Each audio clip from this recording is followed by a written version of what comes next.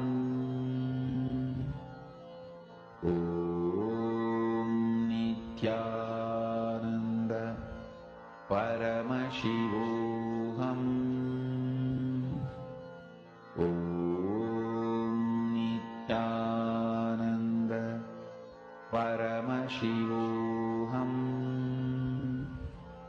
Om Nityananda Paramashivoham Om Nityananda Paramashivoham Om Nityananda Paramashivoham Om Nityananda Paramashivoham Om Nityananda Paramashivoham Om Nityananda Paramashivoham Om Nityananda Paramashivoham Om Nityananda Paramashivoham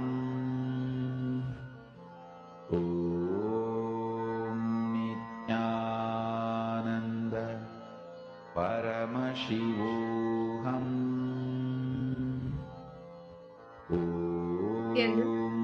I request all the participants to relax. Slowly open your eyes. Now I request all the participants to post in the chat.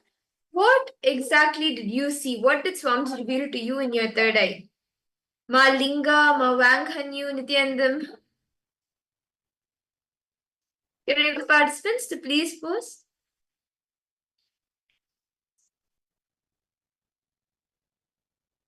Nityandam, Guru Rukmini, Linga, Ma Vanghanyu. How many participants logged in? Nityanandam to each and every one of you. Each of you can post. What were you able to see? Ma Siyawu, Ma Wong.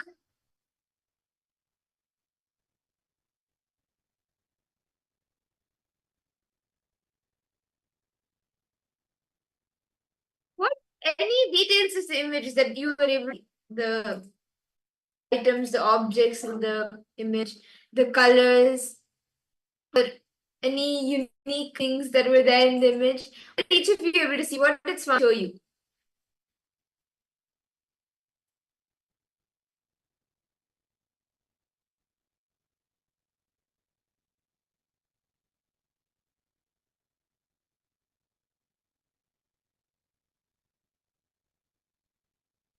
Okay, so shall we all see the answer now?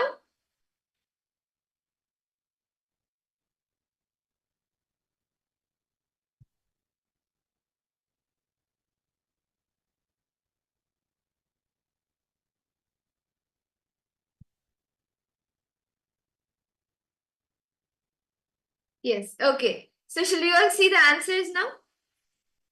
And before we see the answer, any of the other parts, if you want to post your answer, you can post it now. What was the image that was being projected? What did Swami reveal to you in your third eye? Bridge. Okay. Masiyago was able to see bridge. What else?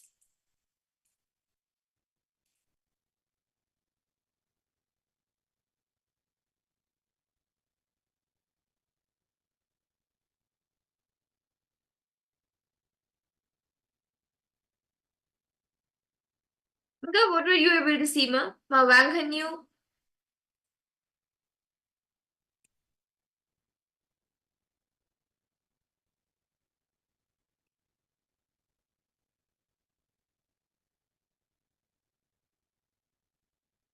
Come on, each and every one of you can post, even all the viewers watching us on YouTube who have tuned in through Facebook and other social media platforms, you can post. Okay, so ma, Rupini, you posted white, red, and color. Okay.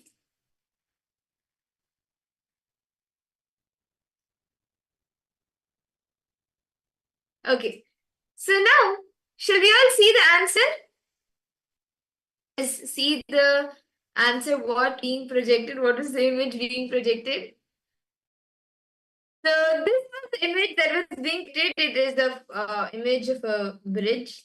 And Ma Siabu, you have gotten one? Yes, so this is the London Bridge, and this is the image of that. And you can see the colors, Ma Siabu, sorry, Ma Ananda Gora Rupini, you have seen the colors, you have seen what, and there are gradients of purple in this, in the sky, and even like a pinkish and purple both is there. So that's very, you've seen the colors. That's amazing. Now, right after the power manifestation, it was a very beautiful power manifestation. Shall we all enter into the session of our day? Yes. So today, all the participants, we are going to be entering into an important session where I would like to, before I start, I would like to request a question for all the participants. How many of you want to experience a fulfilling relationship in life? Turn out to be a bridge. Okay. I would like to request all participants to pose. How do you want to manifest a good relationship in your life? Be it mother, be it your father, it can be with anyone. How many of you want to manifest a fulfilling relationships? With your parents, with your spouse, with your children, with your colleagues, with your friends. You want to experience a full relationship. The best relationship, whatever you desire of.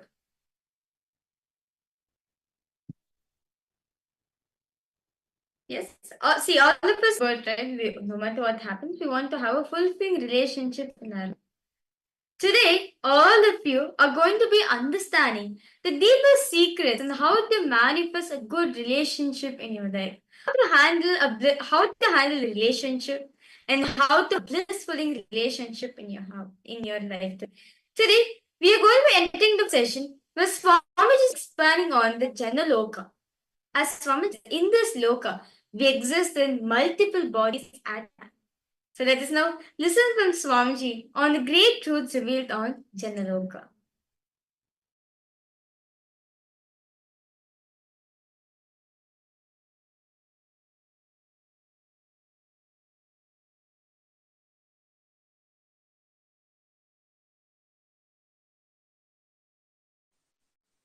Jana Loka is the place where you can exist in multiple bodies at a time. You experience oneness as the super reality. Anyone who experiences Janaloka loses all forms of violence and fear because you know you exist in everyone. Janaloka is centered on oneness expanded into multiple beings. Listen, if you are experiencing oneness, it is Maharloka. If you are experiencing oneness during the multiple expression, even though there are many people, but you know you are in all of them, that is Janaloka. Even if you listen to these powerful cognitions, you will be irreversibly empowered.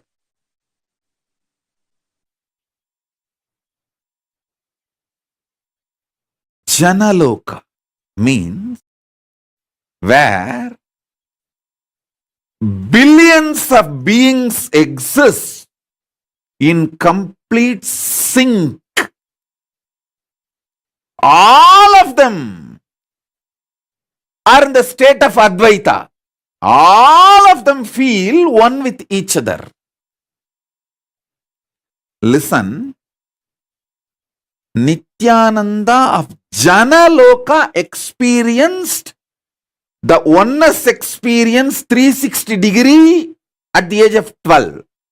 If you know what I experienced, what I describe as first enlightenment experience, that 360 degree, I felt I am alive. How much I am alive in the skin, the same level I am alive in the stone, plants, everything around me. After that, I could not even pluck a grass. Even for puja, I will only take the part of the grass, leaving the grass to live. Only one part I will take it and offer it for puja. I cannot uproot a grass.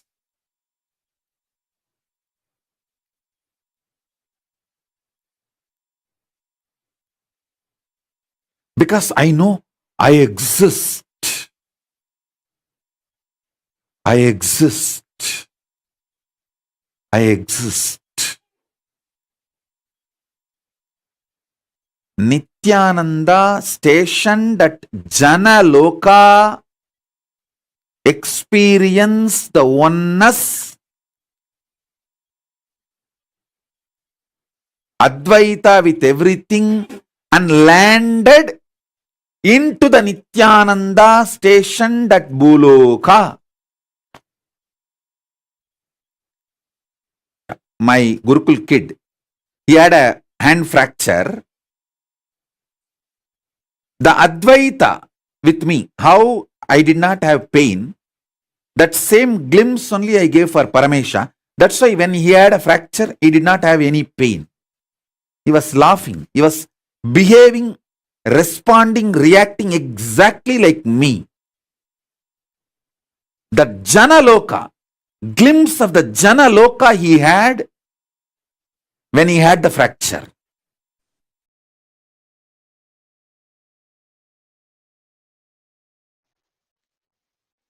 Oneness, decision to live in oneness leads you to heaven called Janaloka, or you can call it Janaloka. Listen.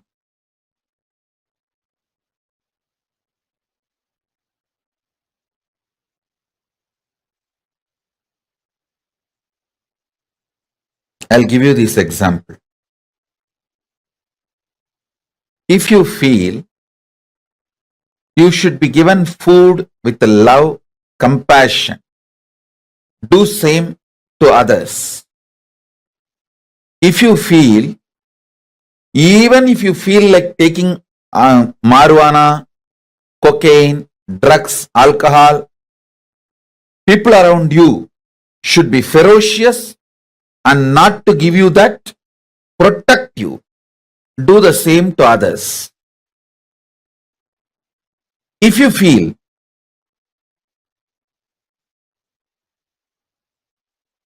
the right thing should be done to you with love, do the same way to others. If you feel you should be protected from the wrong things, do the same to others. Listen carefully. There is nothing called right or wrong in Janaloka. It is all about oneness. It's all about oneness. There is no right, there is no wrong. In Janaloka, there is no law like a womanizing is crime. Drugs are crime. This is right, that is wrong. There is no law. Oneness is right. If you feel alcohol, drugs are great, you want to enjoy, then share that with others. Oneness is the law of life in Janaloka. Of course, when you give drugs to others, then naturally you have to go through the criminal prosecution. That nobody can stop in this world. I am talking about Janaloka. In Janaloka, the only one principle is oneness. And I tell you, if you start behaving, acting, thinking from oneness, you will create an amazing team around you. Amazing team around you. Start bringing oneness as the scale. Bring oneness as the scale. I tell you, you will develop an amazing Jana Loka around you. Amazing Jana Loka around you.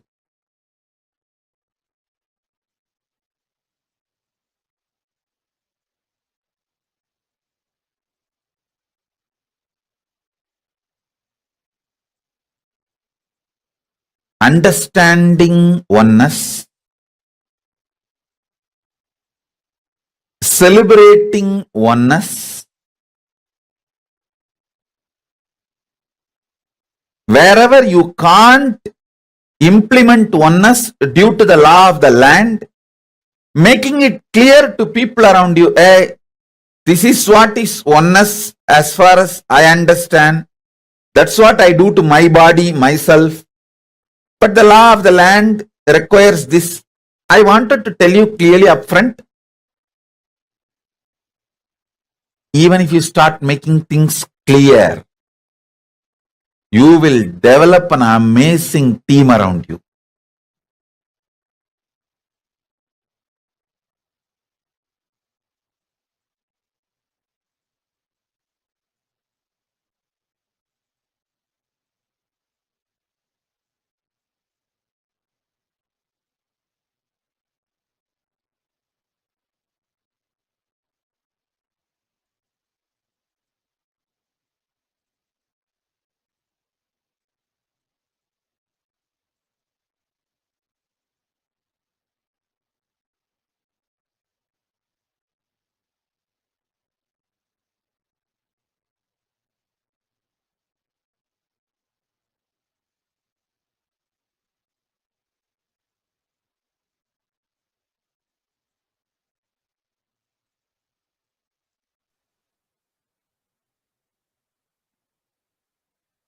Implementing oneness as core strategy of your existence makes you to go to Janaloka and makes the Janaloka manifest around you.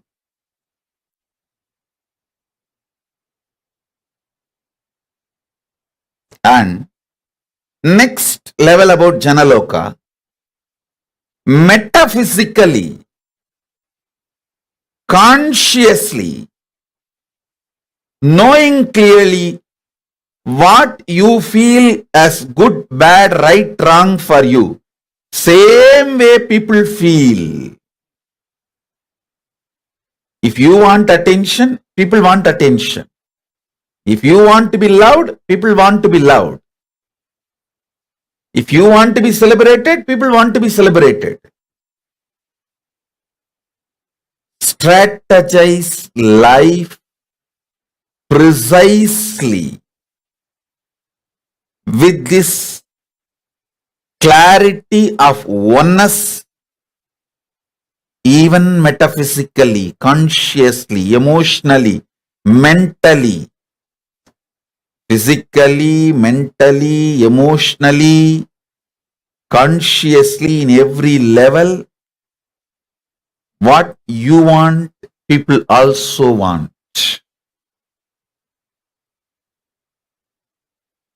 I tell you,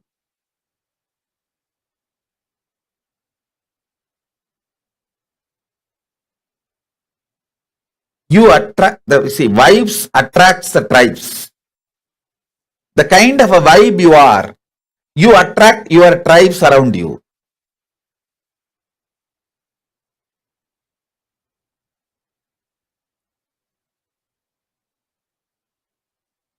In multiple level, as a personal understanding, as a strategy to relate with others, as a strategy to relate with God, as a strategy to relate with ultimate,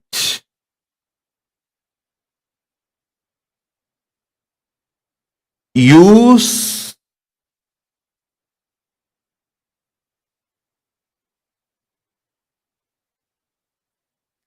oneness as the strategy. For example, I eat once a day. I don't feel bad if someone eats 3 times a day. I only feel sad for them. I don't feel bad if somebody eats three times a day. I feel sad for them. Poor fellows, destroying their mental capabilities, slowly, even physical capabilities.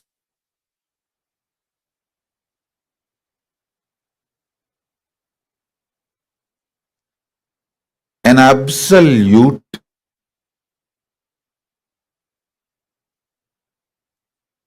conflict-free oneness space is an energy.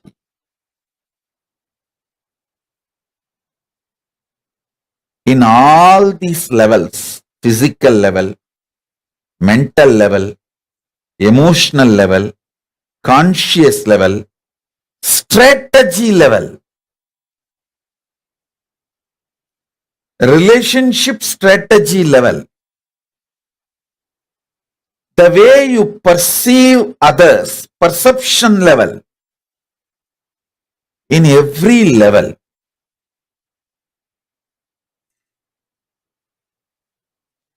people who bring oneness will create amazing Jana Loka around them.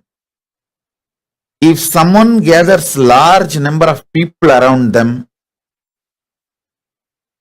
be very clear, their vibes belong to Janaloka, their vibration. I tell you, very honestly I tell you, Janaloka means where billions of beings exist in complete sync. All of them are in the state of Advaita. All of them feel one with each other. Listen, Nityananda of Janaloka experienced the oneness experience 360 degree at the age of 12. If you know what I experienced, what I describe as first enlightenment experience, that 360 degree, I felt I am alive. How much I am alive in the skin, the same level I am alive in the stone, plants, everything around me. After that, I could not even pluck a grass. Even for puja, I will only take the part of the grass, leaving the grass to live. Only one part I will take it and offer it for puja. I cannot uproot a grass.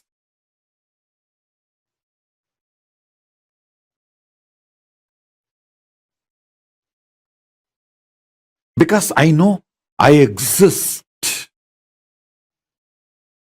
I exist. I exist. Nityananda stationed at Janaloka experienced the oneness, Advaita with everything, and landed into the Nityananda stationed at Bhuloka.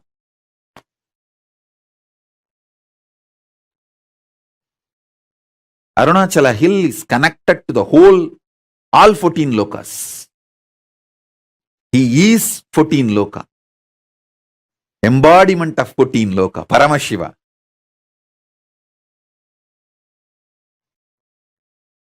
All 14 lokas are within him. Arunachala has the address in all 14 lokas.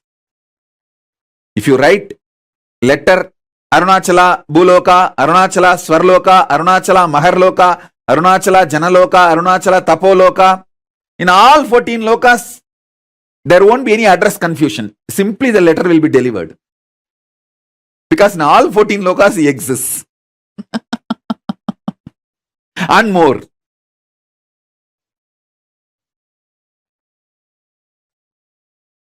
Because he is the linga. He is the linga. Not just sangha.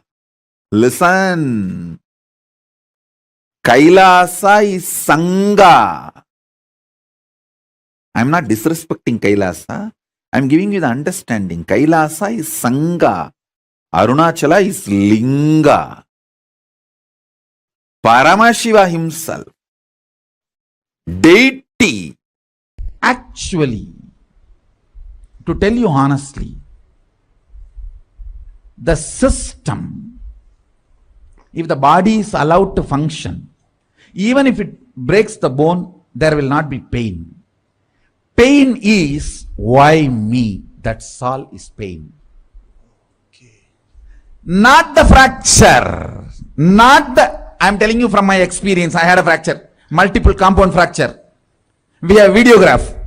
From those days I used to go for this horse riding. All right. I was lean and thin those days. So I was going on the horse and we were coming near the Vajrasana. Some of my brahmacharis saw me and they got excited and played that Karupaswami song. Karupaswami song is that Kalabhairava's invoking Kalabhairava's song that like a Swagatam means, oh Kalabhairava, please land, come.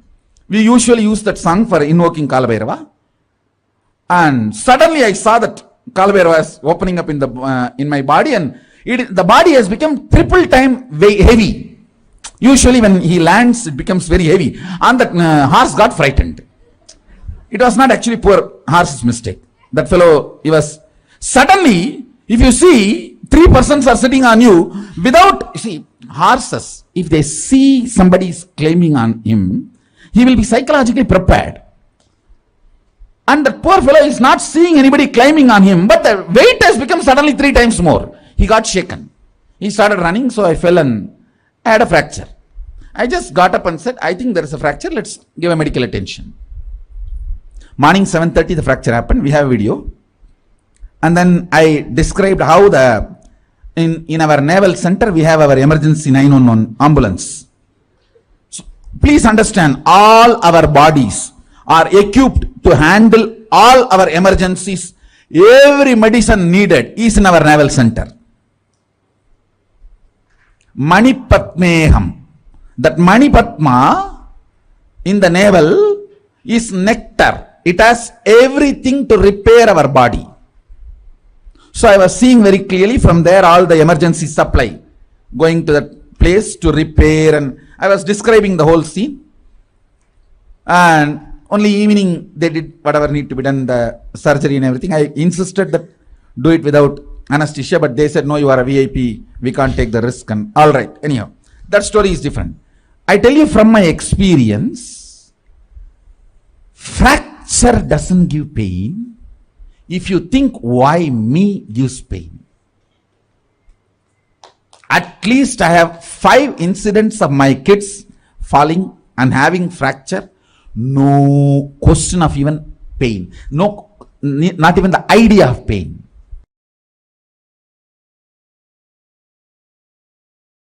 When I say, hey, you can have 25 independent, intelligent energies, you can make 25 independent power manifestations at a time. If you feel one with it, if you are vibrating with it, if you feel, yeah, when I can do third eye and make the Atmalinga stand erect, all these 2-3 things at a time, I can do 25 power manifestation at a time. If you vibrate with it, you are in oneness with me. We both are meeting in Jana Loka. The teleportation of Jana Loka is happening into Bhuloka in you. If I say, you can perform 25 intellectual acts at a time, like you can smell, you can hear, you can write, you can solve maths, all 25 actions at a time. If you feel connected, wow, yes, it is possible. Then from Swargaloka, teleportation is happening from Swargaloka of you to Bhuloka. If you understand, 25 powers can be manifested simultaneously at a time. Then from the Janaloka, the teleportation of you from the Janaloka is happening into the you in Bhuloka. If this consciousness can move these hands, why not the air next to the hands? Why not the stone next to the air? Why not the hill next to the stone? The powerful cognitions have started manifesting. And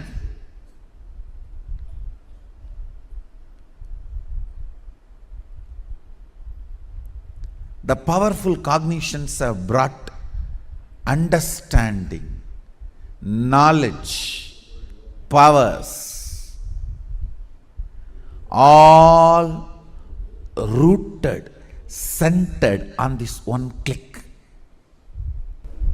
If there is something which is you, which can give a command to move this matter, and this matter moves, the ultimate is in you. It can tell, command, order any matter to move.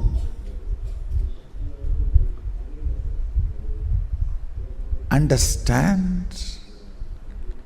The moment you decide, it can command any matter to move, manifesting Shaktis starts.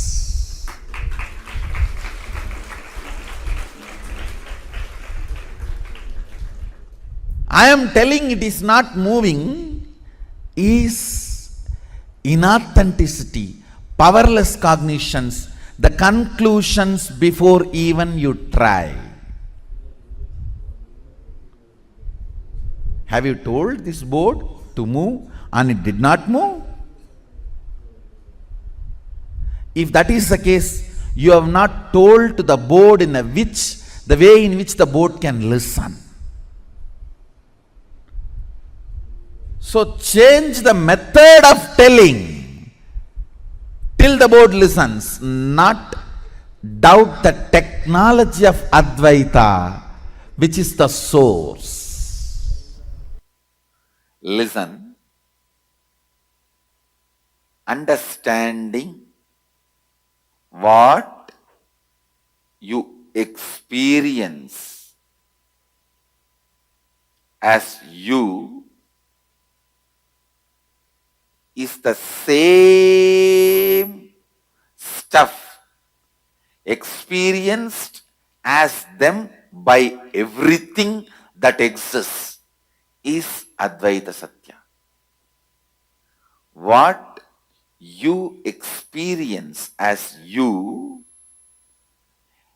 in the deepest corner of you when you are listening to you,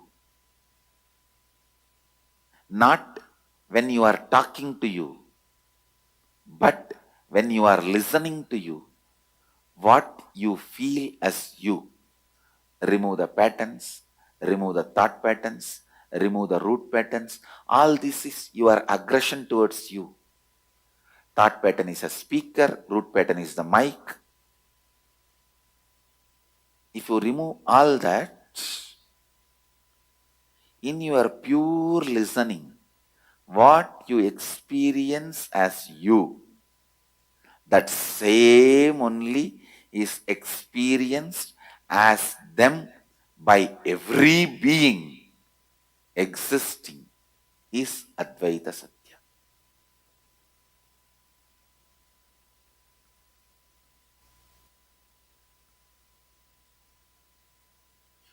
Even your worst enemy, whom you don't like, whom you can't stand, even he experiences the same stuff as you. So all your fight is your own one hand fighting with your own other hand. Your own one part is fighting with your own other part.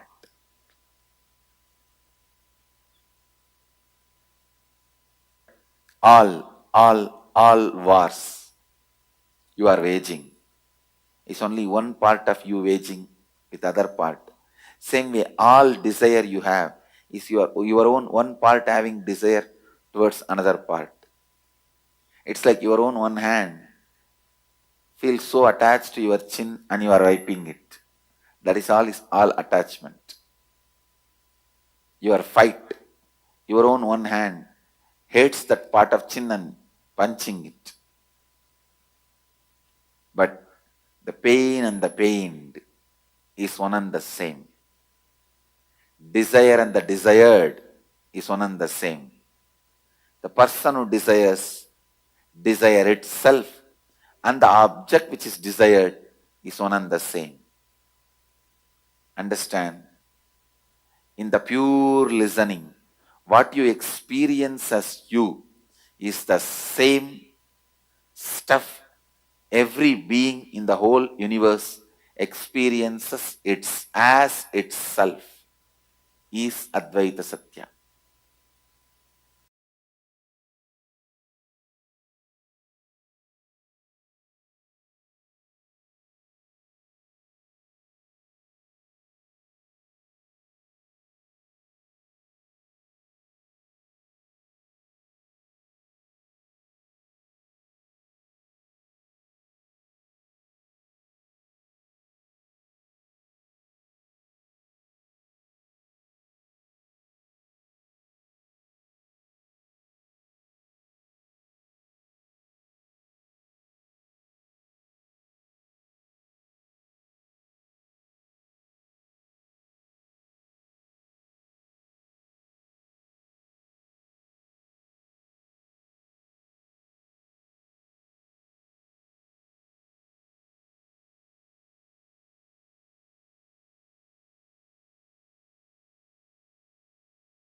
Nityanandam. Nityanandam.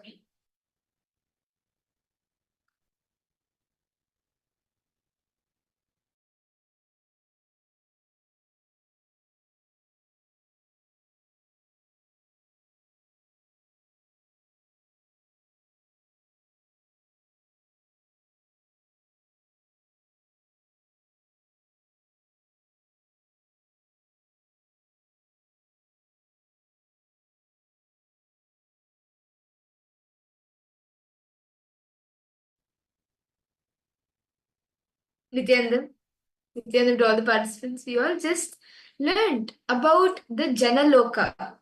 Can I request all the participants to post what did you understand and how do you feel you can experience the Janaloka dimension? See, actually, all of us experience in all 14 lokas, all of us exist.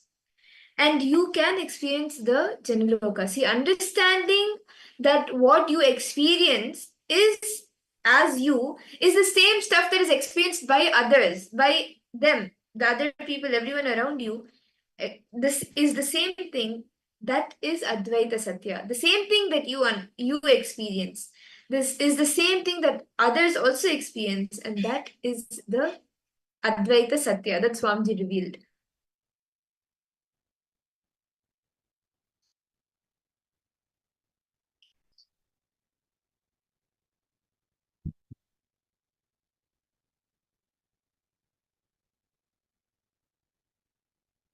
Can I request all the participants to post what do you understand as Advaita Satya?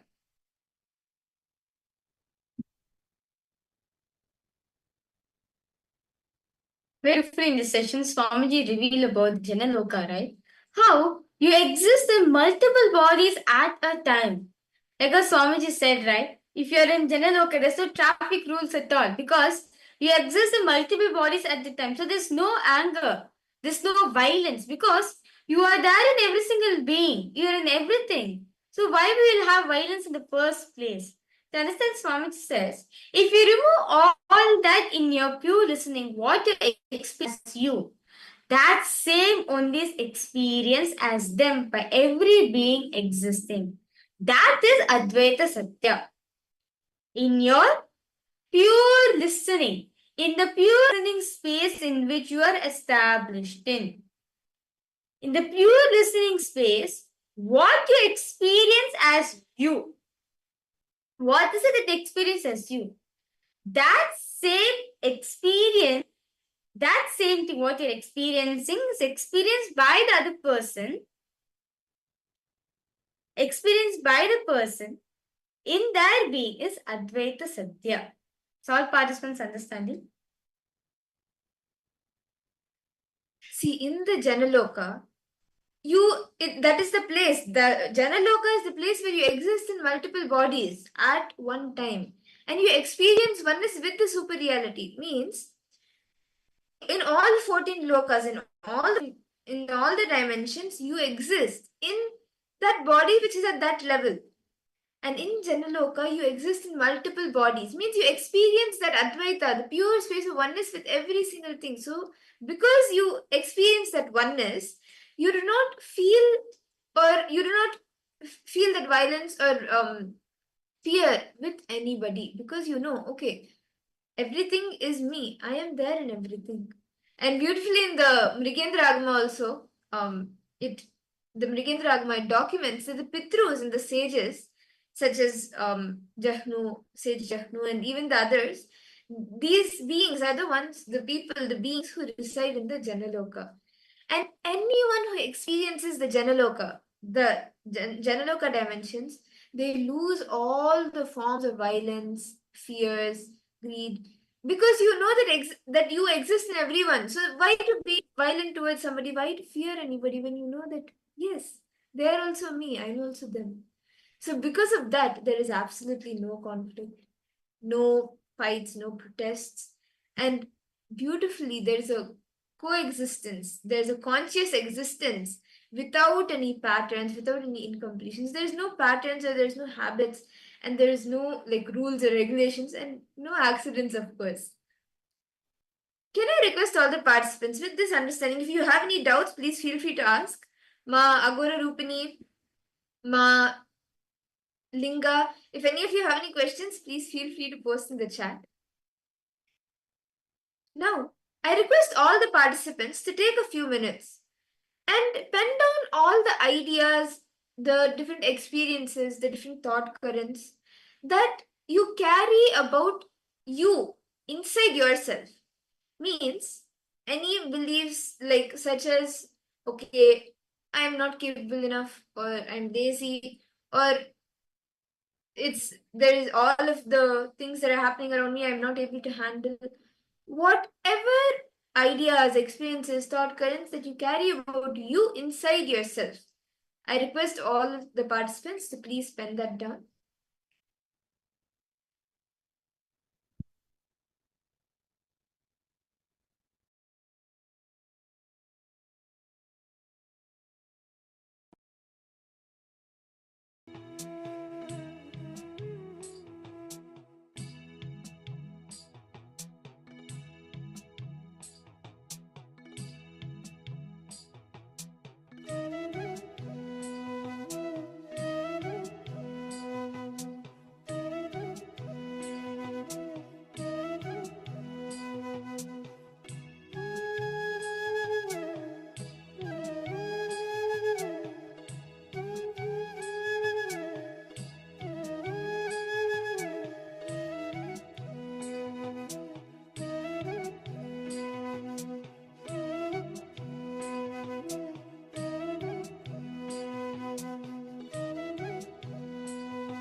I hope all the participants, all of you have been able to write down the different ideas, experiences, thought currents that you carry about you inside yourself.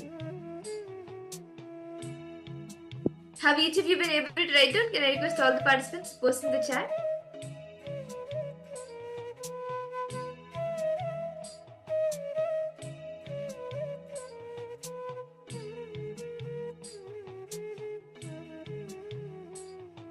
And what have each of you been able to internalize and analyze till now? How do you think? What are the ideas, the perceptions, the cognitions, experiences, thought currents that you carry about you inside you? Like, I'm not going to make it happen, or I'm sure that everything will work out well, whatever it is. Now, with these different ideas, thought currents that you have written, I request all the participants now pen down the first incident when you developed the cognition about yourself. See, you may be thinking, okay, will I be able to make it happen? In the past I failed, will I be able to make it happen? Will I be able to work things out? When was the first time you had this cognition? When was the first incident when you started developing this cognition in you? It may have been sometime in school, when maybe you had a project and you were not able to do it, and so something had happened, and then you start developing the cognition, okay, it's not going to work out, let me just forget it, let me give up. Or it could have been maybe your parents or your relatives told you something and you started feeling that way. Or you even, maybe it could have been else feeling, somebody close to you failing in something, and so you thought, they are not able to do it, then how will I do it? Whatever it is, can I request all to look in and see when was the first incident that you started developing these cognitions about yourself. Relive it and complete it. Now, very good.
Nityanandam, I hope each of the participants, all of you, have been able to pen down, internalize, understand, and pen down the different incidents when you first started cognizing these ideas, developing these cognitions within you, and you have been able to relive it. See, understand, when you relive it, it gets relieved. The completion happens, and the pain associated with the incident or the pain associated to any of these cognitions will drop, and you will see that you break free from these cognitions that you are holding about yourself within you.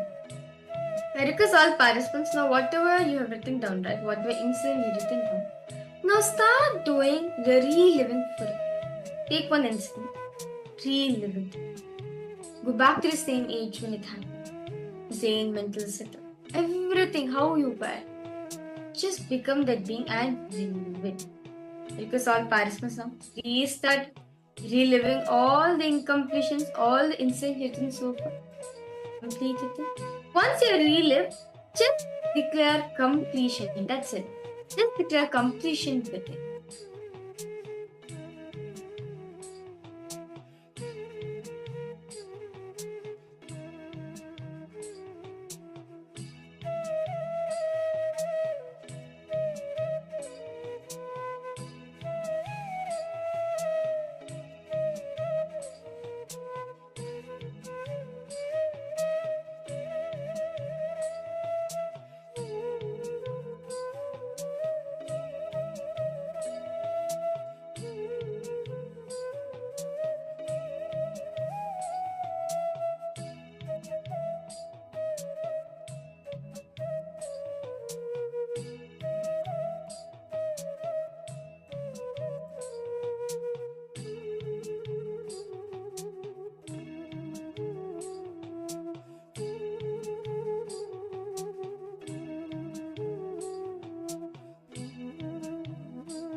Nityanandam.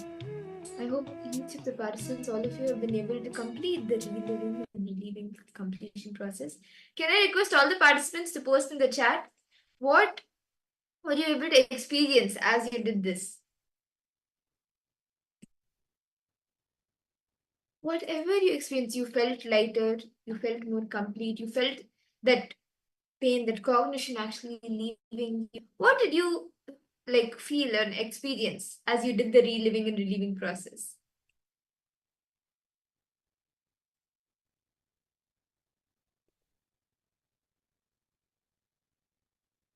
Can I request all the participants first? Ma Linga Nityanandam, Ma Agora Rupini, Ma Kylie Wong, Ma Siawu. Pain. Okay. Okay, Ma Iqbal Bano, see,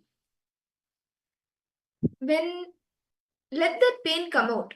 See, when you relive, right? You go through the same incident again. So even when the pain, like when you are feeling that pain, when you are feeling that happening, let it come out. Because unfortunately, see, for so many years, we have been holding on to the same cognition, same ideas. It becomes deeper and deeper and deeper into us, into the 7 layers of the body, and it causes more and more suffering, more and more pain. Whenever we try, whenever that cognition comes up, it creates only more pain. See, just imagine, okay, see, now she is having a pain. See, now my mother is having a pain. She's having a pain over here. If I touch it, what will happen? Of course, she's going to feel the pain, right? She's going to feel the burning with her.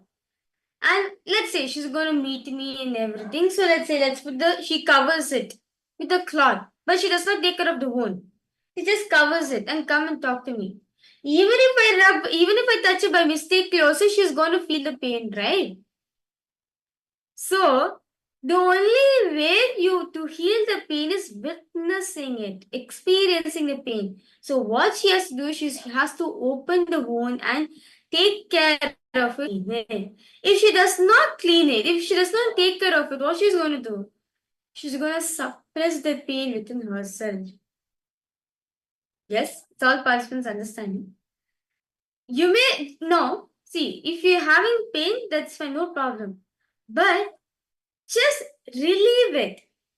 The pain will be there for some time, but effect only will be there for some time. But relieve it.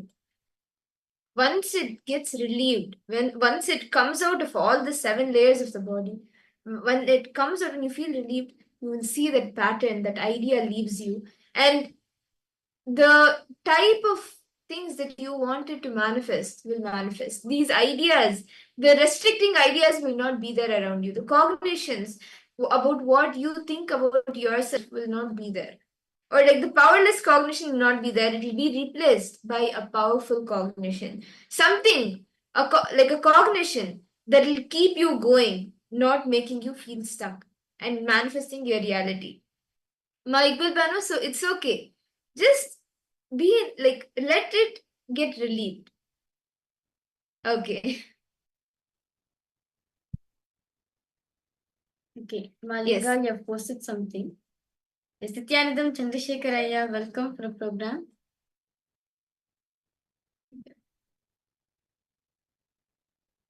Malinga, you posted that it feels.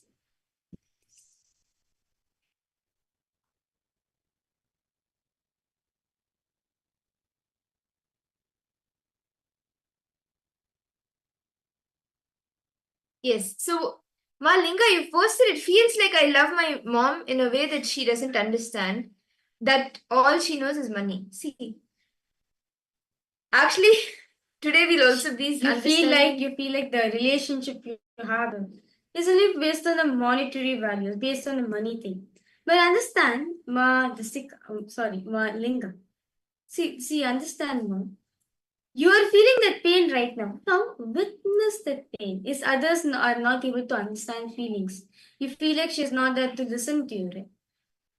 Now, I request you, Malinga, today, this day is for you. How to maintain a healthy relationship in your life.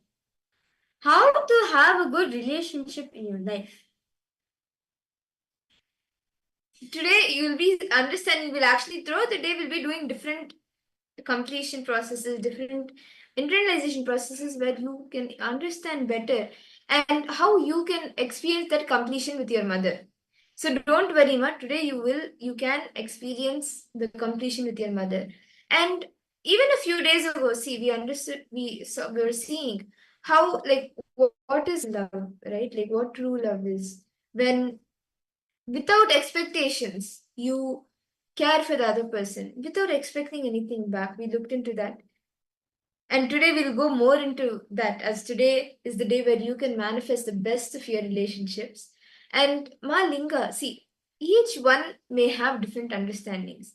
But for you, how do you feel about yourself? What do you expect? What do you feel when you are caring for others? That is what matters. So we'll be looking into that as well. So don't worry.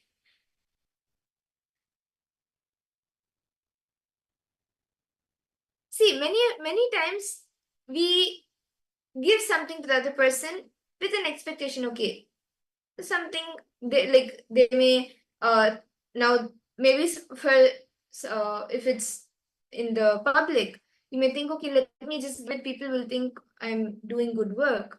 Or if you give something, for example, to your mother, what is the exact thing within you that you are feeling? Are you doing it for her to are you doing it for her to express to you back something better, react to you in the same way? See, that cognition that, okay, my mother is not understanding that I'm showing her love. That is where the miss is. Without expecting you caring for her is the true love.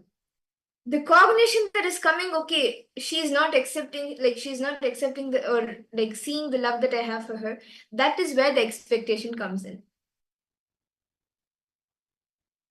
Okay, ma? And don't worry, we'll look into that more actually in the next few sessions. We have powerful exercises which will help you internalize this more. And throughout the day, we'll help you in this aspect. If you want a breakthrough in your relationship with your mother, you can have it today. You can experience it today. Okay, ma? Yes. Now, let us all enter into the power manifestation. Today we have a very exciting power. How many of you have thought, I wish I could know what my partner is thinking, what my parents are thinking, what my children are thinking? How many of you always feel, I should somehow know what is running in their mind, or like what do they think about me? What do they feel? How do they feel? How can I make them happy? Whatever it is, but somewhere you feel that you should be able to connect with them, have the communion with them. See, Swami says, right, the different levels of relationship. First, like communication, then communion, and then it blossoms into a fulfilling relationship, right? So how many of you wish you had that communion with your partner, with your parents, with your children, and with the different relationships around you?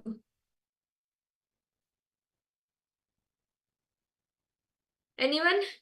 I'm sure all of us at some point of time, we would have wanted this kind of like being able to have a communion or communication without verbally speaking with your partner, parents, children, anyone, right? This is a power, the power of telepathy, mind reading, also you can call it.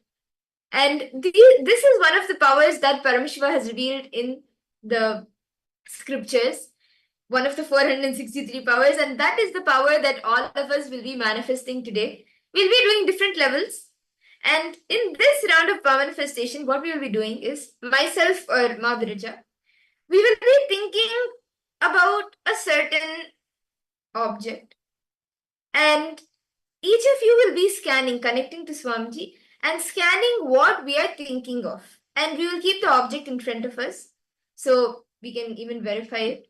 And that is what we will be doing in this round. So can I request all the participants to please sit straight, chant the Mahavakya, connect to Swamiji. How many of you are excited for this power?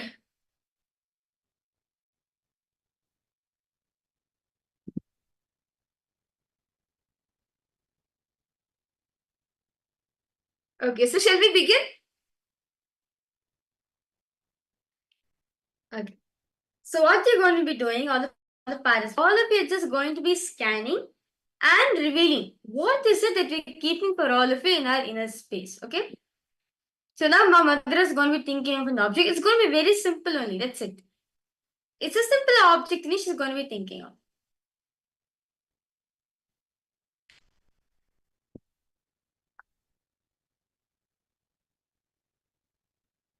Please sit straight. Chant the Mahavakya intensely.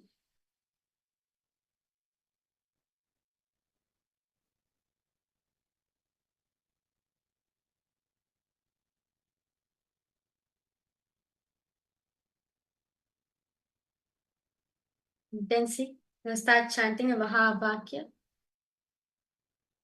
Om Nityananda Paramashivoham. Om Nityananda Paramashivoham.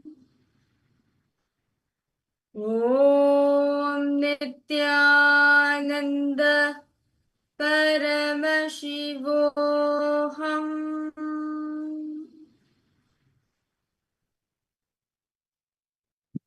Intensely chant the Mahavakya.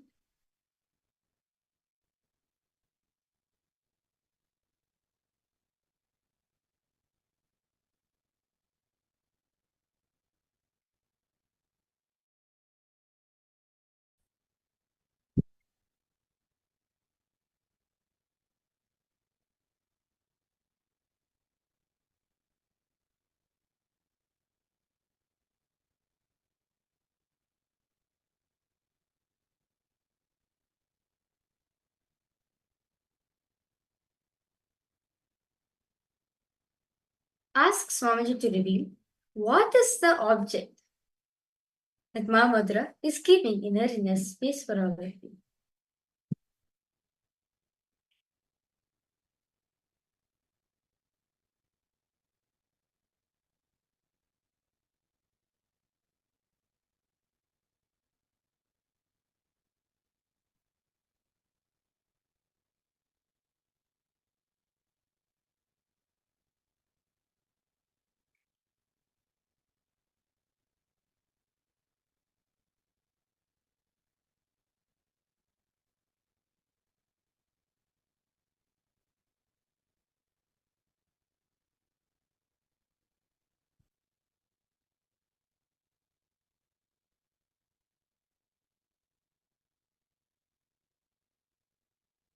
Whatever Swamiji reveals to you, you can post it in the chat.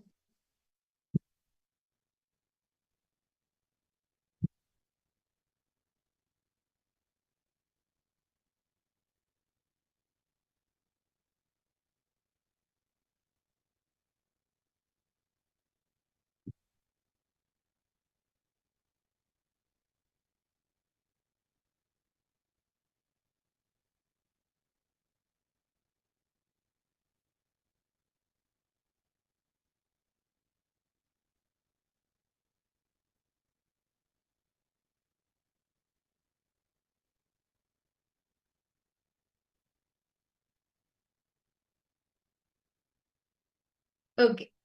Now, I request all the participants to please relax. And you can share in the chat whatever you were able to see as the object that I was holding in my inner space. Ma Linga, Ma Agora Rupini, Ma Kylie Wong, Ma Maluhya Mauna, Ma Gabriel. Each of you can post. Saw Swamiji himself. Okay. What else? Ball, tree, house. Okay.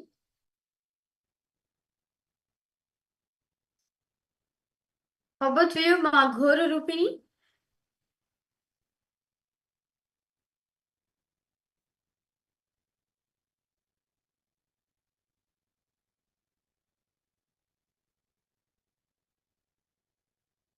Ma Linga, what did you see, Ma?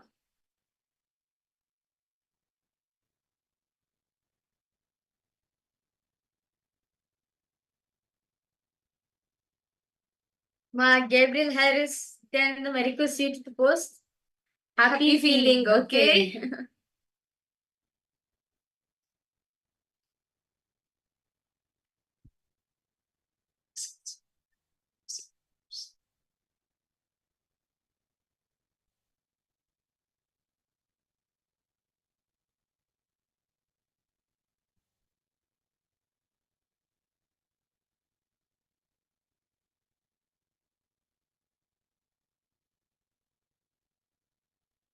A roll. Okay. Okay, so shall we see the answer now? What was the object that I was holding? Okay, great. Saw Ganesha. Beautiful sunny day. Okay. Yes. So shall I show the answer now? What was the object that I was holding in my inner space?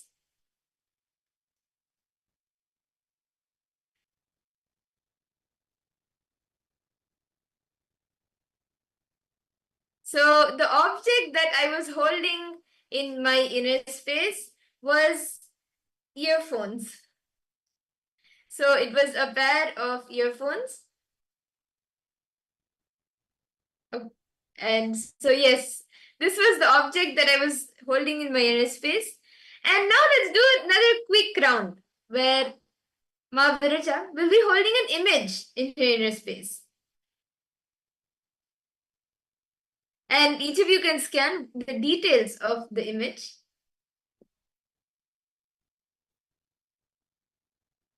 Please sit straight, chant the Mahavakya.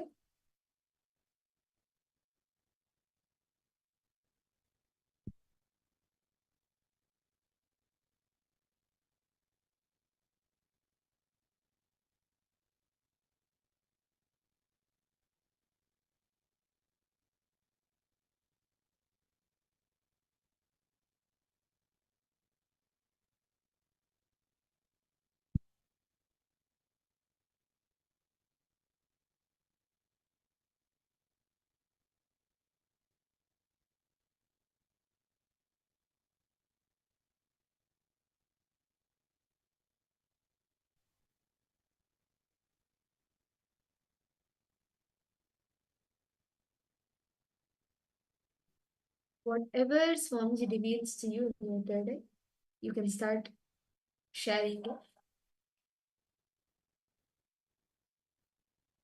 As you see, you can post it in the chat.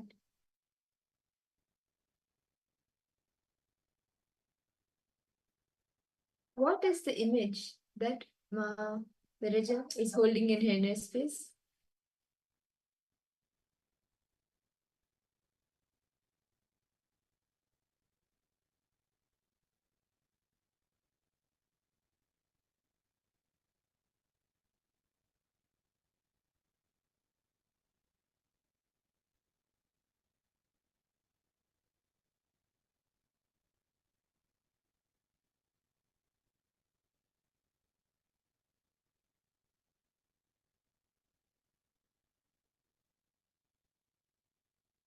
Okay.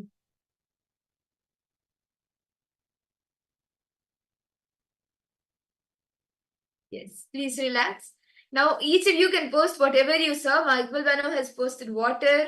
Ma Linga, what did you see? Ma Parameshwari Krishnan, Ma Agoru Rupini. Each of you can post whatever Swamiji revealed to you. Ma Kritika Nityanandam, welcome to the program.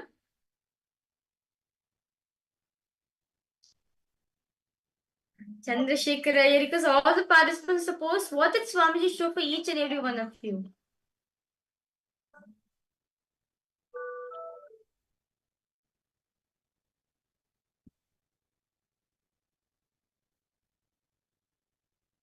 Duck. Okay.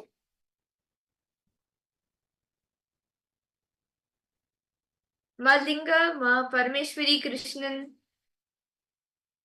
Yes, Ma Kritika, did you see, what did you see, Ma? The image that Ma Viraja was holding in her inner space. Okay, Ma Parameshwari has posted temple and water. Okay.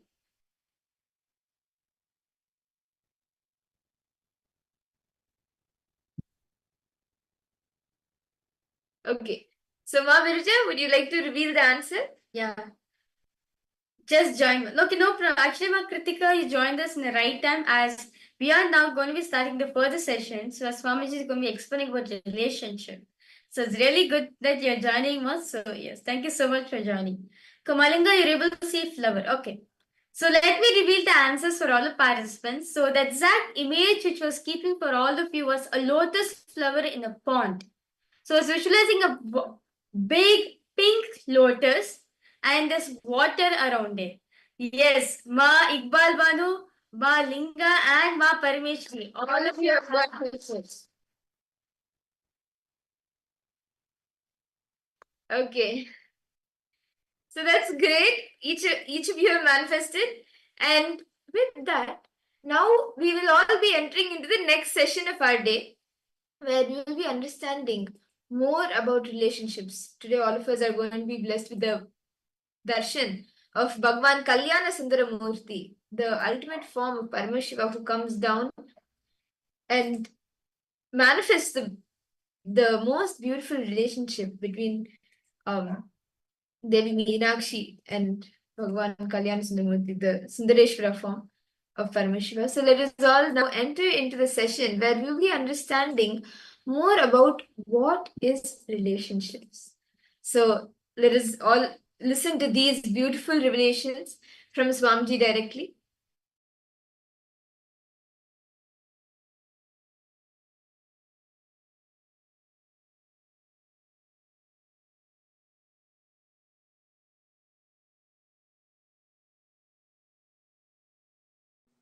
Whatever expression you do from the truth you are consciousness, sparkle of Paramashiva, whatever you manifest from this truth is relationship. Everything else, whatever you manifest from the idea you are a body or just mind, just emotion, will all be only situationship, not relationship. Listen. Listen intensely. These two words are the key words. Relationship, situationship.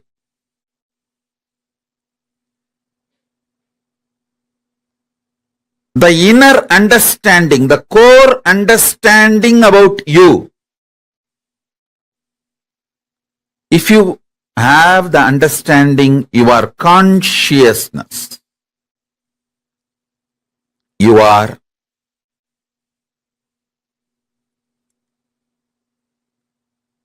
manifestation,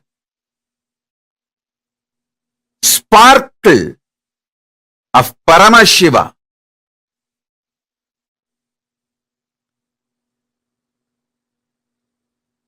From that space, whatever you build, you manifest.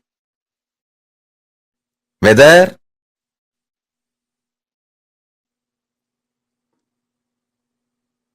you move towards food or seeing, listening, touching, sexual relationship, anything. Whatever you manifest from the space you are Paramashiva,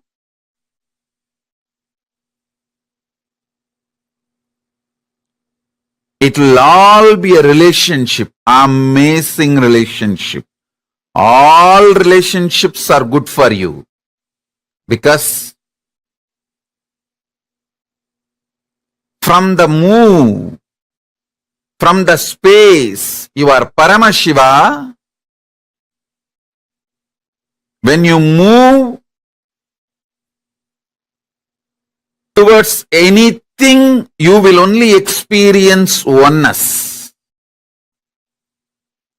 You will only manifest more good. Understand?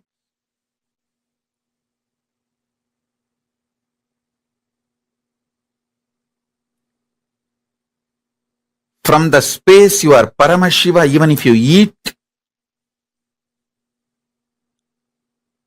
that food will become one with you and you will become one with that food.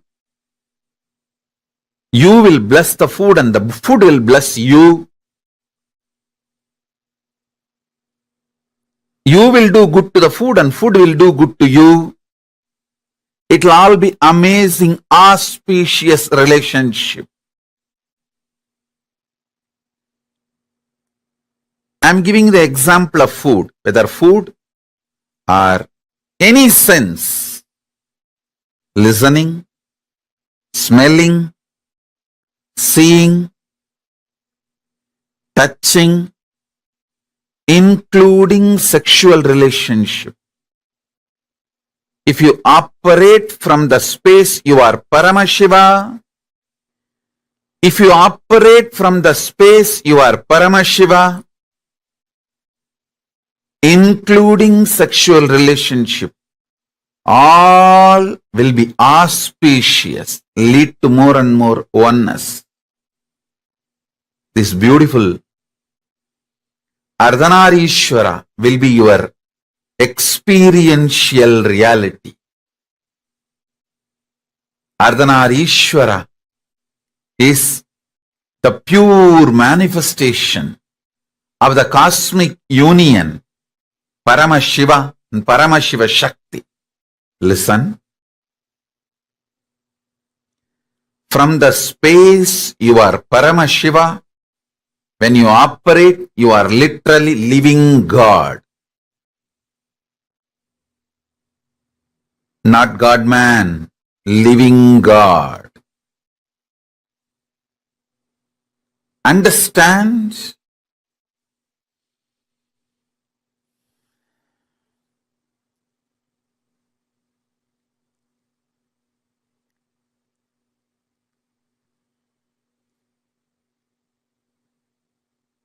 Anything you do from the idea you are a body, you are mind, it will all be just situationship.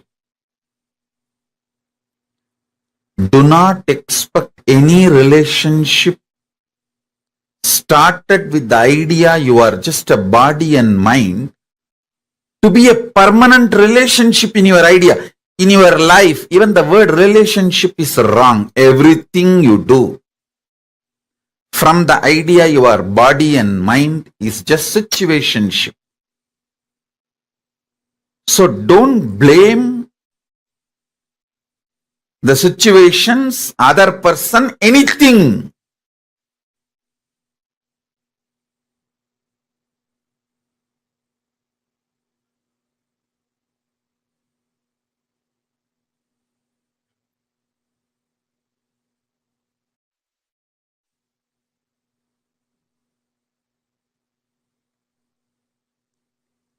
You are trying to get milk, cow milk from chicken, from hen.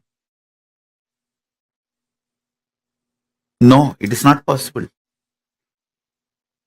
Don't expect the fulfillment of a relationship from situationship.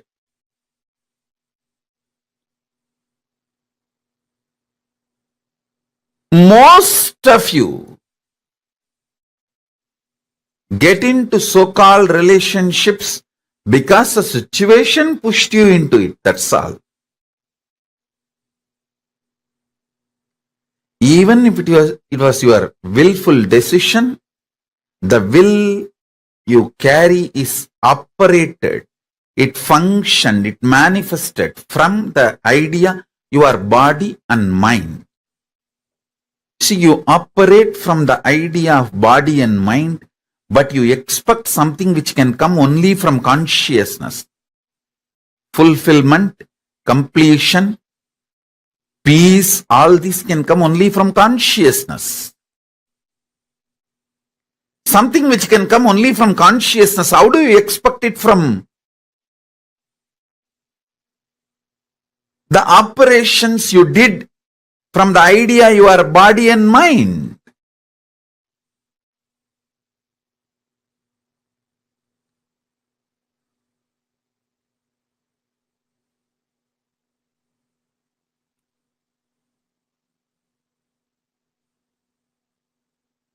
So listen.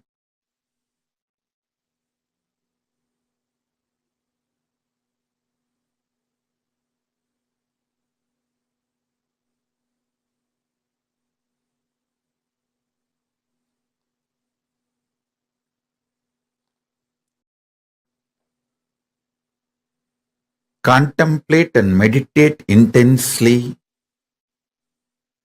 See how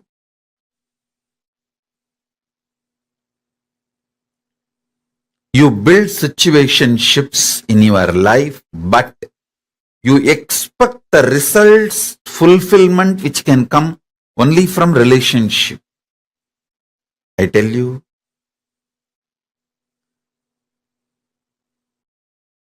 from the right space,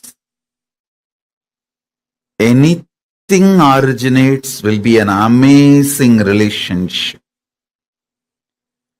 With the wrong space, anything originates will be just situationship. I am not saying situationships are wrong.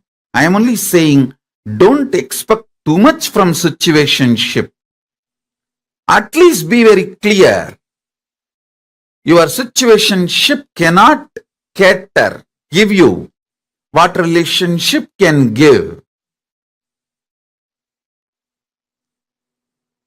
You marry an ordinary man or a woman who is cunning, strategic, violent,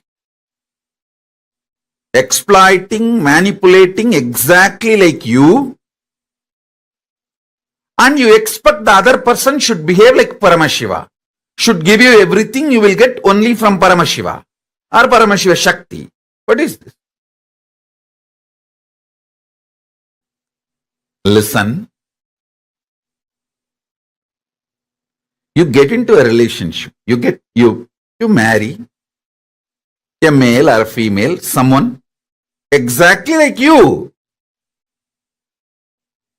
Hypocritical, cunning, exploitative, manipulative, cheating, strategic. You marry exactly a person like you. You get into a relationship with exactly like person like you. But you expect you should get everything you will get only from Paramashiva and Paramashiva Shakti from the other person. Situationship cannot give what relationship can give you.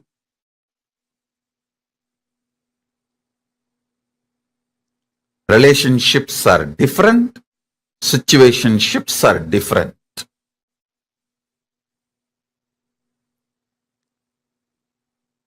Only the absolute honest connection you have with your consciousness, through your consciousness with Paramashiva, only call that as relationship. Everything else, call it as situationship. Listen.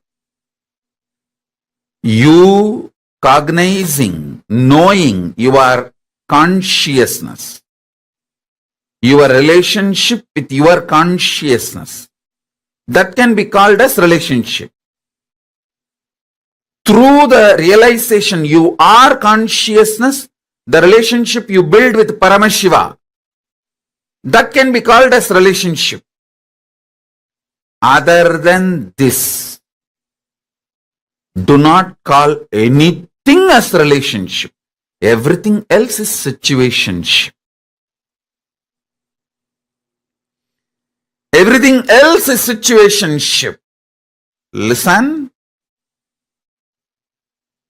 This one truth will solve all your problems of life about relationships. All your relationship problems can be solved, resolved with this one understanding.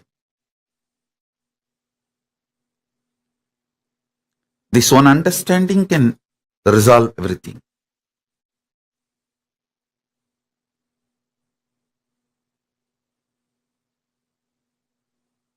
Other than your conscious relationship with yourself, your conscious relationship with Paramashiva, everything else is situationship. Meditate on this.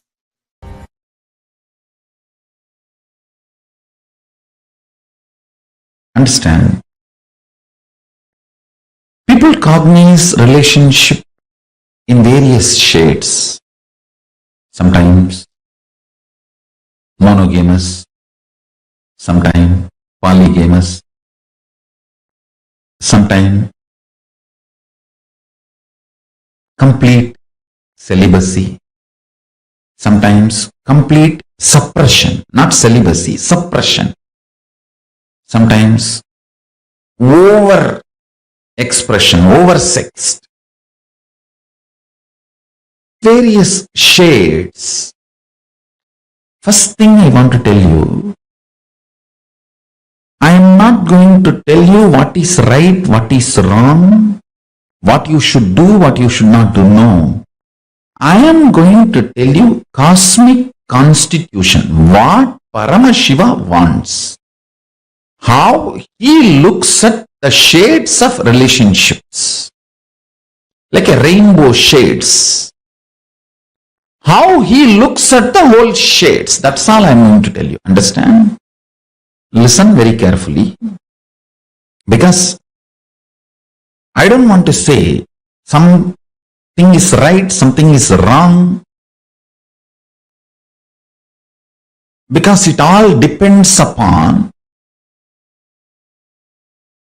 the natural selection you have done, your body has done. Understand? You are totality of your body and consciousness. Chit Jata Granthi. That is what Hindu tradition, Sanatana Hindu Dharma, cosmic constitution describes you. Chit Jata Granthi. The conscious decisions of your Anma, soul, natural selections of your body, DNA, these two overlapping on each other, forming a knot is you. Now, this conscious decision and natural selection, these two, how it is matching, overlapping, decides whether you are going to be a celibate, suppressed, monogamous, just having one or two affairs outside your legitimate relationship, or polygamous. All that is going to be decided by these two overlapping. Your conscious decision process and your natural selection DNA. Listen.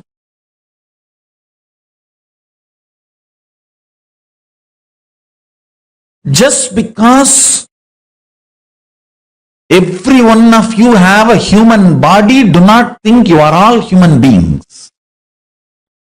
This generalization is the worst crime done against you.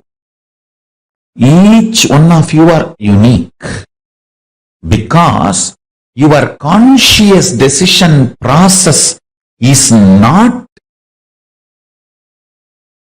measured by any so-called rational scientific methodology till now. Only the natural selection, DNA evolution, natural selection is studied. Only that part is studied and understood. Understand? Just because the science has not yet evolved to study something, you trying to deny that is a mediocre mentality. Be very clear. Do not accept authority. Faith on, blind faith on so-called rational system. Listen. Blind faith on so-called rational system and bowing down to the authority of the rationality never allows you to see the reality. Please understand. Before even the science was catching up with the reality, reality was reality. If you have taken the body from animal to human being first time, now only you have done the natural selection process and jumped into the human body. Naturally, your senses will need too much of support from the external inspiration, like a lot of quantity of food will be required, lot of sights pleasure, lot of music pleasure, lot of smell pleasure, lot of touch pleasure, lot of sexual pleasure. Too much is needed to keep yourself engaged, entertained, alive. And if you are denied of all that, you will be depressed. That's a problem. You will be depressed. So I don't want to say what is right, what is wrong. I don't want to give you a kind of a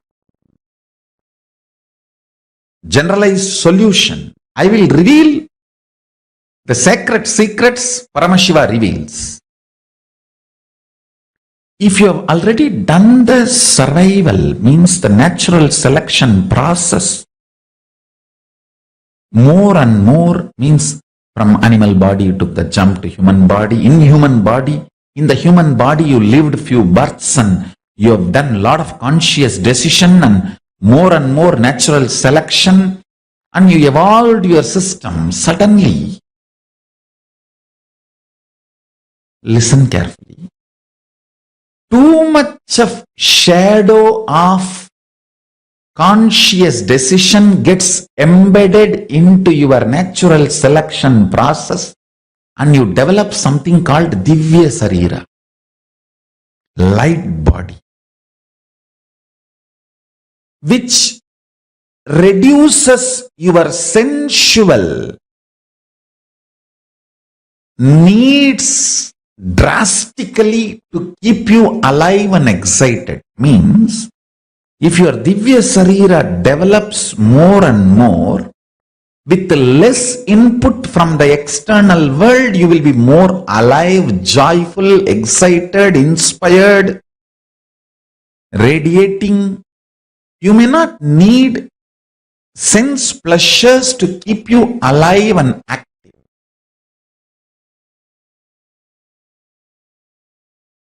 Now, you need to look in and see where you are standing in your natural selection process and where you want to go using your conscious decision power. Natural selection is not prison if you know to use conscious decision. If you don't use conscious decision, the natural selection DNA you evolved can be a prison. Understand? If you know how to get out of a room, that room is a room for you, not prison. If you don't know how to get out of a room, then that room itself is a prison for you. Understand? 5 times planet Earth has gone through complete extinction. But life comes back. that life you are carrying inside. That life you are carrying inside.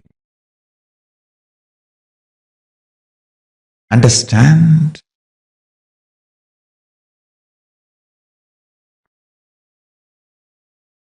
That life flourishes, manifests, raises its frequency, rules life by more and more conscious decisions and powerful cognitions. That is the greatest asset you can gather when you are a baby, when you are growing up. That is the best asset. I should say that is a fundamental right for all human beings. Understand, knowing the telescopic and microscopic reality of you, self, God, Ishvara, Jagat, universe, makes you make right decisions about relationships. Understand? Don't think I'm giving an impractical solution for your simple day-to-day problems. No. No band-aid solution can help you in your relationships. You think just a plastic smile can help you completely be happy with your family and relationships? No. Your core need to cognize powerful cognition. Only then your attitudes and understanding about you and life will get matured. Maturity means having the telescopic and microscopic vision, clarity, powerful cognition about everything you are handling in your life. Everything you are handling in your life having telescopic and microscopic vision is what I call enlightenment. When you know life cannot be destroyed, you know nothing can touch you, you will start loving and being compassionate with everyone. You can't destroy me, so I am compassionate and loving to you. You are not a threat for me. Nobody is a threat for me.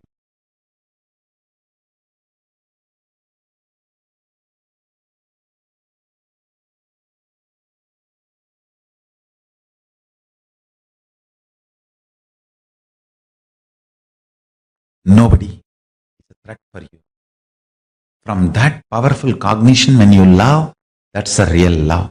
Understand, whether love or life or laughter or dance, everything has to be from powerful cognition.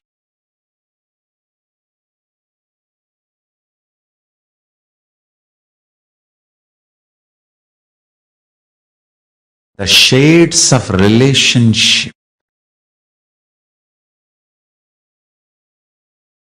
is decided by the conscious decision process.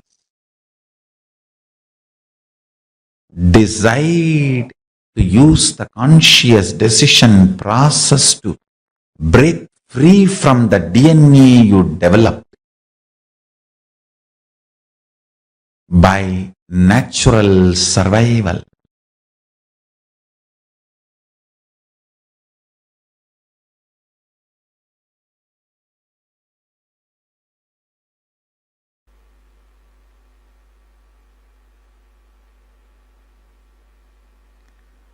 The more and more completion happens in you, you will see everyone around you feels complete with you. That is why I am saying, whether they have body or they are disembodied, in the deepest corners of your being, deepermost layers of your being, deepest parts of your being, you experience such powerful awareness, such joy.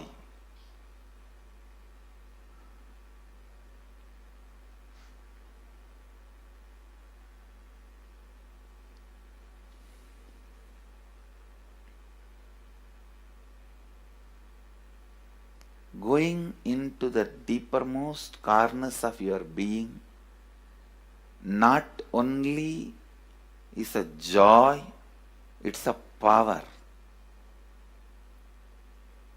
Because suddenly you will see everybody around you, everything around you listens to you. It really becomes a vibrant power where the tendency to exploit is not there. Listen, that's a very important thing. Power without the tendency to exploit. Because as long as you feel the other person is separate from you, when you get the power, it will always be used for exploiting. Because the other person is separate from you, then naturally what you will feel? Let me suck all the possible energy, intelligence, time, talent, treasure. But when you feel the other person is your own extension, you will see, you will be showering so much, enriching so much. The power you have will not be exploiting, it will be enriching. Understand? When you feel everyone is your extension, the power given to you, the power you gain, see, any living is power. Living is power.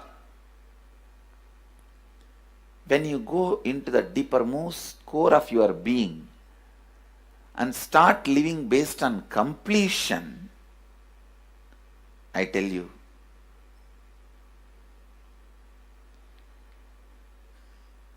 the first power you will experience is everything around you listens to you. That power will simply make you enrich everyone.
Nityanand, that was a beautiful, powerful session on what is relationships. Now, can each of you share what do you understand about relationship till now? What have you understood about relationship? And now, after listening to Swamiji about what is relationship, what is your understanding? What do you see any similarities? Do you see any differences? Or how has your understanding about relationships matured? Can I request all the participants to post? What was your understanding about relationship? It's a very powerful revelation Swamiji spoke. What kind of relationship we cherish in our life. Yes, Nityanandam Kixing Vangaya, welcome for the program. Nityanandam to you. Yes, Chandrasekharaya, Nityanandam.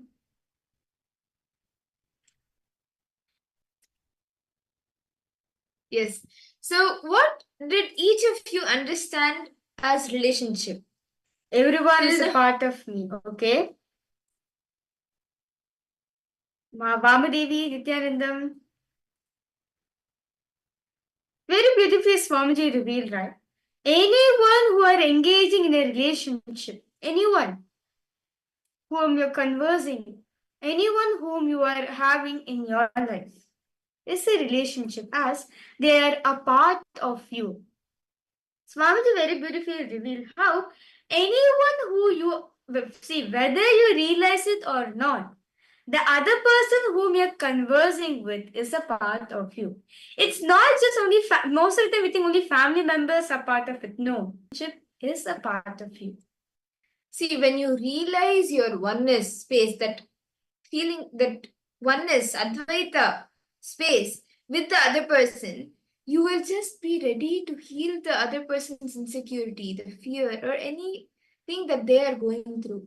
Your inner space will become so vast, so huge that you will be able to add that person into your being. Swamiji actually beautifully says that when you are able to add one person, you become like, you make friends. When you are able, as you are able to get more people into your inner space and have more people in your inner space, you expand. And when you're able to have, see, like, for example, a being who is able to, in their inner space, accommodate like an entire nation of people, he becomes like the president, the leader. And just like that, when your ability, when you are able to like heal the other person's insecurity and feel the space of Advaita, feel in the space of Advaita, oneness with them, that is, you make that relationship flower. And that is what a relationship is. Being in that space of oneness with the other person, being able to heal anything that they may be going through, any insecurities, any fears that they may be going through. So everyone understanding, see, it's all participants understanding, see, you're in a space, Swamiji very beautifully says, right? Anyone whom you're conversing in life, anyone whom you're interacting with, they are a part of you. See, whether you understand it or not, whether you know it or not, whether you believe it or not, both of you are a reflection of each other. Anyone whom you're conversing with, anyone you're opposite of you, is the reflection of you. Knowing the other person is your reflection is a power. It's not just the spiritual strength alone. You just know how the other person is going to behave. When you know the other person is a reflection of you, right? You will naturally know, this person is going to be angry right now. Let me change it.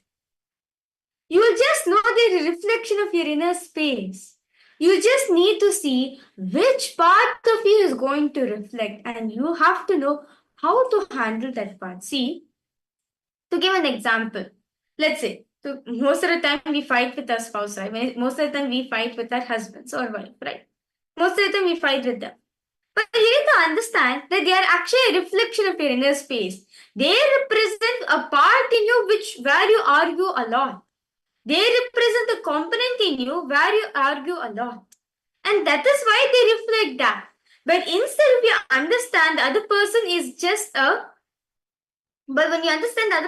a reflection of you, you will know how to alter them. You will know, when you're seeing that person, you can say, okay, this person is going to get angry at me. Let me change it. Let me change my inner space. See, it all matters on which type of inner space you're approaching from. If you're approaching from a completion space, naturally the person in front of you reflects your completion space. If you're approaching at the person with lots of anger and frustration, you are going to be attracting a person who is angry and frustrated at you. But most of the time, we point at the other person, why are they frustrated at me when I don't even approach in that way? You need to understand they reflect your inner space. You may or may not have verbalized it. You may not have shown in your actions, but you are clearly projecting it in your inner space and they are a reflection of it. Take off a mirror. Okay? Take a mirror as an example. Now, if I paint myself completely black, and if I go stand in the mirror, I look myself black, right? Can I look at my reflection and say, why am I black in color? Why am I black? I'm supposed to be having wearing a nice pink color dress, but why am I completely black? Why there's no color shown? Will it make any sense? No. Most of the time we fight with a reflection only. But understand a reflection is this reflection is a reflection of your inner space. We need to correct the inner space, but instead of correcting your inner space, we fight with our mirror. We fight with the mirror, saying, "Oh mirror, why are you black in color? I'm wearing pink color dress, but why do you look black? You're supposed to look beautiful, but why you look so black? Tell me, you look so ugly. Why?" This is what most of us do in a relationship. Instead of digging in and finding out the what space you are in, what kind of cognitions you're carrying in your inner space, we blame the other person to create suffering in our life. But fundamentally, you need to understand they are a reflection of your inner space. They project, they reflect. The other person reflect whatever you carry in your inner space. Are each of you catching? Are each of the participants catching this? How a relationship, in any relationship, oneness, feeling that oneness is what makes the relationship. Being able to fulfill, being able to heal any insecurities, healing any fears, because you're approaching them from the space of oneness. You're approaching them knowing that, hey, this person is my own reflection. This person is not somebody different. A part of you is in them and a part of them is in you. You are their reflection, they are your reflection. Both of you are only seeing each other in yourselves. Are each of you catching this? And do any of you want to share how actually you've seen this happening maybe in your day-to-day life, where sometimes you will be very frustrated or very irritated at one point of time, even you calm yourself down, inside you're still very frustrated, but you sort of settle down kind of or you show you've settled down and you go and you approach your spouse or your friend, you go and approach any relationship that any person that you connect with, and the way they react to you also be from that they also irritated or irritated, not have shown your frustration or irritation. Still, for some other reason, the conversation will go in a circle and come back finally ending at both of you being irritated at each other or frustrated at each other. But in this situation, see, the same thing can happen even for a very excited situation. You feel very excited and powerful and always wanting to say yes for life, and you go and you speak to either your friend or your spouse, and the same thing gets reflected in them, that maybe they would have been in a very low space, but immediately when they see your space, even if you didn't even tell them a word, just by feeling your space, they would have become excited. They would have also started feeling excited. How many of you have seen this happen? Any relationship is only based on how much oneness you can feel with the other person, knowing that, yes, they are a reflection of me. Understand? When you know life cannot be destroyed, you know nothing can touch you. You start loving and being compassionate with each and every one of us. Understand? See, life cannot be touched by anyone. See, you can't destroy anyone. I'm so compassionate and loving to you. You're not a threat for me. Nobody is a threat for me. From that powerful cognition, when you love, that is real love. Until then, until we experience this, no, it is only superficial love. Even though what you consider as real love to your near and dear ones, it is only superficial love. Only when you have the cognition within yourself that I cannot be touched, I cannot be destroyed, life cannot be destroyed. From that space, whatever you do becomes love for the other person. Ma Linga, you get understanding, Ma, are you able to now if you see now with this understanding, with this powerful cognition, if you look into the relationship you have with your mother, are you able to see this? That she is a reflection of you? And are you able to see whenever you approach her, what cognition you approach her from? What is the feeling? Do you feel, okay, yes, she's a reflection of me? What exactly is that? If you look into your relationship with your mother now, with this understanding, you will see exactly where the miss is. Malinka, you're understanding, Ma. Your mother is some part in you. If she's reflecting some part in you where you feel like, I need to approach her only for money, where you feel lack of money, where you feel the poverty consciousness within you. So she reflects that part in you. So now I request all participants pin down all the situations where you felt threatened by life. For example, when your loved one wanted help, you felt she wanted you to do the work and not have a peaceful moment with yourself. I request all participants to intensely write down where are the areas of your life where you felt threatened. Please write this down detailedly as possible. Where you felt threatened by life. Can in any field. Please write it down detailedly as possible.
Janadam, to all participants. Hope all of you are done writing the first step of this exercise. Now let us now move ahead to the second part. Now, I request all the participants to pen down the earliest incident of your life where you remember feeling threatened. Can I request any of the participants, one of you, if you're comfortable, to post one incident, sorry, not an incident, but one feeling or one time when you remember feeling threatened. Can I request each of you to, any of you, if you could post? It could be sometime maybe when you were traveling in the dark sometime and maybe you met a stranger. Or it could have been when somebody shouted at you also and you didn't expect something. Somebody threatened you saying that, okay, you need to take some actions, like maybe gave some ultimatum. Whatever it may be. Okay, Ma, Linga, you've posted. she lost her temper, used language and other ways to make everyone make money for her.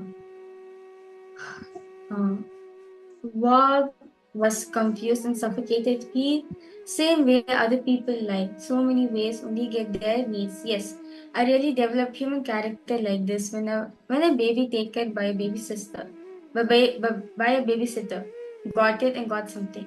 Yes, when first I feel threatened, develop the cognition. Okay. So, Ma, Linga, you've written this as, like, you found this as one of the feelings in the incident, right? Yes. Nityanandam, Rahul Kannaya, welcome for the program. Okay. Yes, so... Okay, so you've written, I was in sea and high tide came and suddenly came and lost balance. Okay. So these are the few times where each of you have felt threatened, right? I request all of the participants to take a few more minutes, look into the first incident when you felt threatened. When you started having that same... See, if you actually look back and see, every time you feel threatened, it is the same thing that gets triggered in you. If you just look at your thoughts at that point in time, it will take you through a whole lot of different incidents, different times when you felt the same way. Because actually, normally itself, if you see your thoughts, they are totally disconnected. Right now, you may be thinking about, like, you may be sitting here in the program. The next, you may hear one word as maybe we'll share some word, any word. For example, the word dog. So when we say dog, you may remember your pet dog, and you will remember, okay, I need to go attend to it. Then the next second you remember, oh my god, the time has already passed by, and then you see the time, and then you remember another task, and then when you remember that maybe that task would be related to getting groceries, and then you remember, like, you just keep going, and finally you end up, like, the entire thread takes you to somewhere in your childhood or somewhere, some future planning, whatever it is. But your thoughts, if you actually sit for a few minutes and write down your thoughts without just writing down your thoughts, whatever comes to you, and read it after that, you will see everything is totally disconnected. And when you feel threatened, or the same way in any situation, when you, right now, in the last few hours or in the last few days, or in the recent past, anytime when you would have felt threatened, unconsciously or consciously, you go back to all the different times where you felt threatened from the time it first begun. So that is why it is very important for us to analyze and see, to look in and see when was the first time, the first incident when you started feeling that threatened, when you started feeling threatened. So look at that incident and bring completion within yourself for that incident. Just decide to drop it.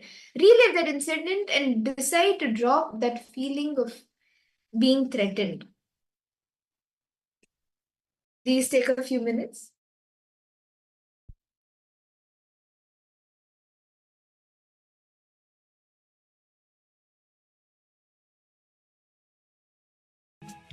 Bring completion to all the incidents in your life where you felt being threatened. This is nothing but coming from the cognition that life is not eternal, right? Other person is there to explore. Because all the participants should please write this down as detailedly as possible.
Nityanand, I hope all the participants, all of you have been able to complete finding the exact incident where you started feeling threatened, and you have been able to bring completion to that incident by reliving it.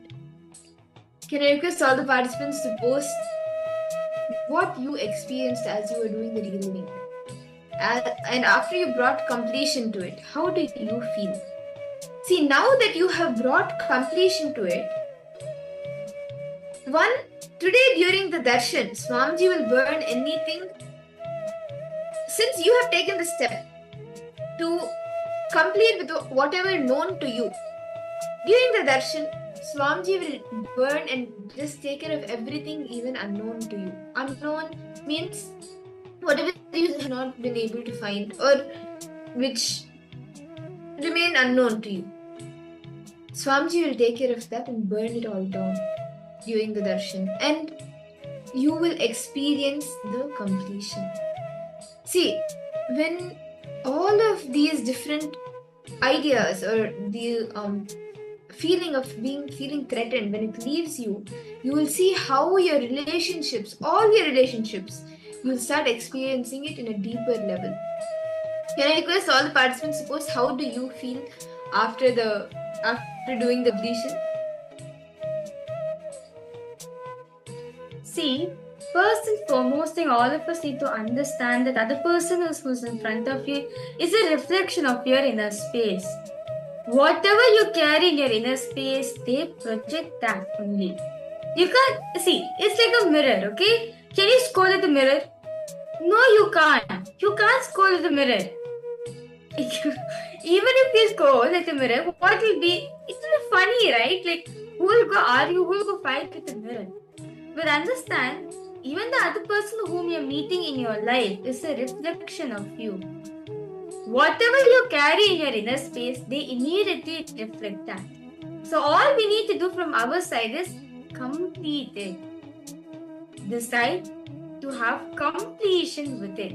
When you decide to have completion, right? When you decide to let me have completion in my life, you will simply see the other person also will be complete with you, as they are nothing but a pure reflection of our inner space. So let us now enter the very beautiful power of telepathy. So we are going to be continuing to think of a picture in our inner space.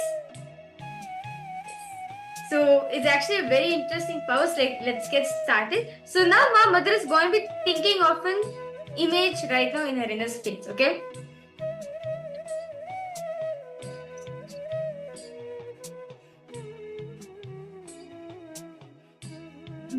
So yes, I will be holding an image in my inner space, and I will also be looking at that image in front of me. And all of you, so like I will be looking at the image and visualizing it in my inner space. And you will be scanning through your third eye. You will be scanning my inner space and seeing what is that image that I am holding in my inner space. So can I request all the participants to please sit straight? Please sit straight, chant the Mahavakya. Connect intensely with Swamiji.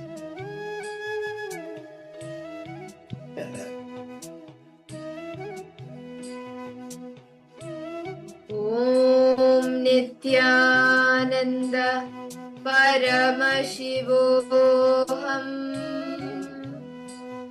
Om Nityananda Paramashivoham.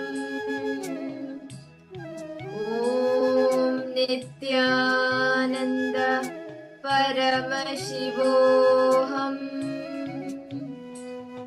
Om Nityananda Paramashivoham.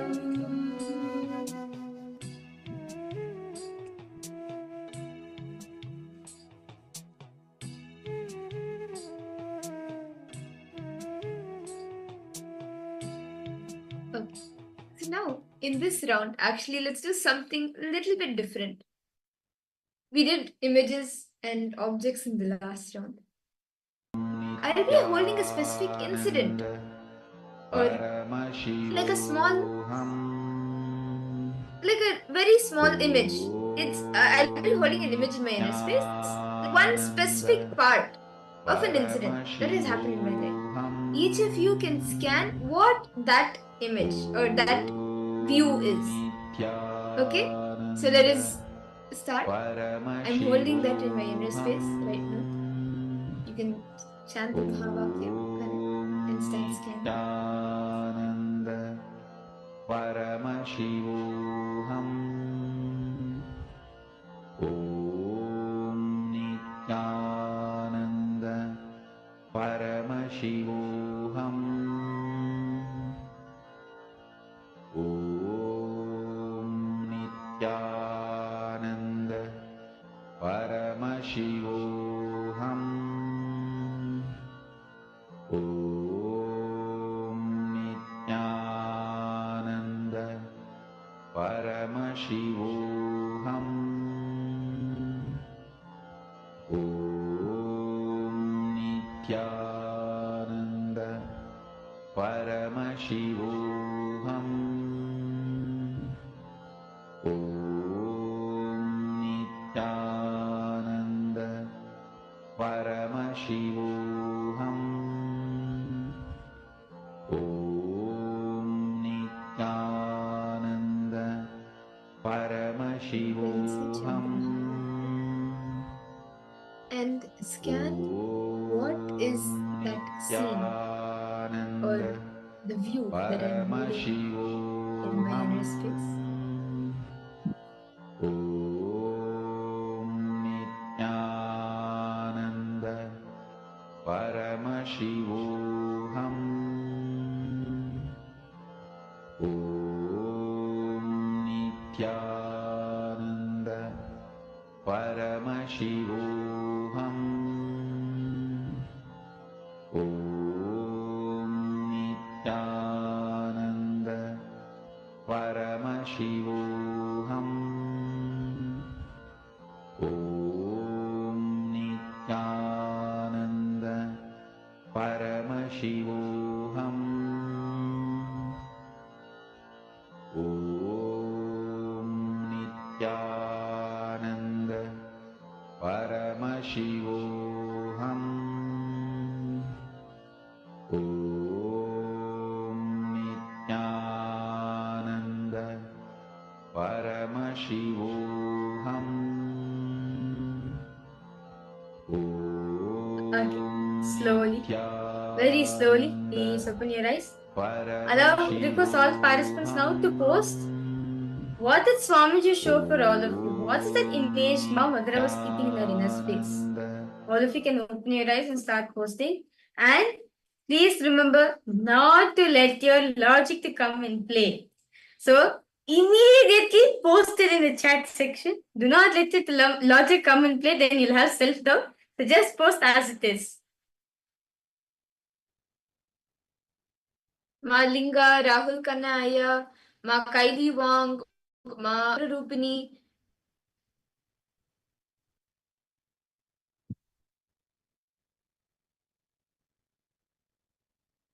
White silver image. Okay.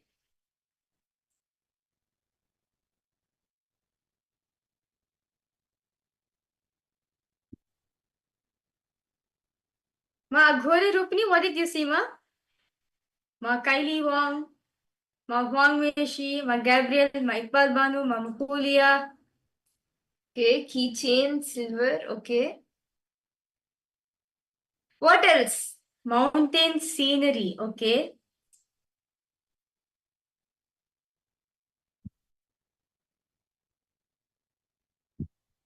What else? Rahul Kanaya, anything else that you saw? Ma Parameshwari Krishnan, anything else? And okay, Ma Agora Rupani, you put blue sky and mountain scenery, okay. Anything else, Ma? Orange. Okay.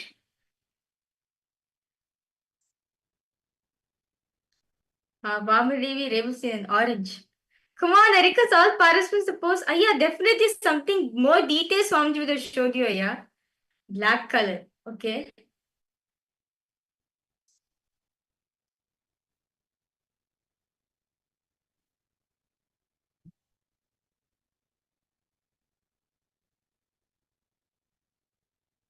Rahul Kanaya, anything else? Any more details that you were able to see?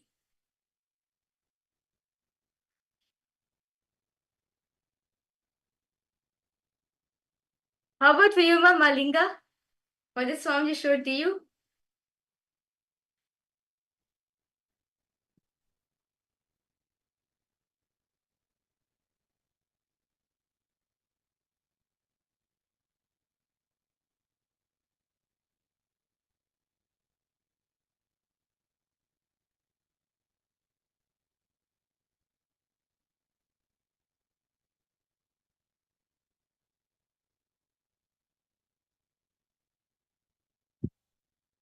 Okay.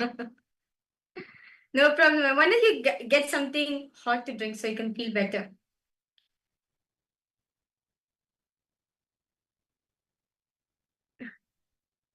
Okay. Okay. Atal. You say Atal? Okay, that's nice. Okay, yes. A towel with cloth. Okay. You mean clothes, ma? Okay.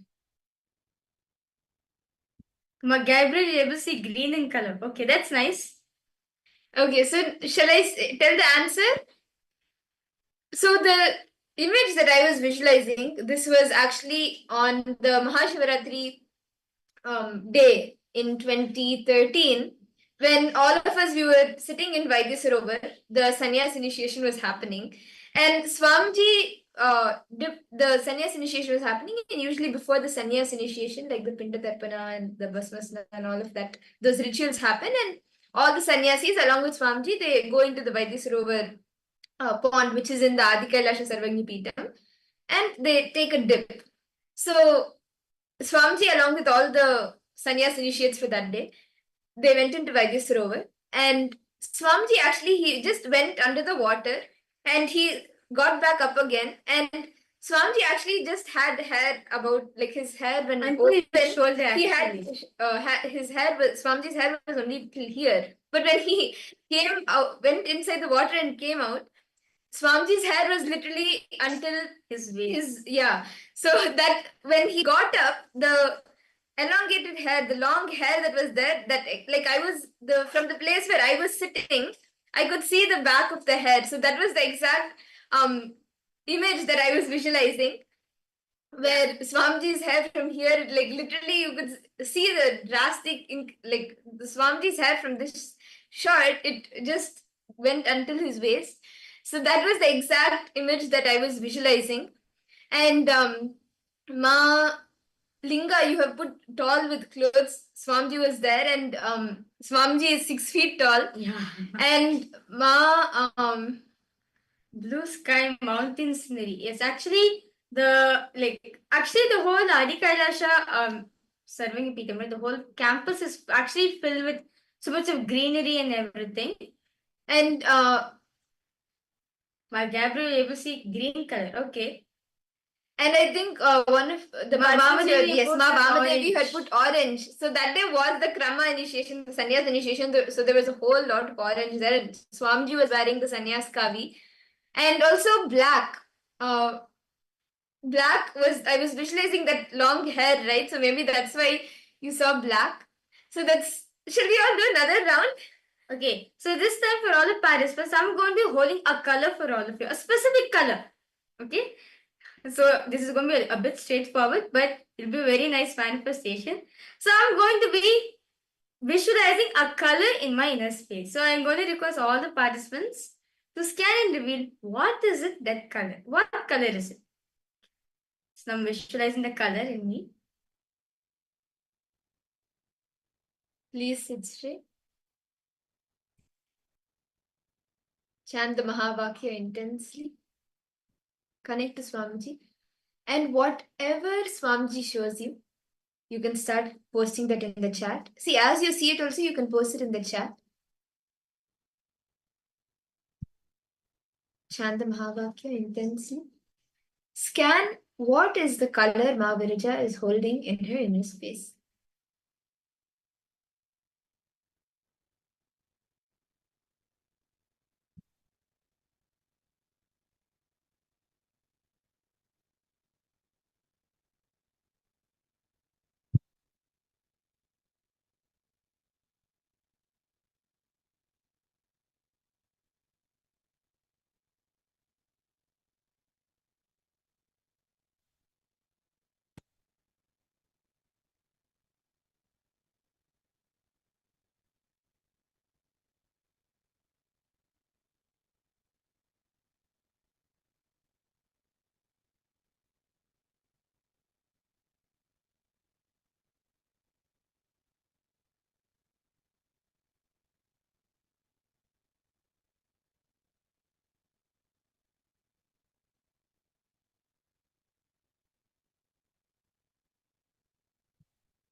Okay, please relax. I request all the participants now to post what was the color that Ma Viraja was holding in her inner space. Okay, let's see who gets it right. I request all participants to post as it is. Whatever Swamiji showed you, please post it in the chat section. Do not let your logic to come in play. Okay. I request all of you to post what is the color the Swamiji show for all of you.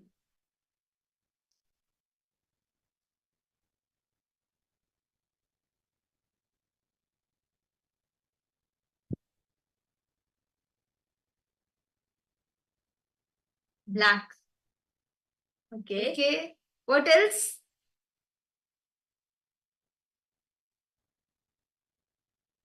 Sky blue. Okay.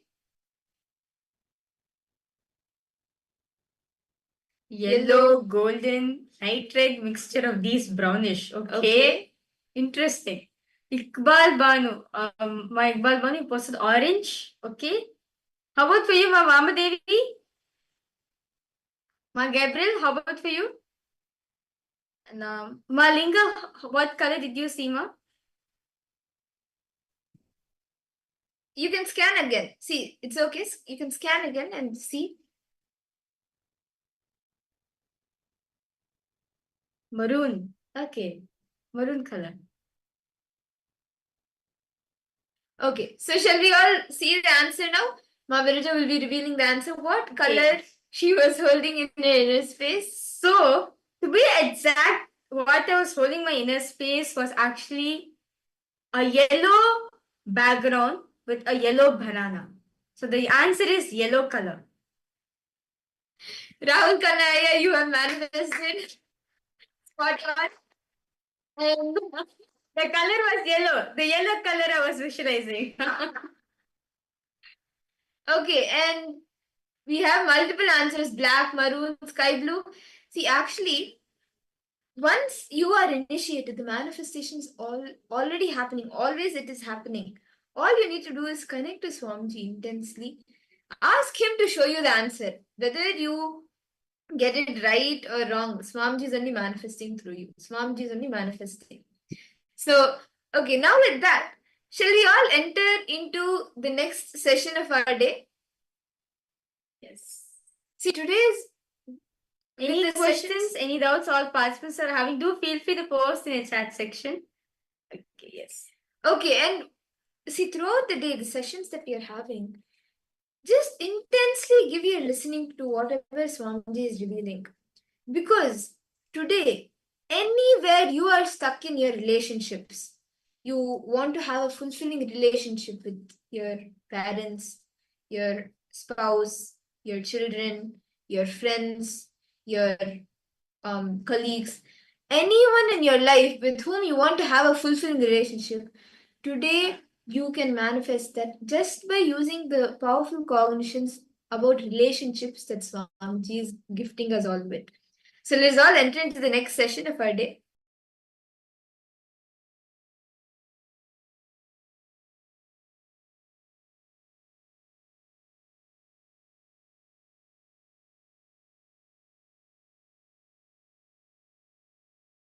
Please advise. I'll start my tradition of answering through stories and jokes from today.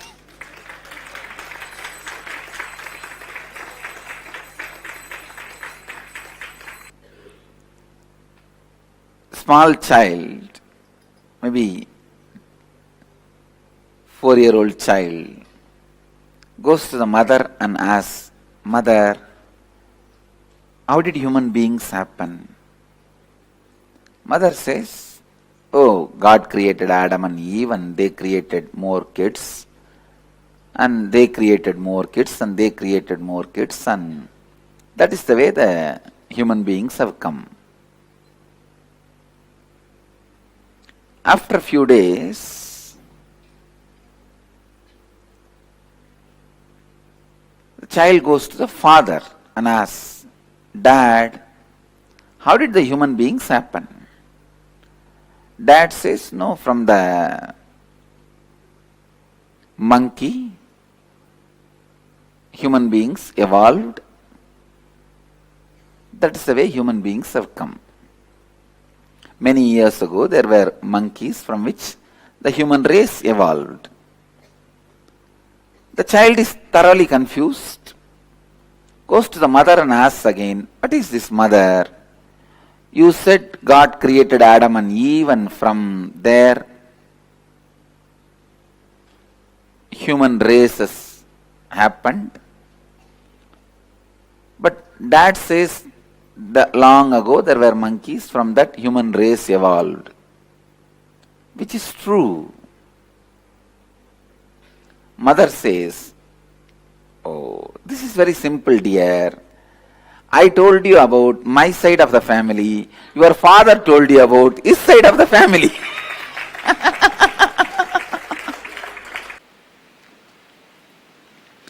Husband sent a text to his wife at night for dinner. He sent another text, and I forgot to tell you that I got an increase in my salary at the end of this month. I am getting you a new car. She immediately texts back, oh my God, really? Husband replied, no, just I wanted to make sure you got my first message.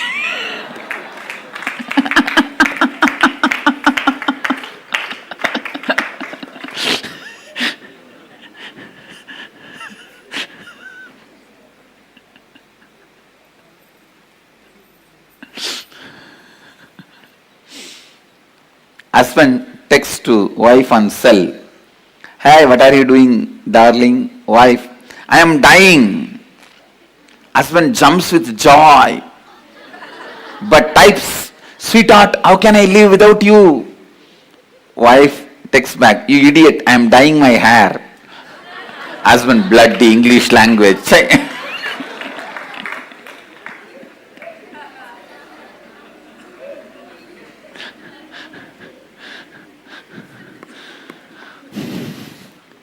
Boss hangs a poster in the office. I am the boss, do not forget. He goes to lunch and comes back from lunch break. He finds a slip on his desk. Your wife called and she wants her poster back home. First I wanted to make these three statements. One, relationship does not mean only the few human beings who live around you. When I use the word relationship, I mean your relationship with your health, with your money, with your life, with your success, with the nature, everything. Second, you also have a very inauthentic way of dreaming about your life, just to have few cozy relationships around you, and that is enough. You are complete with your relationships and relationship dimension, which is completely wrong and inauthentic.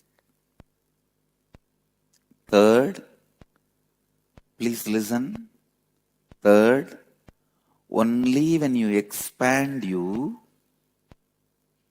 to the level with integrity and authenticity, anything, anybody comes in your breathing space, there is a conflict-free, complete relationship. You are going to experience fulfillment and success. Relationship is not related to the quantity, it is related to quality. Please listen.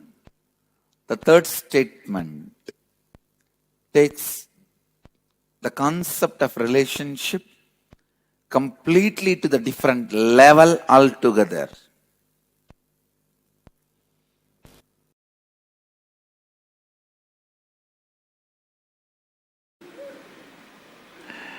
Understand,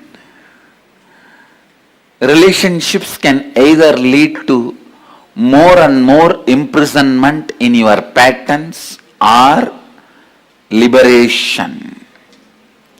Pattern or possibility, it can lead you to more and more space of possibility.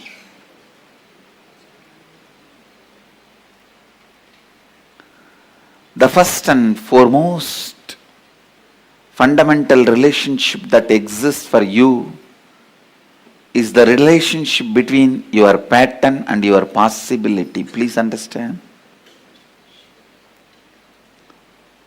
Please come to the space of listening. Dhyan se suniye. Listen. I am not talking about with whom you relate, with what you relate. I am not talking about your relationship with your husband, wife, brother, sister, father, mother. I am not talking even about all that. I am talking about from which space you start relating. I tell you, if you relate from the space of possibility, even if you live with a large family, you are a great sannyasi, enlightened being. If you relate based on the patterns, even if you are living alone, you are bound, patta, fallen, grihastha. Understand?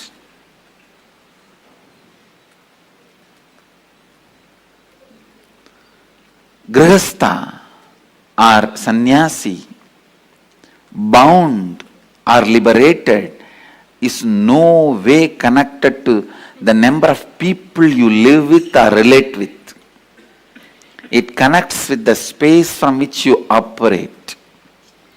If you see every human being as a possibility, for that you also should see you as a possibility. Understand? When you see you as possibility, you will see everyone as a possibility. When you see everyone as a possibility,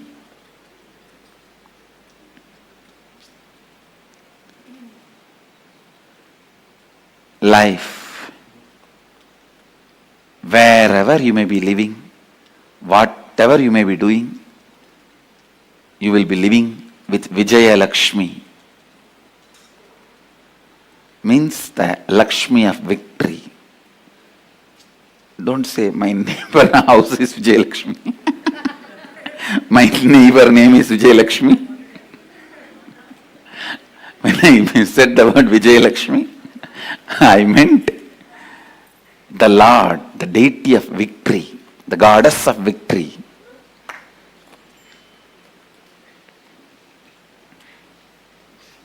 Please understand.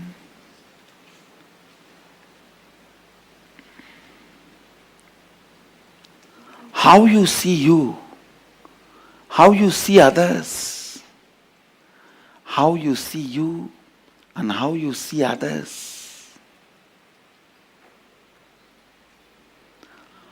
All relationships you experience in your life can only from two space, two frames. One, listen. Please listen, because I am giving you the punch statements for your life. One, inside the frame and perception given by your pattern. Inside the frame and perception given by your possibility.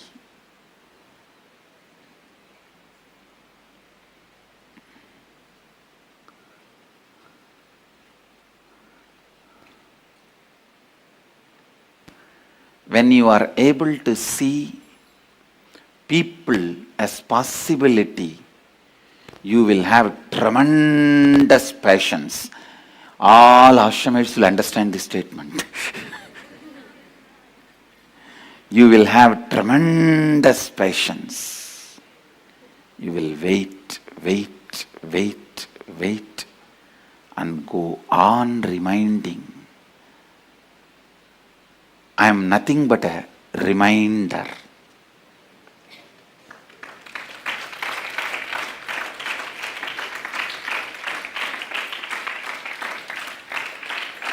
I am nothing but a reminder. When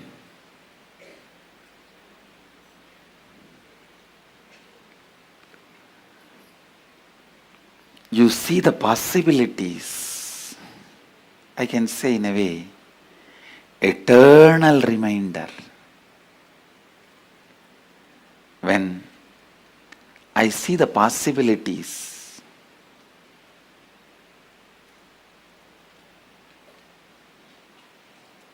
please understand, when I see the possibilities,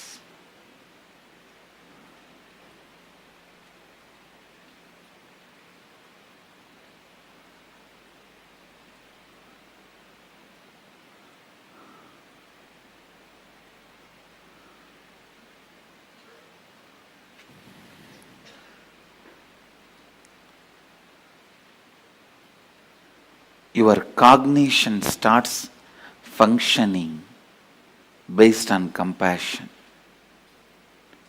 I tell you, please understand, even if you feel suffocating, imprisoned, live with a person who sees your possibility. Even if you feel free, liberated, don't live with people who see you only from pattern. I am defining real freedom and real bondage. Living with a person who sees your possibility, who sees yourself as a possibility, who has seen his possibility and who sees you as possibility. Even life around him, with him, feels like suffocating or bondage. Live with him.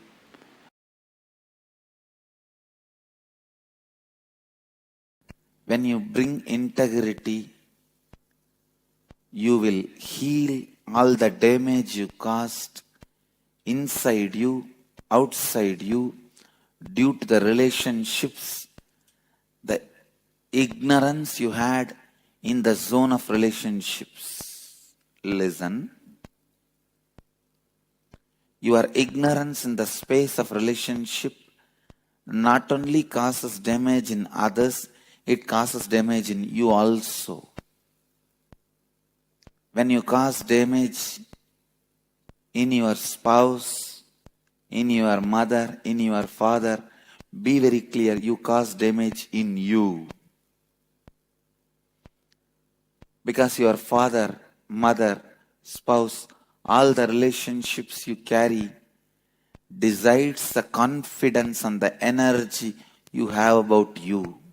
When you bring the integrity as a space inside you, the space you perceive, you experience, you operate, suddenly so much of healing happens to you and to others who are living around you, who are relating with you, fortunately or unfortunately.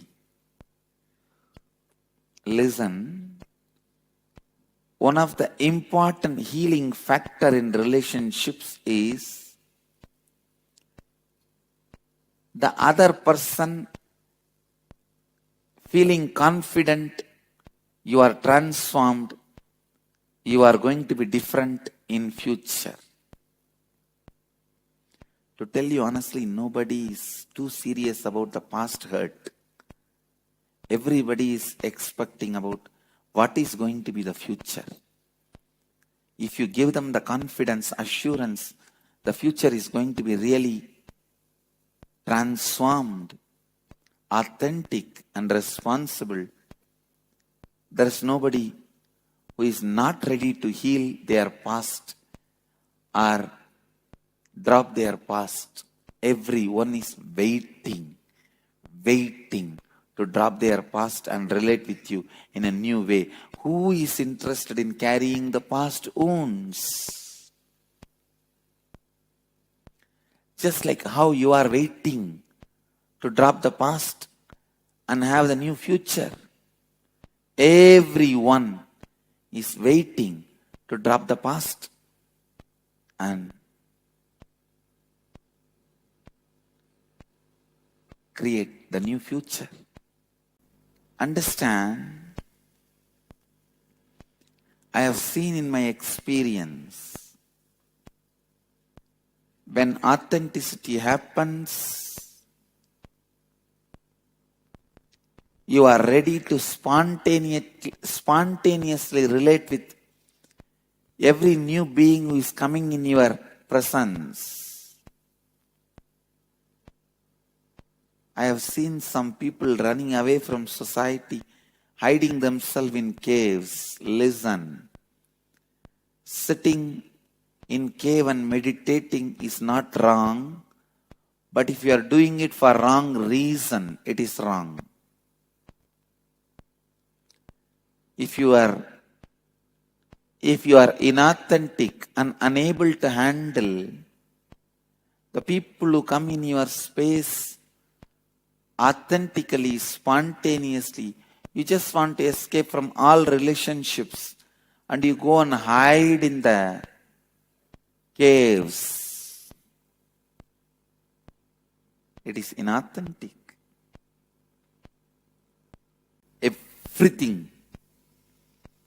Everything has to happen out of completion.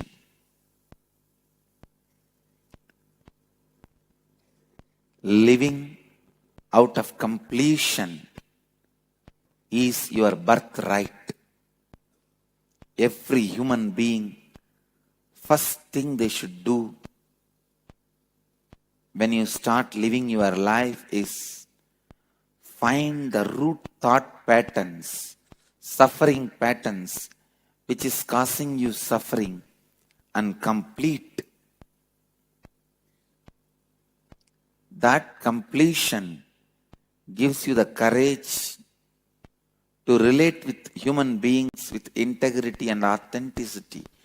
People are afraid to relate with other human beings.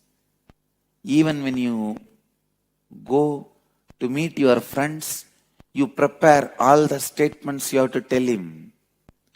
Why can't you be spontaneous?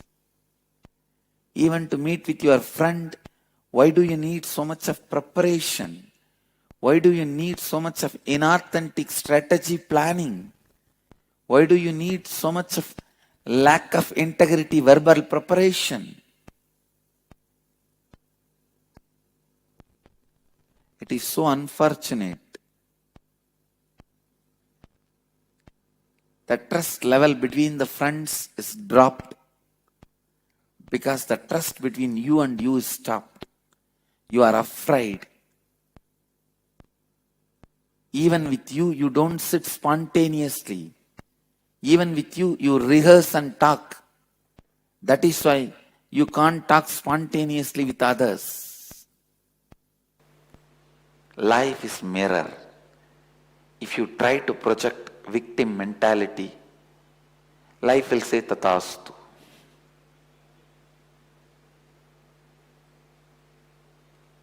Don't expect sympathy from life by showing yourself as victim. No. It will simply say tathastu.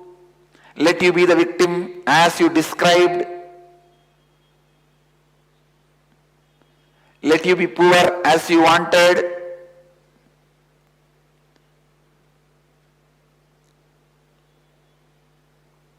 Life is a huge, eternal, perpetual tathastu. So be it. How you present yourself to the life, it says tathastu. Never ever try to show yourself, try to perceive yourself as a victim. Decide. Victimhood is the past mistake. I'll never allow that to be a future reality. Victimhood is the past mistake. I'll never allow that into a future reality.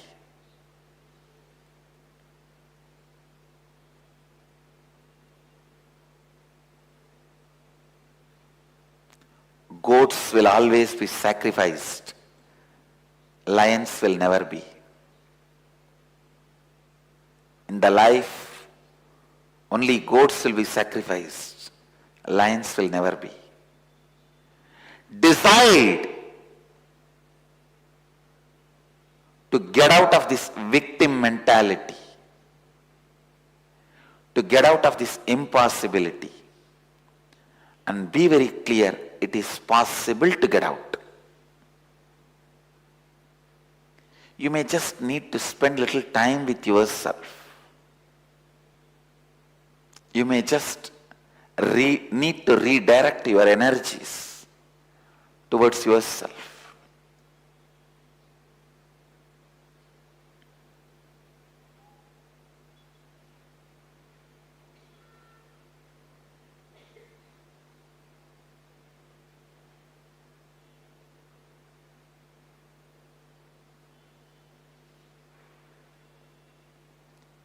When you know how you behave, respond,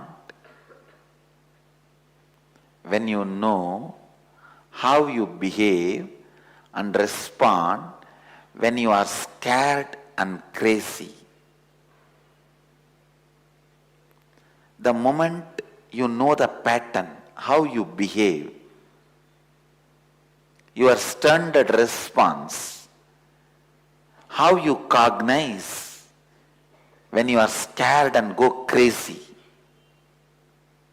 how you react, the moment you understand, decide, I am not going to flow in the same pattern again. Get rid of it, complete with it. You have only two possibilities.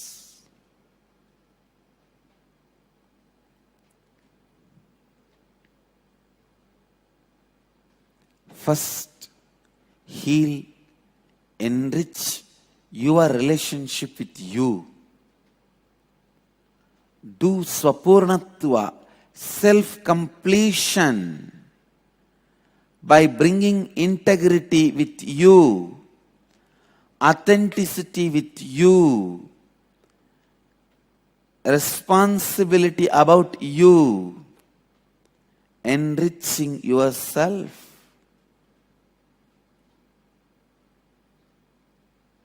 Listen, I ask you to bring these three qualities in you as a first priority.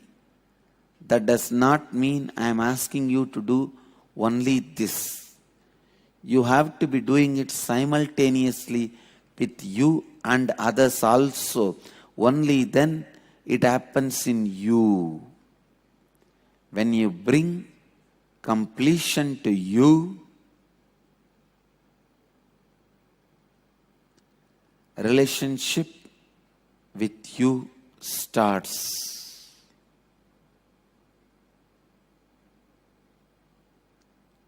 Enriching yourself starts.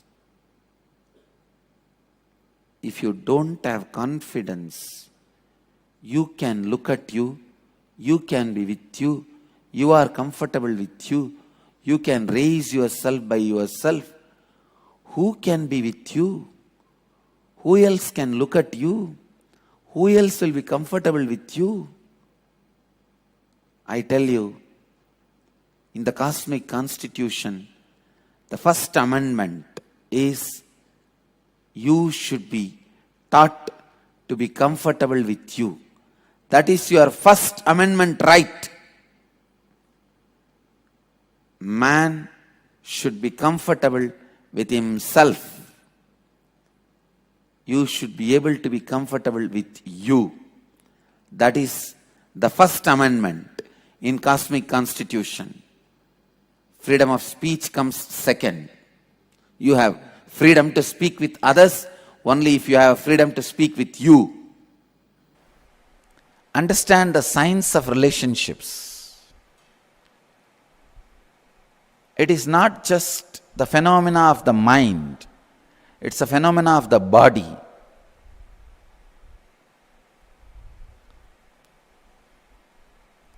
Do not collapse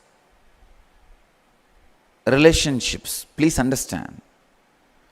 Do not illogically collapse relationships.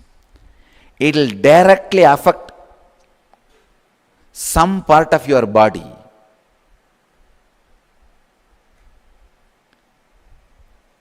Unless you are logically completely convinced that this relationship can't be maintained, this is going to be abusive, it is going to be disturbing and disrupting your life, don't collapse any relationship. That is why I always insist when people come to me asking they want to break their family, they want to go for divorce, I tell them wait for some more time. They say, no, Swamiji, anyhow I have decided I can't live with her, I can't live with him, better let me break now. Why torture? I tell them no. If you are tortured, your muscle memory and biomemory will strongly start believing this is more disruptive, this is not the way you want to live. Then if you break, you will not have any physical diseases. But before your biomemory or muscle memory is convinced, only when your head, the mind is convinced, if you break, the collapsing will simply turn into a disease inside you. That is why I insist, wait for some more time. Whether your muscle memory or biomemory changes your decision or it is going to support your decision, let's see. Let us see how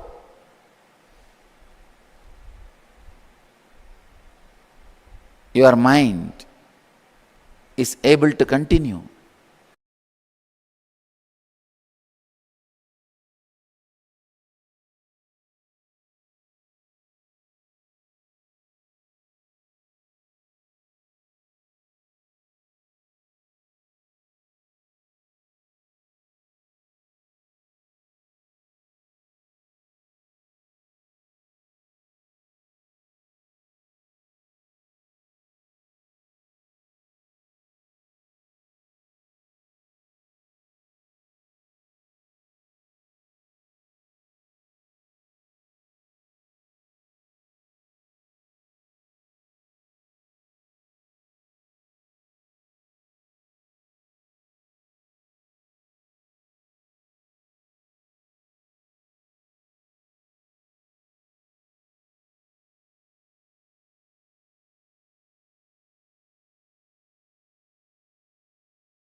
Yes, Nityanandam, to all the participants. Wow, that was a really amazing session. All of us just now listened from Swamiji. I like the starting of the session, it says Swamiji spoke. Like Swamiji was like literally through jokes and stories, Swamiji made each and every one of us understand a relationship is a possibility. It is not a pattern. It is a possibility to be experienced. So I would like to request all participants to post how was the session. What did each and every one of you understand? Can you please post it in the chat section? It was a very beautiful session. All of us just now had it. See, the most one thing to heal any relationship is integrity. And each of you, like you can nourish each and every relationship through that. You can post your understanding, your click on what you understand as a relationship, what you click with the most in this session, and what is going to be your next step towards making your relationship manifest the way you want from the understandings that you got in this session.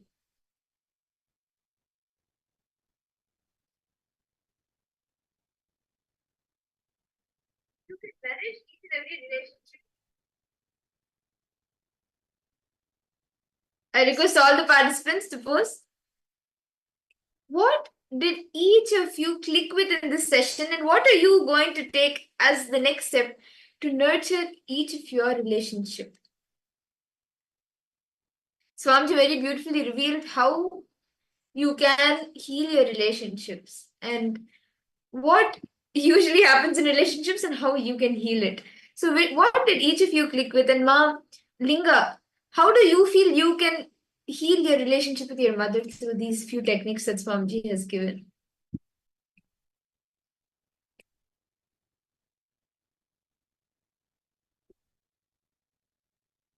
I request all the participants to please post.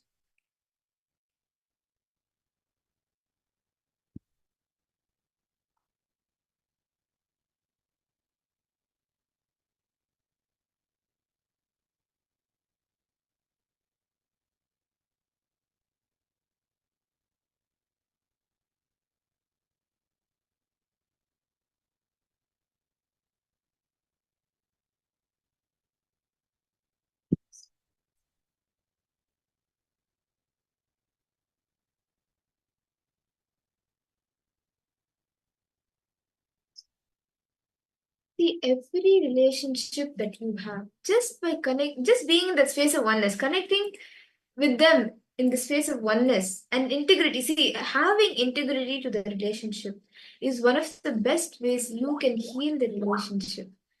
And whatever happens, just knowing, okay, this person is also the other person, whoever. It could be your spouse, it could be your parents, it could be your children. Knowing that they are a reflection of you. Whatever you are feeling inside, whatever you are going through inside, they are reacting the same way. They are reacting to you and behaving the same way. What you are feeling inside is the same thing that they are feeling.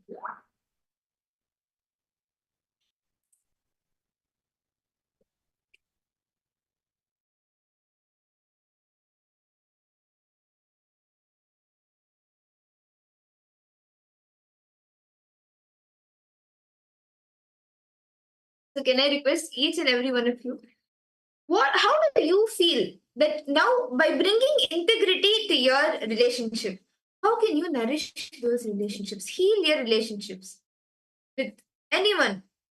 It could be your parents, your children, your spouse, your colleagues, your friends, with each and every person you share a relationship with. How do you feel through integrity? You can heal and enrich the relationship that you have. And I request all the participants to take a few minutes. How you can heal, and just write down how you can heal and enrich the relationships that you have, the relationship you have with yourself. See, we all saw how what is there within you, the reflection of you is only the other person. They are a mirror of you, right? So understand yourself. How can you heal and enrich yourself more? The relationship you have with yourself. How can you enrich that? How can you heal that? Do Sapurnatva, the completion with yourself. Then you will see that even outside the relationships start being healed and you start seeing that, okay, yes, now this relationship is coming to fulfillment. So I request all the participants to please take a few minutes.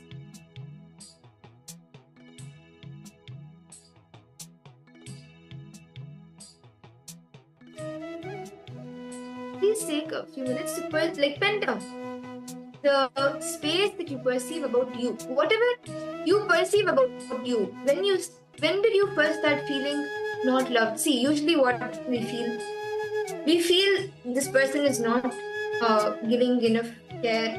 This person is not taking care of me or loving me enough.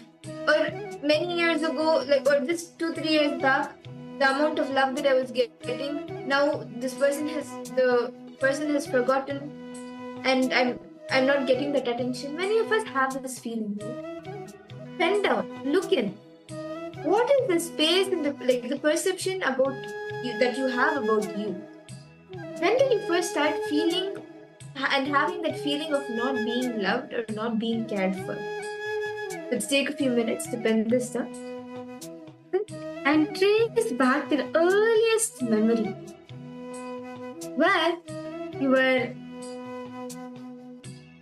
7, where you started feeling that you're not loved or you're not being cared for.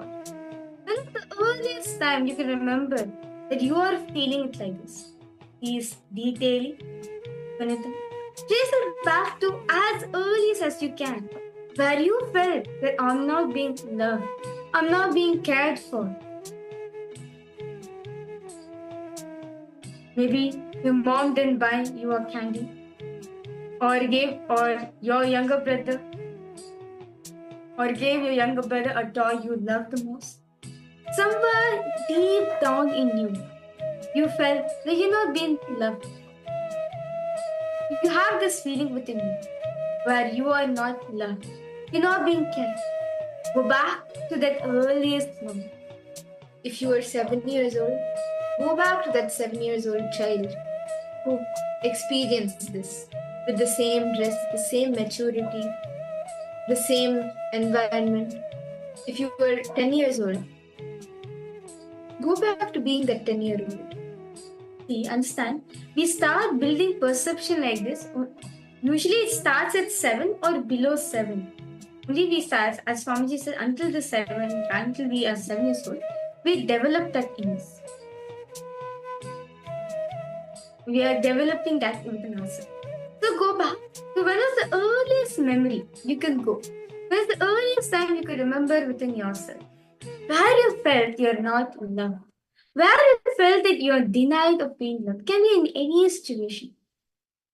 Please trace back to the earliest situation. Detailedly write it down.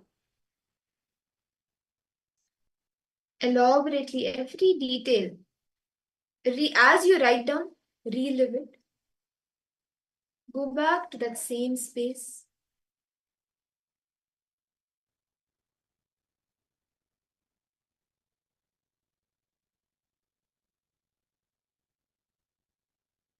Go back to that same environment. See the same people who are there. How did they react? How did you react? What triggered you? Relive the entire incident, the entire happening. Stand. You may be having incompletion with other person, but you need to fundamentally understand that the incompletion first starts with yourself. Swamiji very beautifully shares that you are the first person to listen to your thoughts. You're the first person to listen to your decisions. So, because you're incomplete within yourself, you felt the deprival within yourself. So this is why you may have grown up, you may have moved on in your life, but still that feeling is there in you. You may have pushed the incident under the carpet to not remember the pain, but still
level.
You can do.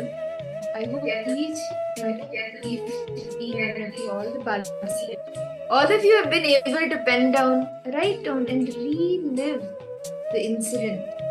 When you started feeling that you are not loved, you are not cared. I request each of the participants to share how you are feeling after doing this completion.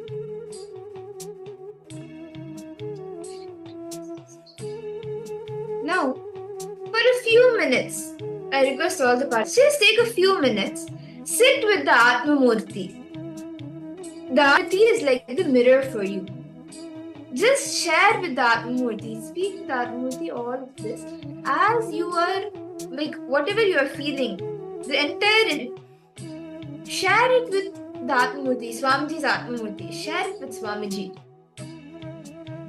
Doing this, you will literally feel so relieved.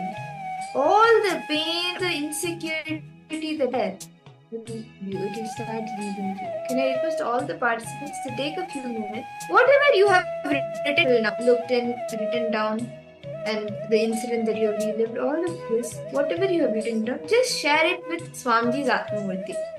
Shall we all take a few minutes for this? And if any of you have any questions, please feel free to ask.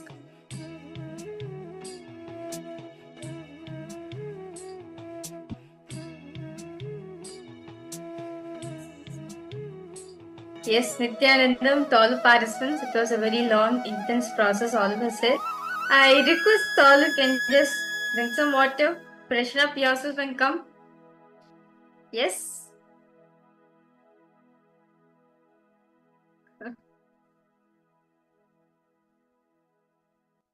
Okay. So next is, I request now all detailedly written down, all the discomforts, all the areas of your life where you felt that you are not being loved, you are not being cared for. Next step is sit with your mood and complete. Tell everything to Swamiji.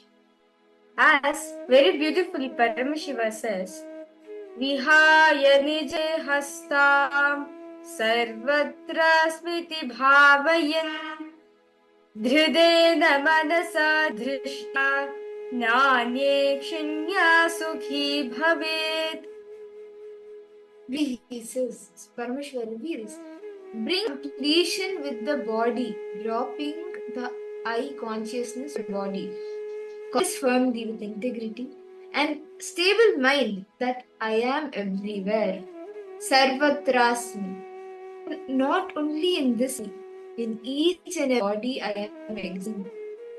When you are existing in body, you are in oneness with everybody. Why to hold on to the incompletion, right? So just take a few minutes now to complete with everything. Share with the Atma Murti the incident, the incomplete, and come with it as you share it with Swamiji. Please take a few minutes.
Kendall. I hope each and every one of you have been to share the incident with Amji's Atmamurti, and you are going to experience the completion. Can I request each of the participants, you can share in the chat how do you feel now after doing the reliving, and after sharing with Swamiji also, how do you feel now? You understand, only when you have the completion within yourself, you are powerful within yourself, with all the relations outside you also with completion, with the way, how the way you want, how the way the fulfillment that you want relationships to manifest when you feel complete about it inside you. If you feel powerless inside you, then outside the relationships will also be powerless, or like it'll not manifest the way you want. But when you are powerful within you, when you know, yes, this is what I want to manifest, and this how, like this is the exact incompletion, just drop it, and you are powerful within yourself, then you will see every relationship around you attract what only the way you want it, how you want to manifest the relationship for yourself. Yes, Rahul Kanaya, you posted light-hearted, feel better. Yes. Okay. I feel huge. Wow. How about for you, Maghori Rupinima? That's really nice to see. See, the grudge we have been carrying all this while, right? The incompletion what we've been carrying within ourselves for a long time. See, first thing Swamiji said, if you're having an incompletion with other person, you need to understand you have it incomplete with yourself. Okay. To understand is better, can I request all participants to give me one example? Any one of you can give example. So much of sadness and tears. Okay. Anandeshwari, come out. See, whatever you are going through, whatever you are feeling, and like whatever is coming out, let it come out. Let it get relieved. Continue to share with Swamiji's Atmamurti all the incompletions, the reliving, the incidents that you have written. Just share it with Swamiji and relive it. Continue to do it. If you do this every day, right, ma, you will see how things shift for you. How you start feeling much more complete inside, powerful inside. So do this as a practice itself. You can do it every day for about 20 minutes. Do completion every day. Can I request all participants, suppose any one of you to give one example to understand how your problem, the incompletion with yourself, is the reason why you feel incomplete with other person either. The reason why you're experiencing suffering in your relationship, it's not because other person, it is because of you. You are the first relationship with yourself. Understand? The first relationship carry in your life is you. You are your own friend, you're an enemy, very beautifully Krishna says. So, if first and foremost in this, right? If you are feeling incomplete, if you feel hatred, if you feel you're not being attended, cared for, if you feel you are not, that same incompletion only you will carry with the other person. You may be going anywhere. Actually, I would like to give my own example. So, from a young age, like how to say, from a young age, I used to have like very, how to say, I didn't have a relationship with my mother. Like this is before I joined Gurukul. So like literally for every single thing, I used to fight with her. I used to say that you're so partial to my elder brother. You're so partial to him. You love him a lot, and yeah.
Yes.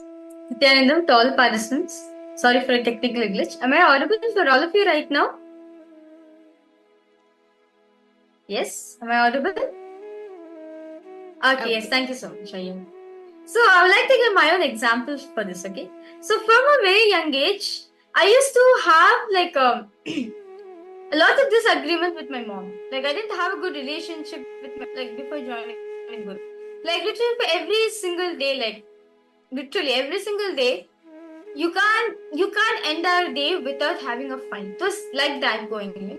First it started 1 week, then it became posted, and within 5 days, then become like 3. Then it came to every single day we used to fight with each other. Like for such simple things, I used to fight with her, and I used to say most of the time, "You care for me. You don't love me a lot. You care for my elder brother, not for me. You don't like me." But she'll be like, "Don't say like that. I do care for you, Natalie. You're my child." But I used to feel myself that no, she's just simply saying it so that I can calm. Like this, like this so many times. I used to tell her that I'm not satisfied the way you treat me and everything.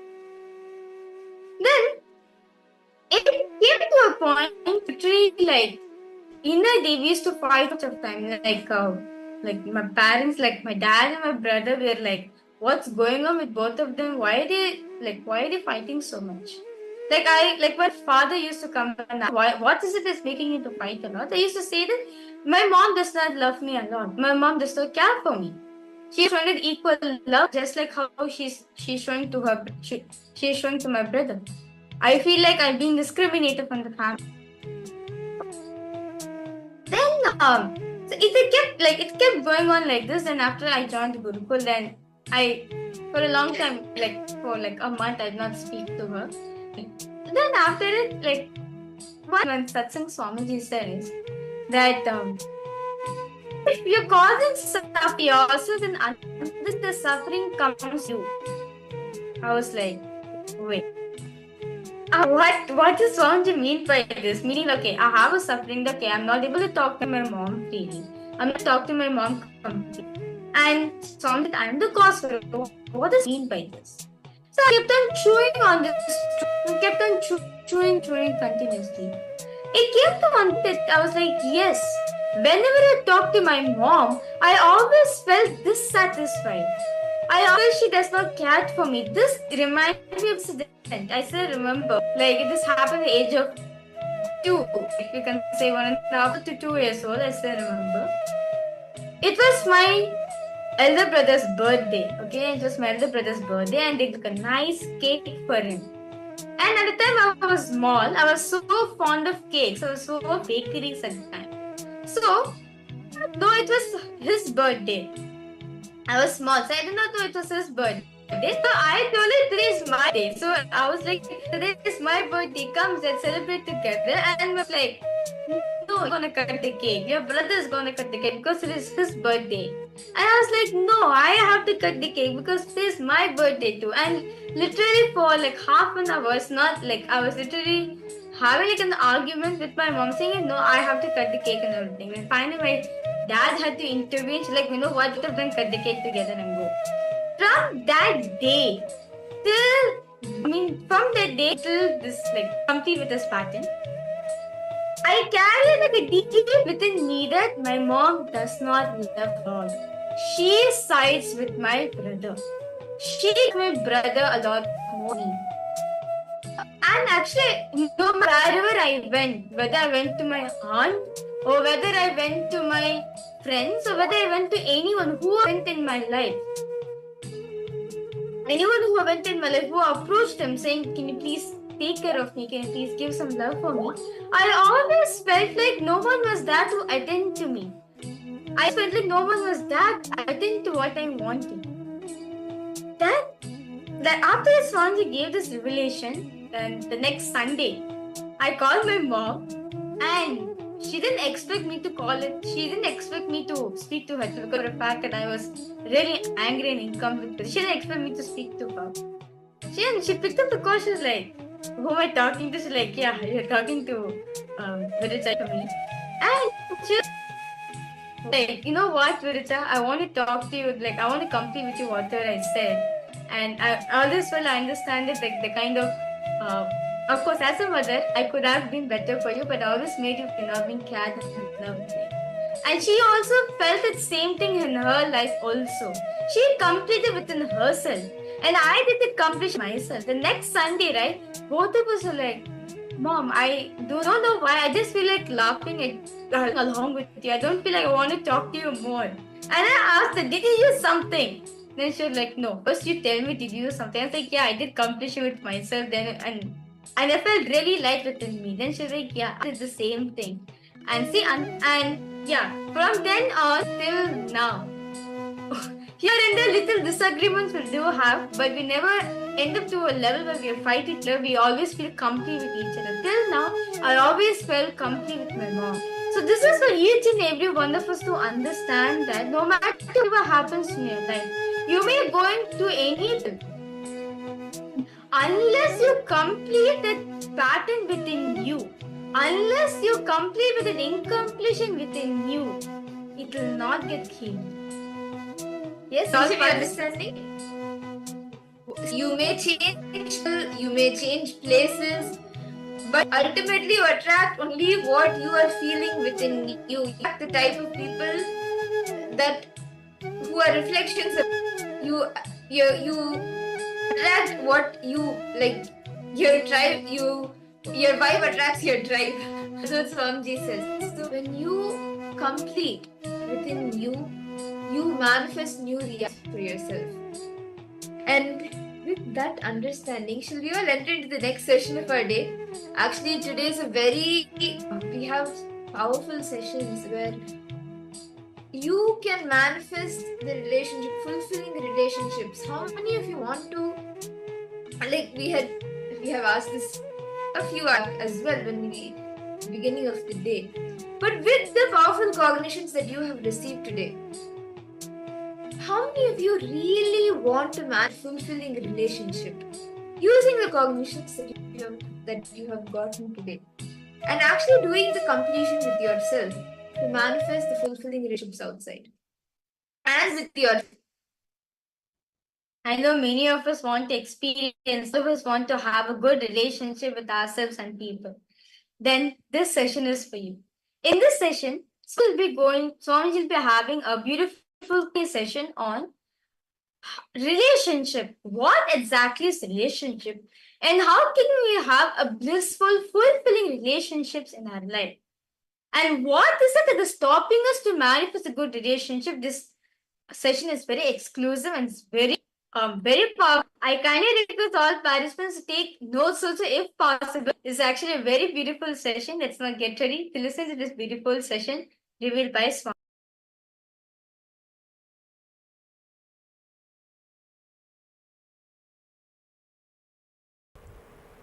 True love and fulfilling relationships is your birthright. Please understand, what is true love? True love is the experience, the way, method through which you connect with everyone with the basic cognition of oneness. Please understand. The basic truth about life is oneness. The vast energy field where all of us experience that oneness. Having that oneness as a basic cognition, the way you relate with everyone, is true love. Fulfilling relationship means every relationship which reminds you again and again and gives you the experience of that oneness is fulfilling relationship. The person may be near you, far away from you. He may be your spouse. He or she may be your friend. Whatever title name you may give, as long as that being brings you to the powerful space and reminds you, makes you experience oneness. It's fulfilling relationship. Relationship is the subject. I receive tons of questions every day. So I'll try to answer some of the questions related to relationship. First question, people always ask, Swamiji, what is true love and how do you experience it in your life? As just now I explained, true love is again and again reminding you the space of oneness, the unifying field of consciousness, and any thought, action, word comes from that experience of oneness towards anybody, anything is true love. Remember the basic truths about life of oneness. You will naturally experience true love in your life. People ask, how do I know if I am experiencing true love or just a mind game? Understand, if the other person again and again makes you powerful, makes you experience that oneness, you are experiencing true love, or forget about it, it's all just a mind game. People tell me, I seem to always attract the same kind of relationships. How do I get out of this pattern? Just blame others that they took advantage of you. Most of the time, people blame others that they took advantage of them because of their own irresponsibility.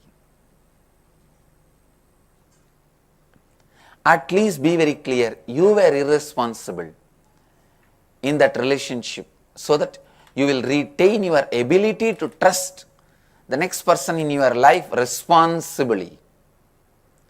If you give the wrong word, saying that I trusted and they took advantage of me, you will lose the capacity to trust, which is one of the important dimensions of life, should never be lost.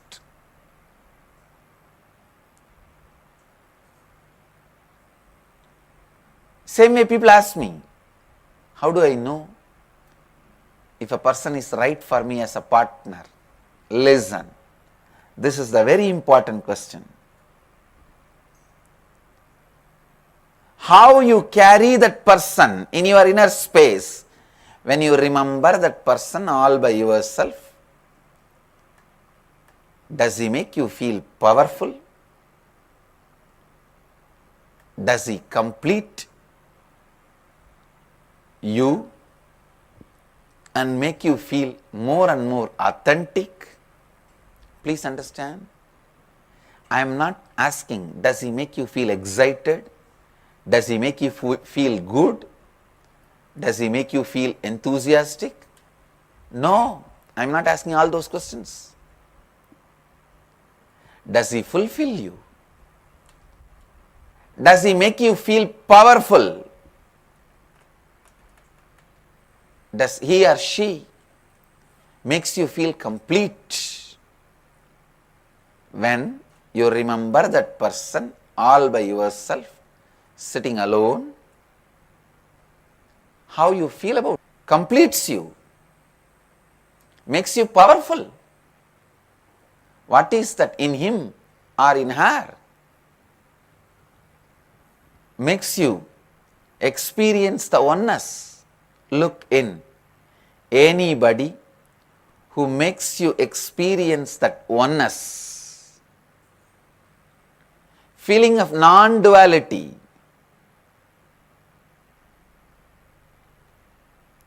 anybody who makes you feel powerful, completes you, helps you go beyond all your incompletions, powerlessness, really makes you experience powerfulness is the right person for you.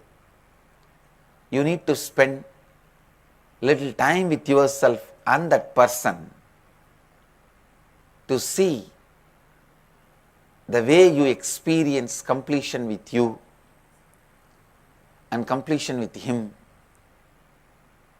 If that person is able to bring completion in your life, you are able to bring completion in his life or her life, are both of you able to see each other's possibility, then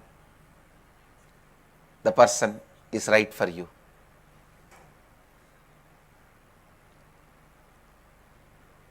Next, people ask me, how can I bring true love into a relationship to make it extraordinary? The one and only way, bring the experience of oneness and completion in both of you. Welcome to the inner awakening. To experience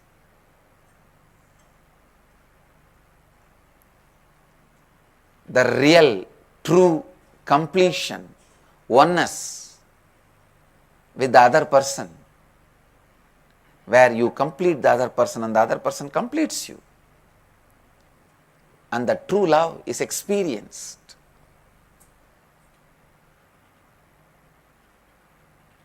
Where the true love is awakened.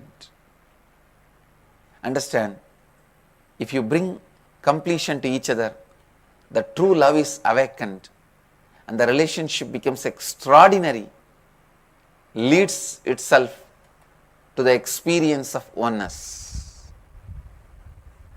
People also ask me about the concept of soulmates. Do they exist? What does it mean practically? I want to tell you, the soulmates exist only after you discover your soul, not before that.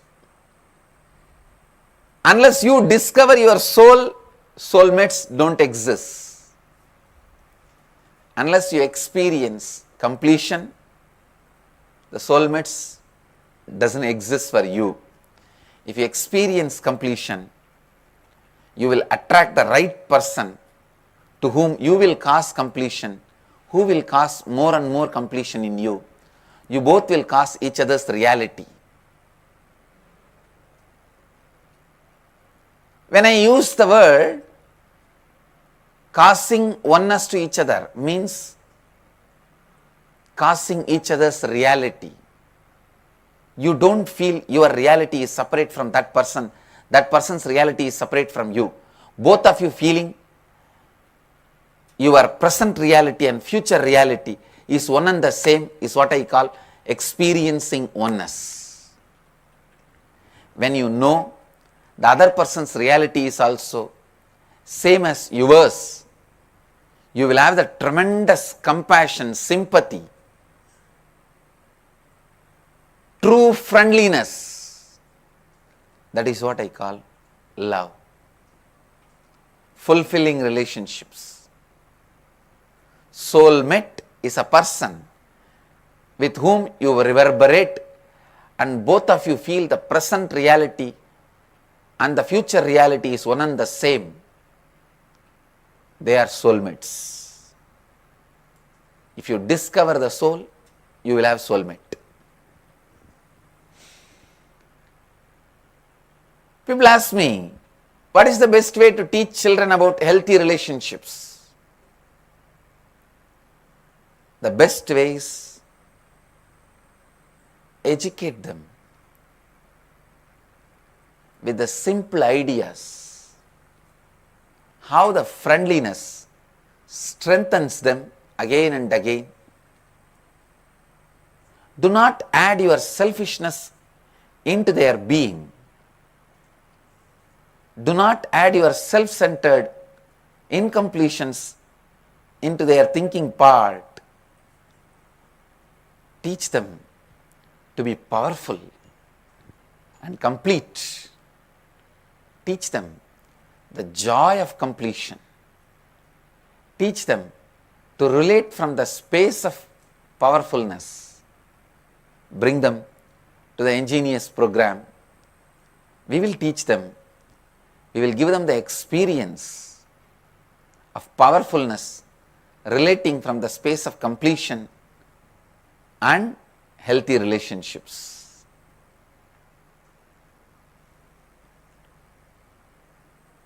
Last but not least, this is a very important question I always face. How to use love and the relationship as a gateway to enlightenment and higher consciousness. This is very important thing. Please listen.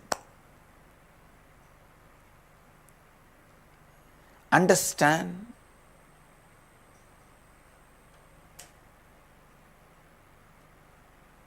you are nothing but bunch of your patterns, past experiences.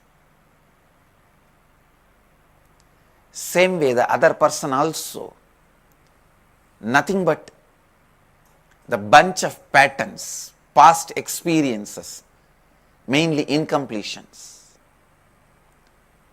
Remember, whatever leads you to incompletion will be leading the other person also into incompletion. Remember, never to retain the other person in your life through incompletions. No. Trying to have the other person in your life through incompletions is psychological slavery. Most of the time, because you are dependent on the other person, you make the other person dependent on you subtly.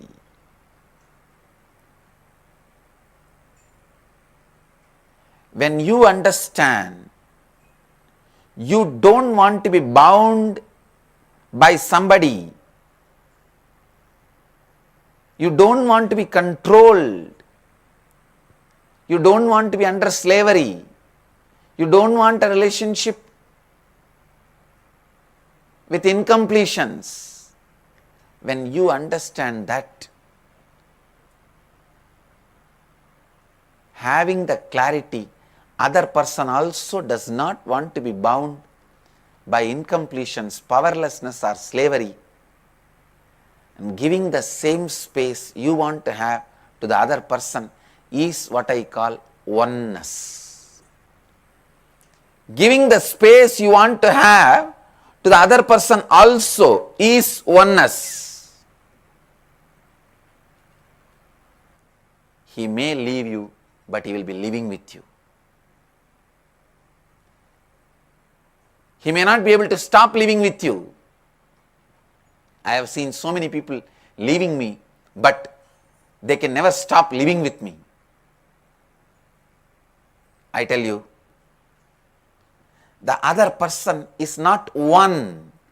That is the important understanding you need to have. Neither trying to improve the others nor accepting the others as they are is right. Try to help the other person complete wherever he or she has the incompletions. Accept the other person as they are wherever they have completion. People ask me to define trust versus false hopes.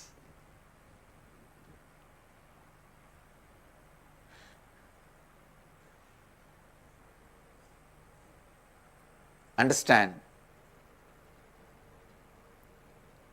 again, trust is from the powerful space with the clarity of what you are. Only with the clarity what you are, the trust happens. False hopes are you not trying to understand what you are, you not trying to understand what the other person is false hopes. Understand, when you understand who you are,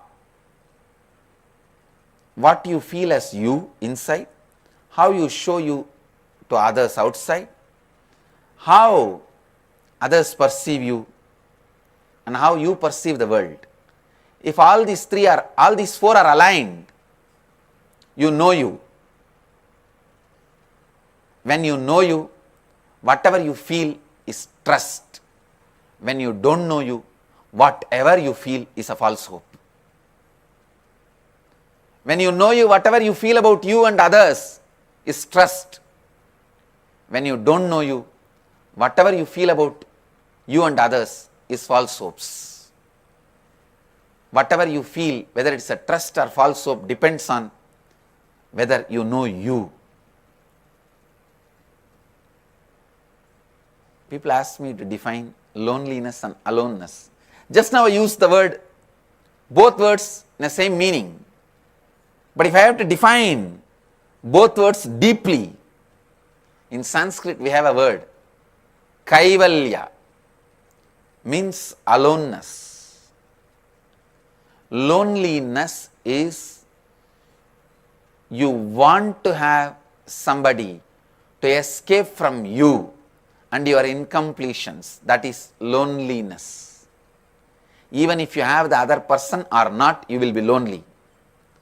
Aloneness is you are so complete, so fulfilled, so powerful. You don't need anybody to complete you, make you powerful. That is aloneness, whether you have the other person or not. Whether you have the other person or not, if you are complete with yourself, you are alone. Whether you have the other person or not, if you are incomplete with yourself, you are lonely. Lonely people attract slavery, abusive relationships. Alone people attract joyful, completing relationships, where not only they are complete, they complete the other person.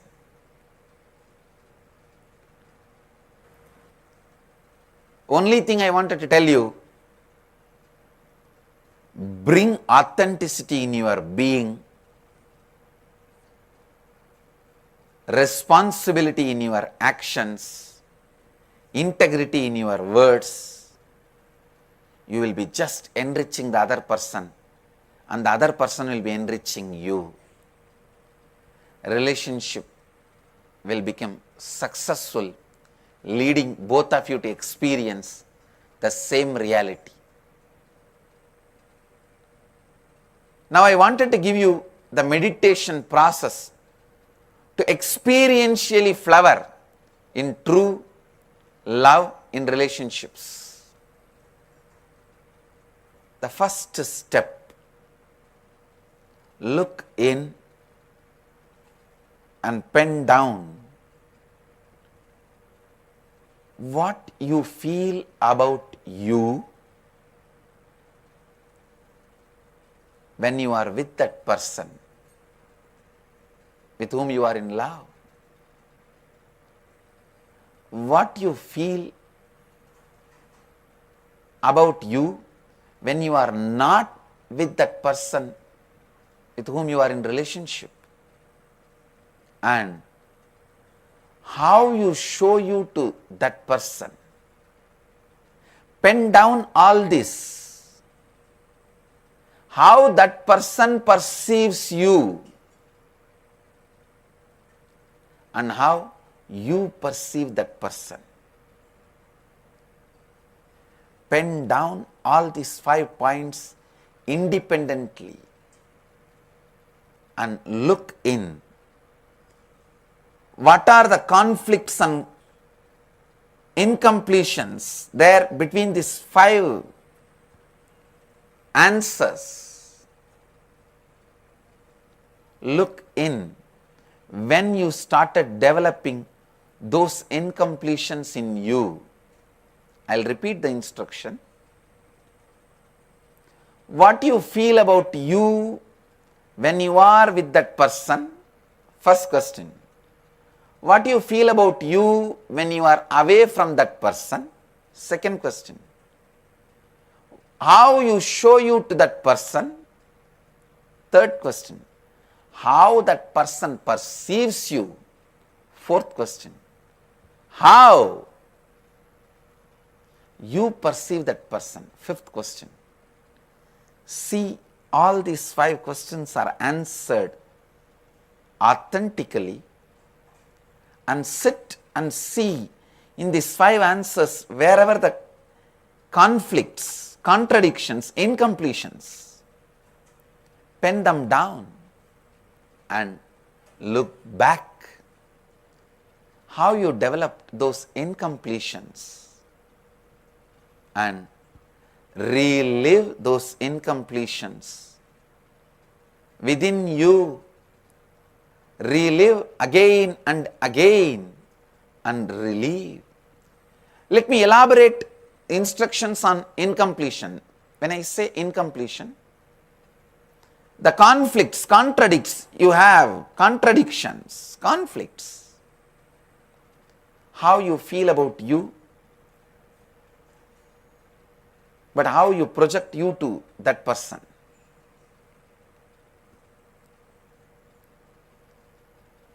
You don't need to project you to that person the same way you feel about you, because what you feel about you itself is not completely truth. So I am not asking you just project you to that person as you feel about you. No, I am saying first of all complete even the way you feel about you. Bring completion into that. There is a lot of incompletions. Factual errors, the way you feel about you. Relive all the incompletion memories, the way you feel about you, and relieve. And let all these 5 be aligned to each other.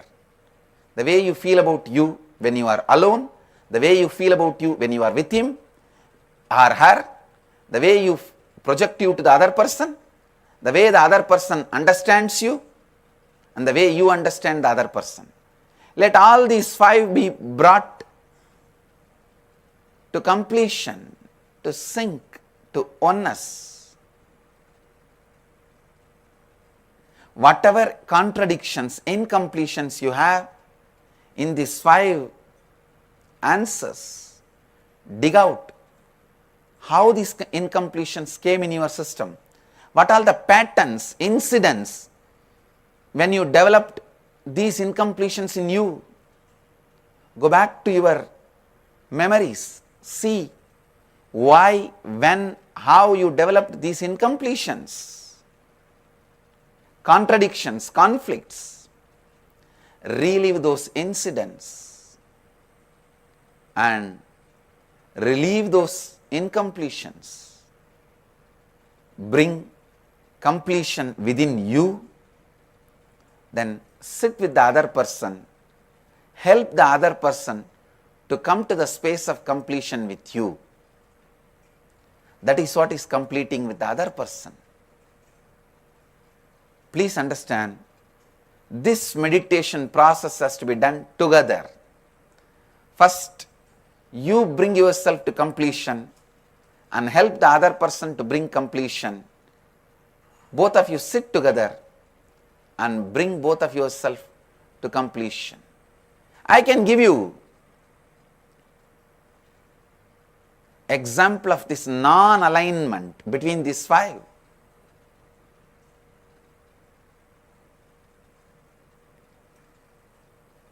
When you are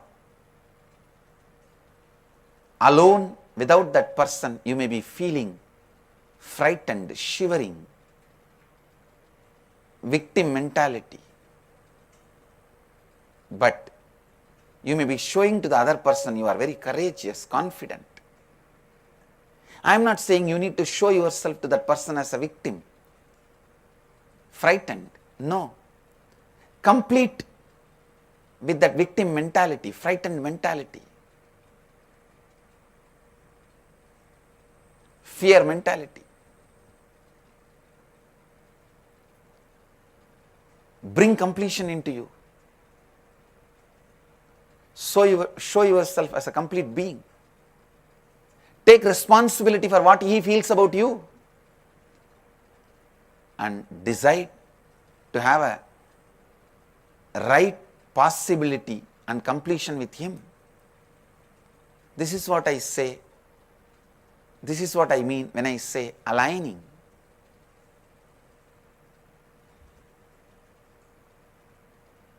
Wherever you feel you are stuck, you are feeling the non-alignment, dig deep why this pattern started growing in you, when you started growing this pattern in you. Remember those incidents and pen down, relive them and relieve them till those patterns and incidents lose power over your cognition. Do this exercise at least 11 days with the other person. Sometime you may say, what if other person does not want to talk to me or do this completion or does not believe in it? Don't worry. You are capable enough to bring completion in the other person. Completion is the one process you can do it for the other person because it is rooted on the experience of oneness. You do this process for 11 days and bring completion in you. You will see the other person simply recognizes the space of completion you are carrying. The other person simply responds to the space of completion you are carrying, and the oneness is awakened in the other person also. I am not talking about some theory. It is a science. When you bring completion in you, you will awaken completion in the other person.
Yes. Nityanandam, to all the participants. That was a very beautiful revelation. Swamiji spoke on the relationships, right? Very beautifully Swamiji gave, like, it is a very powerful Q&A session. Swamiji spoke about the relationships. Can I request all participants to post what did each and every one of you understand? What is that one thing that each and every one of you understand from this beautiful session Swamiji revealed today? How many of you were able to see, okay, these were the same questions that I had, and now you have received an answer for it? Rahul Ma Siawu, Ma Agora Rupini, Ma Grazina Maria, Ma Gabriel. Each of you can post.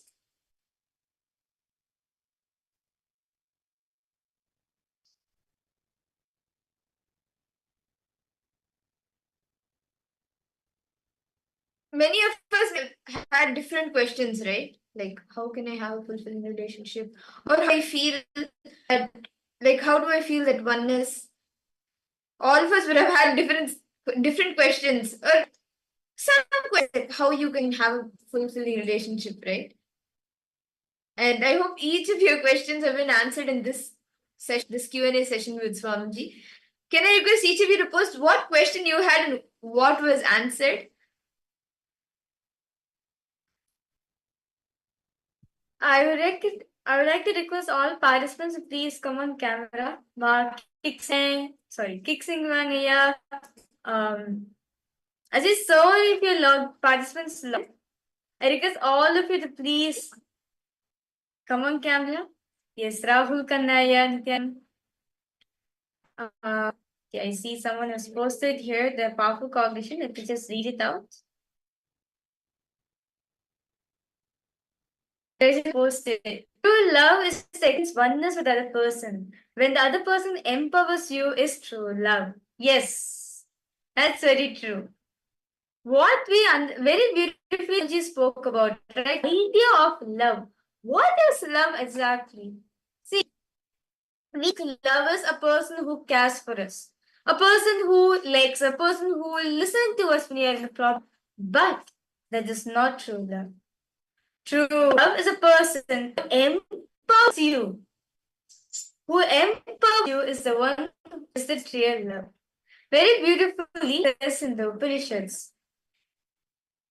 Beautifully it says in the Upanishads, Sama Shatru cha mitre cha samo bhava manayu Brahmana Paripurna Jnanatva Sukhi Bhavet. Iti Jnanatva Sukhi Bhavet. And see, actually itself, every time this full verse, it elaborately says, when you reside in the consciousness of sameness, you will see the oneness in the enemy and friend, in honor and dishonor. The powerful cognition that everything is complete and fulfilled with Brahman, the pure consciousness that is present everywhere. You will actually feel that because it is complete. Because the powerful cognition that everything is complete and fulfilled with Brahman, which is the pure consciousness that is present everywhere, you will always be and filled with completion. Cognizing thus, you will become perpetually happy. And this verse beautifully Paramashiva reveals in the Vijnana Bhairava Tantra, Sutra 125. And all of us, let us do a small exercise now. I request the participants to please pen and paper. See, understand this exercise that we will be doing now.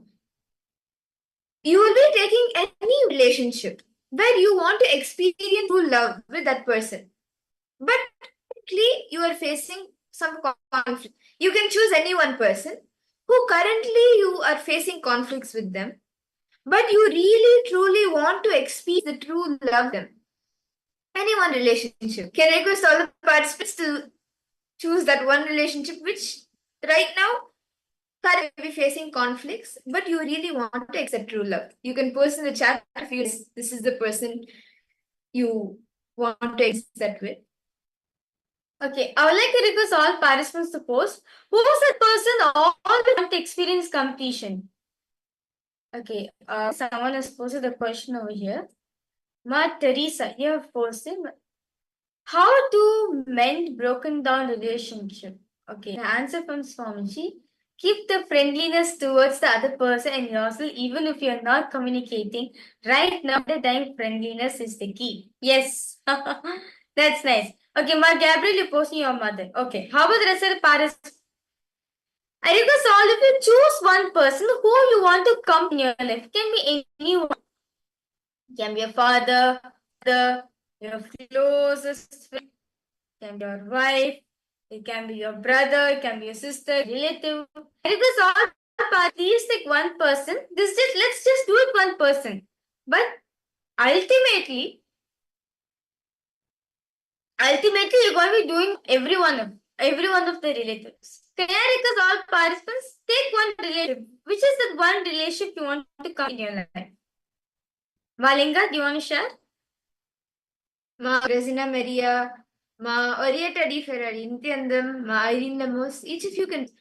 What is that relationship where currently you may be facing some conflicts, but you really want to experience true love in that relationship? Okay. I request all participants, let's take one relationship whom to complete in your life. Really want, like, for example, like, have a really bad incompletion with them, but you want to complete with them. I request all of you, please take one person. Who's the one person all of you want to take? It could be anyone. It could be your children. It could be your spouse. It could be even a friend. But who is that person? Okay, your mother. How about for your mother, Resina? Complete with your mom? Your friend. Okay, that's good. Your friend. Okay. How about Ma Ananda Rupini? Who do you want to eat with, Ma? What about you, Aya Rahuka? Ma Mahulia, Ma Mama Devi, Kylie Wong. Because all the participants, suppose choose one person whom you want to come in your life. Can be anyone. Your friend. Okay.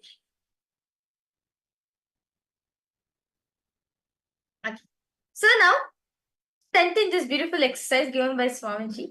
So now request all participants to please answer. Also post in the chat, okay? What do you feel about when you are that person? For example, Ma Gabriel, you said that you want to come in. What do you feel when you're with that person, when you're with your mom? Exactly do you feel? What do you feel about you when you are with that person? How do you feel about yourself when you are alone? You may be sitting with them or talking to them, whatever it is. But when you are with them, how do you feel about you within you?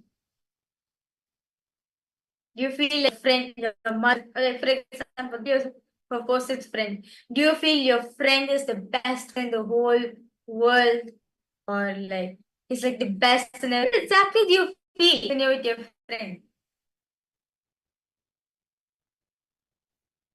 Or like intense anger wins? You want to take on? What is it that you want to take?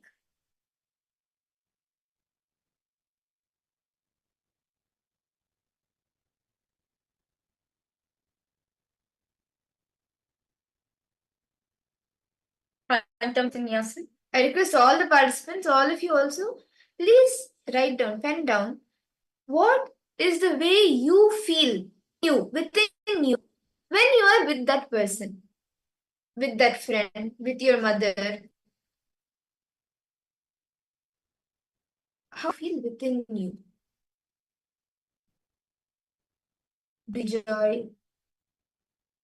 Are you confident to just share whatever you feel like with them? Or do you restrict yourself? You studying little, okay, if I say something, will the friendship break? Will my mother get angry? Whatever you feel within you.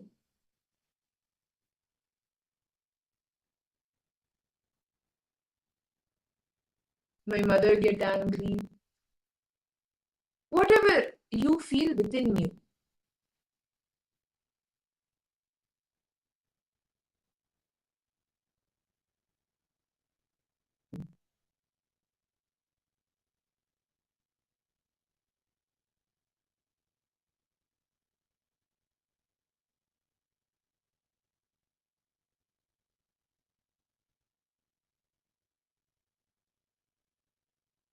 everyone then write the first question? There's 5 questions actually. So everyone then write the first one. What do you feel when you're with them? I feel I don't need friends. Is there any incompletion in that? Not necessary you need to have friends, see. So it's not necessary you need to have friends. You can do without a friend also. It's not necessary you need to have a friend. If you want to have a friend, you can have a friend. So you feel you don't need friends when you're with her. Okay. Whatever, see, right now, just write down how you feel about you inside. Don't think whether it is an incompletion or not incomplete, good, bad. No, just write how you feel within you. Do you feel happy? Do you feel energetic? There's some people in our life who, even if we're very low, we feel, and like it is the times in our life, we meet them, we feel very happy. There are a few people in our life like that also. For example, Swamiji. Whatever, when you see Swamiji, a smile comes on your face, right? So there are a few people in our life who automatically bring a smile on our face. But so when you, and there are some people in your life who, because of the different conflicts that you may have, even if you're happy, sometimes you may become low. So what exactly, just look in and see, what exactly do you feel about when you are with them? Don't think, oh, this is good, like this is the incompletions, this is not an incompletion, this is an incompletion. No, just however you feel.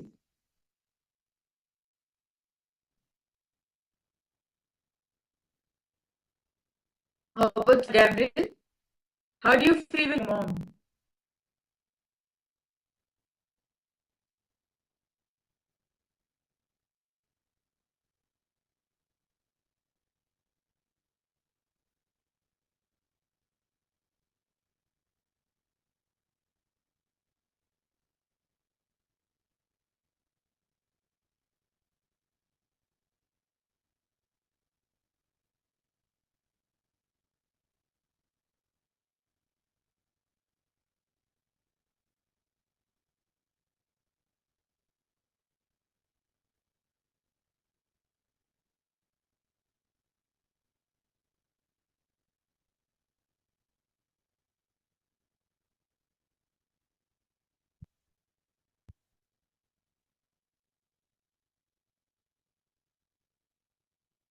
Okay. Let's now move ahead to the second question. What do you feel when you're away from the person? So for example, I'll take my example of my brother.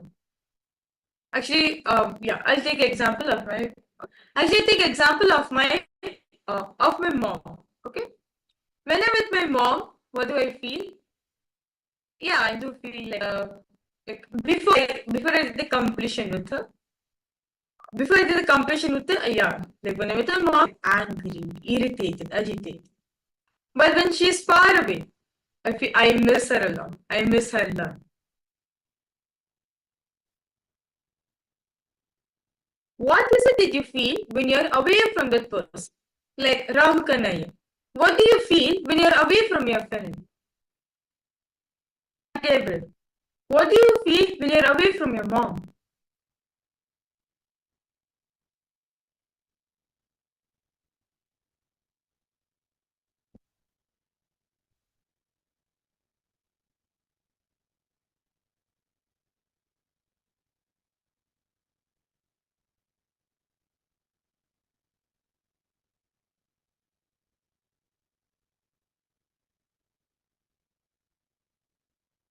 What do you feel about you, within you, when you are away from that person?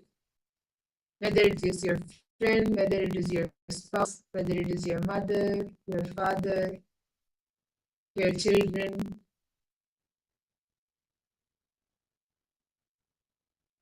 What do you feel you within when you are away from them?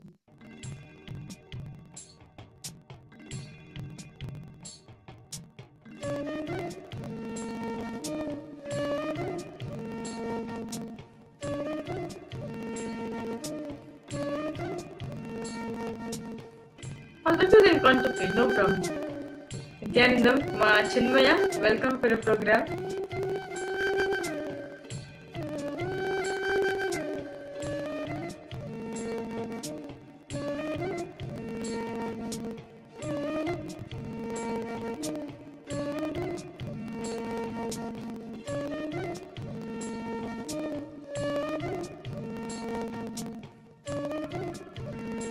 Okay.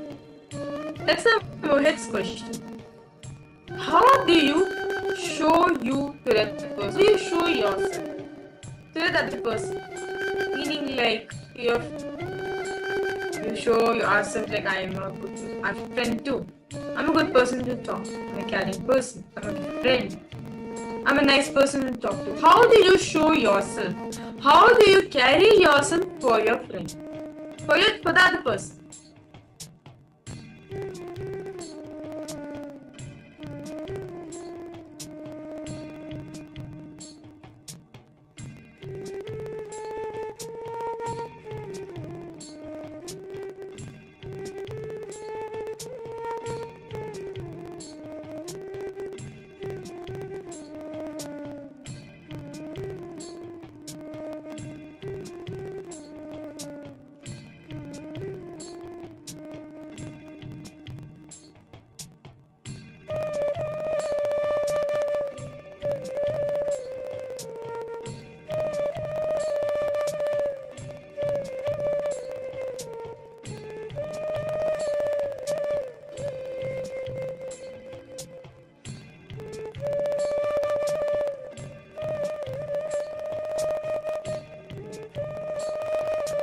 Let's move ahead to the next question. I'm asking these 5 questions. Contemplate within yourself. The next question is, how does the person perceive about you? Many times we don't even ask this question to the person. How does the person perceive about you?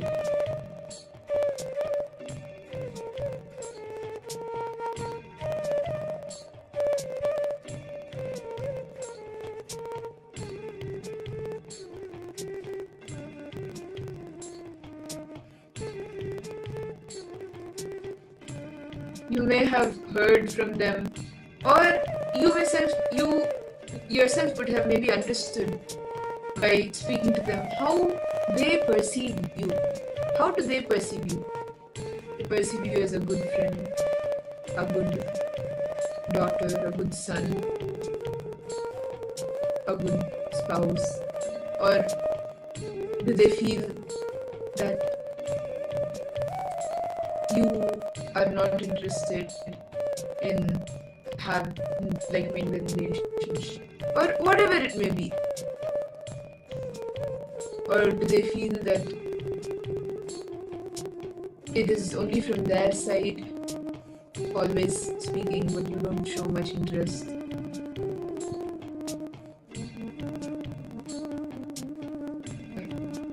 Maybe you're not caring for them.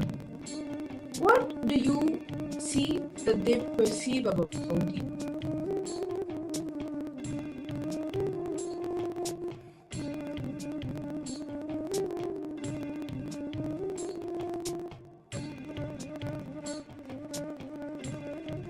Next question. How do you perceive that person? How do you see that person? How do you perceive that person in your life? We request all participants. Ask yourself these 5 questions again and again and again. Take one relationship. Take any one relationship in your life. But you want to experience true love with that person. But you are going to experience true love, fulfilling love, fulfilling, blissful relationship with that other person. Just ask yourself these 5 questions. What do you feel about when you are close? What do you feel about you when you are away from that person? How do you show your person? What do they perceive about you? Do they perceive you? And how do you perceive? Please write down. You can write down the answers for each of these questions.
And I hope each of you, all the participants, have been able to write down the answers for each of these questions.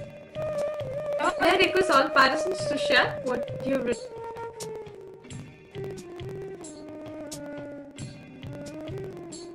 Ma Orieta, Ma Irene, Ma Anandesh, Ma Tanya, Ma Linga, Malaya, Ma Julie Silanityanandam, Ma Yogamyana, Ma Saroj, Ma Kylie Wong, Ma Gabriel, Ma Vamadev,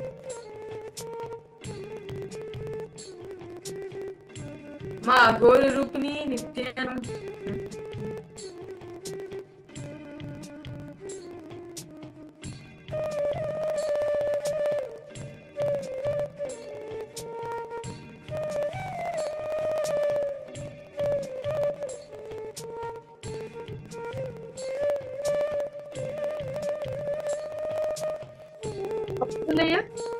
Have you written down your friend? have each of you been able to answer and look in and answer for these 5 questions?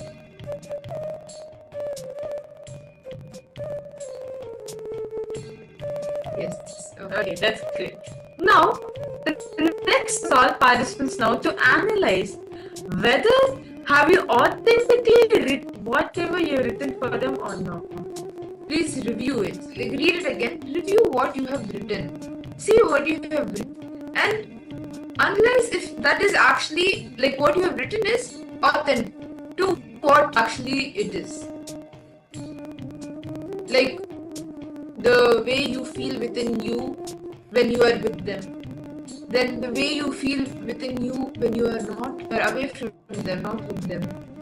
Then the way you show yourself with them, the way they perceive you and the way you perceive them. Review all of these, whatever you have written, and see if it is actually authentic to what is what you feel.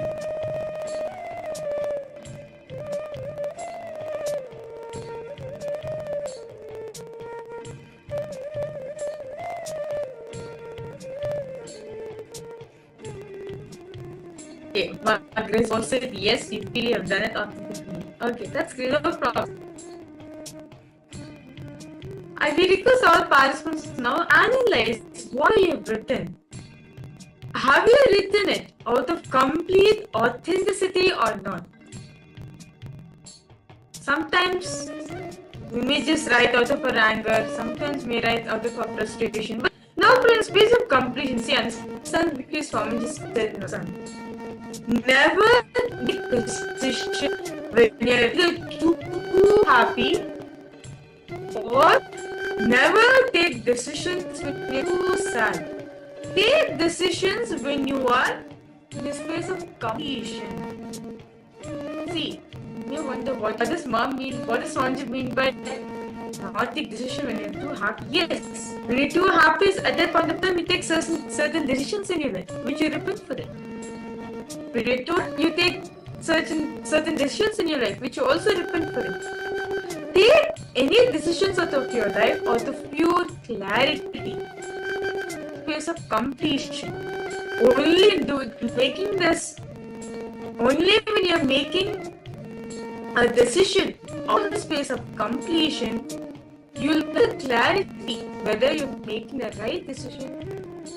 I request all participants now, to whoever you have chosen so far, right? To all of them. See, analyze within yourself. Have you written it authentically? All the 5 questions. Have you written it authentically of that person? Just ask yourself one more time. Look if all the answers that you have written for all the 5 questions, is it out of the conflicts and contradictions, the incompletions that you have? Or is it authentic? Like, is it right? Identify what are the conflicts, the questions, and the incompletion are there in your answer. And pen them down.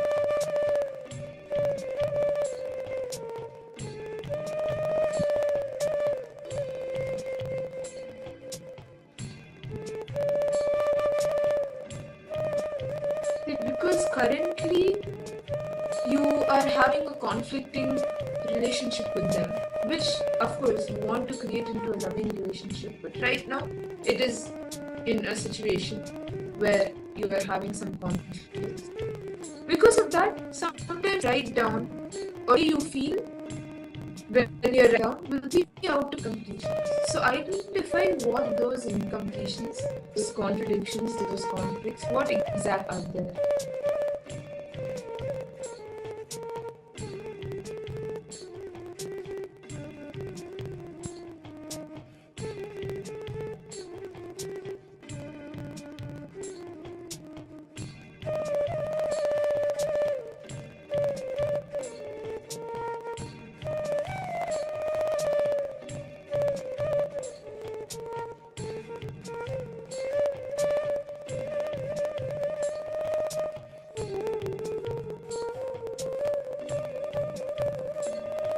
Go through whatever you have written and identify the things.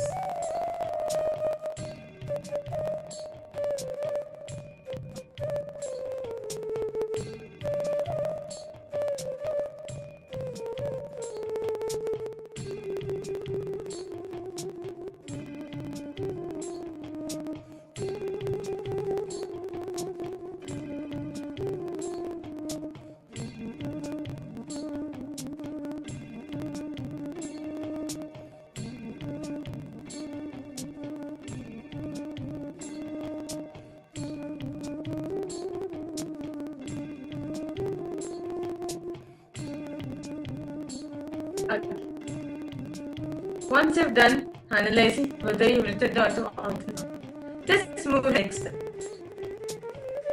Identify if there's any conflicts, any contradictions, any incompletion in your answers and pen them down. For example, when you are with that person, right? Let's take an example of my mom. When I'm with her, I feel happy, I feel loved, I feel taken care, but I have an incompletion with her. This is something which is contradicting. Yes, is there an understanding? It is contradicting now, okay, that I have an incompletion with her, which I need to complete with her. Now, whatever you have written, the answers for the person, right? Why is there any incompletion, conflicts, any incompletions in your answers? Pen down. Right? I have an incompletion with my mom that she has been partial to my brother. She has not taking care of me. There's always some type of comparison. But when I'm with her, I do feel safe. I feel complete about it. But at the same time, incompletion that she does not care for me. She compares me. So this is contradicting, right? Identify in each of the things which you have written down. Is there any conflicts? Is there any contradictions? Is there any incompletion in the answers? And pen them down detail. Pen them down. See, it is time for us to embrace. It is for us to open our own wounds. As all the relationships in your life is nothing but a manifestation of your inner space. Understand? Each relationship you're having in your life, whether good or bad, can be anything. It is a reflection of your inner. Other person is an extension of you. You are in oneness with the other person. Yes, is everyone understanding? And because all participants suppose if you have questions, any doubts, do feel free to post in the chat section. Irene, Orietta, Grazina, are you able to see this for your mother Malinga? Or you connect this for your mother Ma Gabriel? I think, is there any incompletions that is there in you? Is there any conflicts with that other person which I'm from?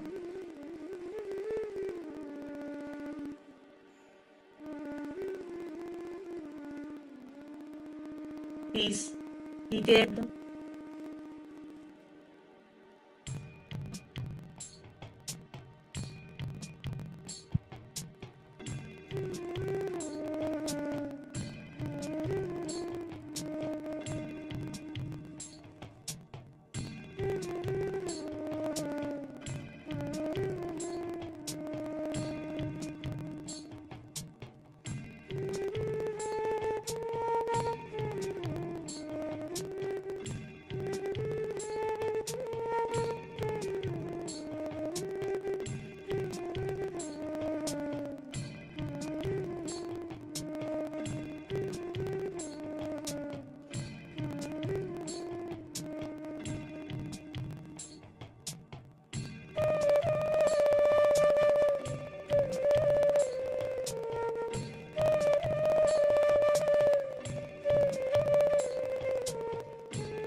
I hope all the participants, all of you have been able to identify the different conflicts, the different contradictions, and the incompletions that are there within whatever the answers that you have written for these 5 questions.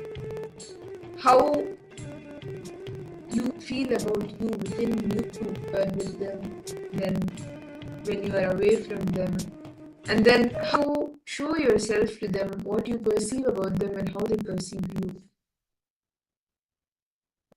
All of these, see, actually when you write this, to understand how you can make your relationships better with them. What are the exact things conflicting and how you complete it. And now we'll be entering into the next session of our day, where we will be listening to the revelations that Swamiji has given on conscious birthing. So let us go into this session now. It's a very beautiful session where Swamiji speaks the conscious birthing, the science of conscious birthing. So let us all listen to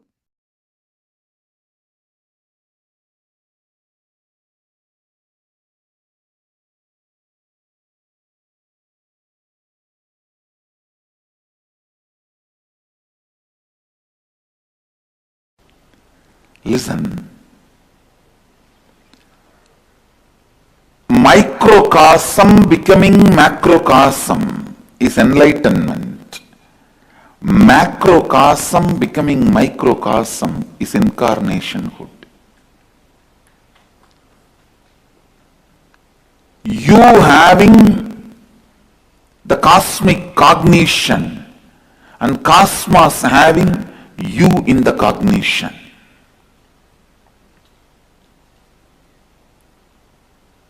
You dissolving into these great truths and these great truths dissolving into you. Both of them are totally different. Listen, catch it. Catch it. Listen. With Upanishads, not only those great truths will provoke you to dissolve yourself into those truths, even they will dissolve into you. Listen, even they will dissolve into you. Provoking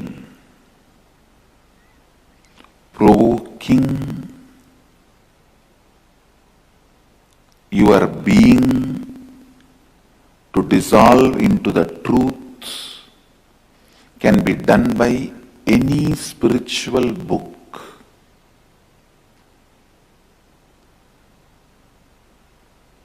Even if you read some stotras of saints, your whole being will be provoked to dissolve into the truth. That is what the great bhaktas did. The saints of Vedic tradition preaching devotion, the intensity of the passion and emotion is used beautifully to merge with the cosmos. Meera, Jnana Sambandar, Ramadasa, the great devotees, Chaitanya Mahaprabhu, here in Karnataka, Akkamma Devi, in Andhra, Annamacharya, Tamil Nadu, Jnana Sambandar, Manikkavasagar. I can go on listing. They all used the passion and emotion, intensity of the passion and emotion to dissolve into the cosmos. See, provoking you to dissolve into the truth, any spiritual book can do. But provoking the cosmos to dissolve into you, only Upanishads can do it. Only Upanishads can raise you to that height. You become so vast that cosmos dissolves into you. The microcosm becomes so big as macrocosm. So macrocosm can just dissolve into it. If you have to have the whole universe in your mouth has to open to the size of the whole universe. If the truth has to dissolve into you, you should grow taller than the truth. That can happen only by Upanishads. That is why I am telling, Upanishads don't make just enlightened beings, it makes incarnations. I am here to make you all experience, make us all radiate Paramashiva, the absolute and ultimate conscious possibility. Understand? My words are neither poetry nor prose, or logical, or magical, or theory, or philosophy. It is straight from the heart of the Paramashiva to the heart of my disciples. It's from heart to heart. Paramashiva's heart to your heart. Listen.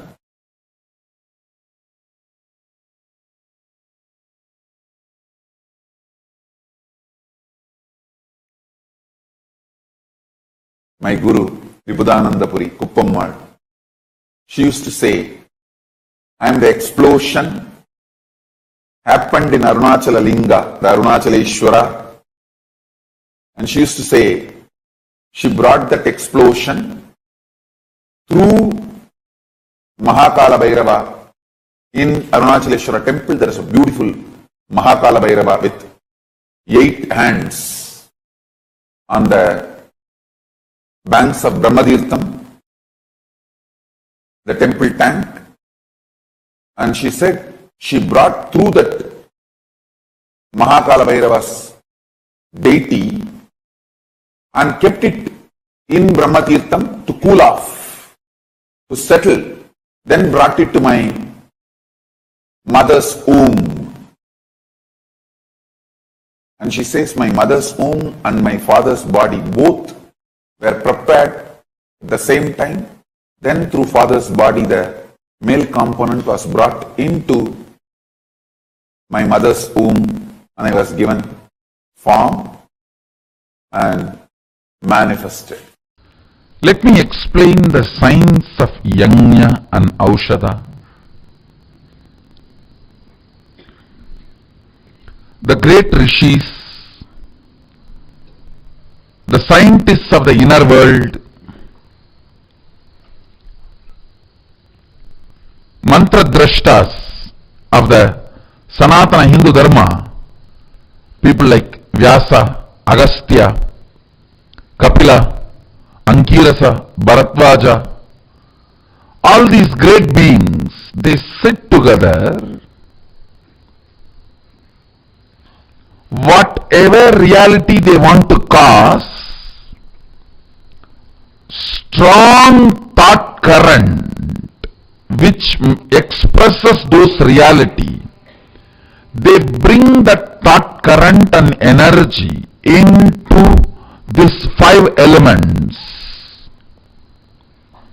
bringing that thought current into these 5 elements is yajna.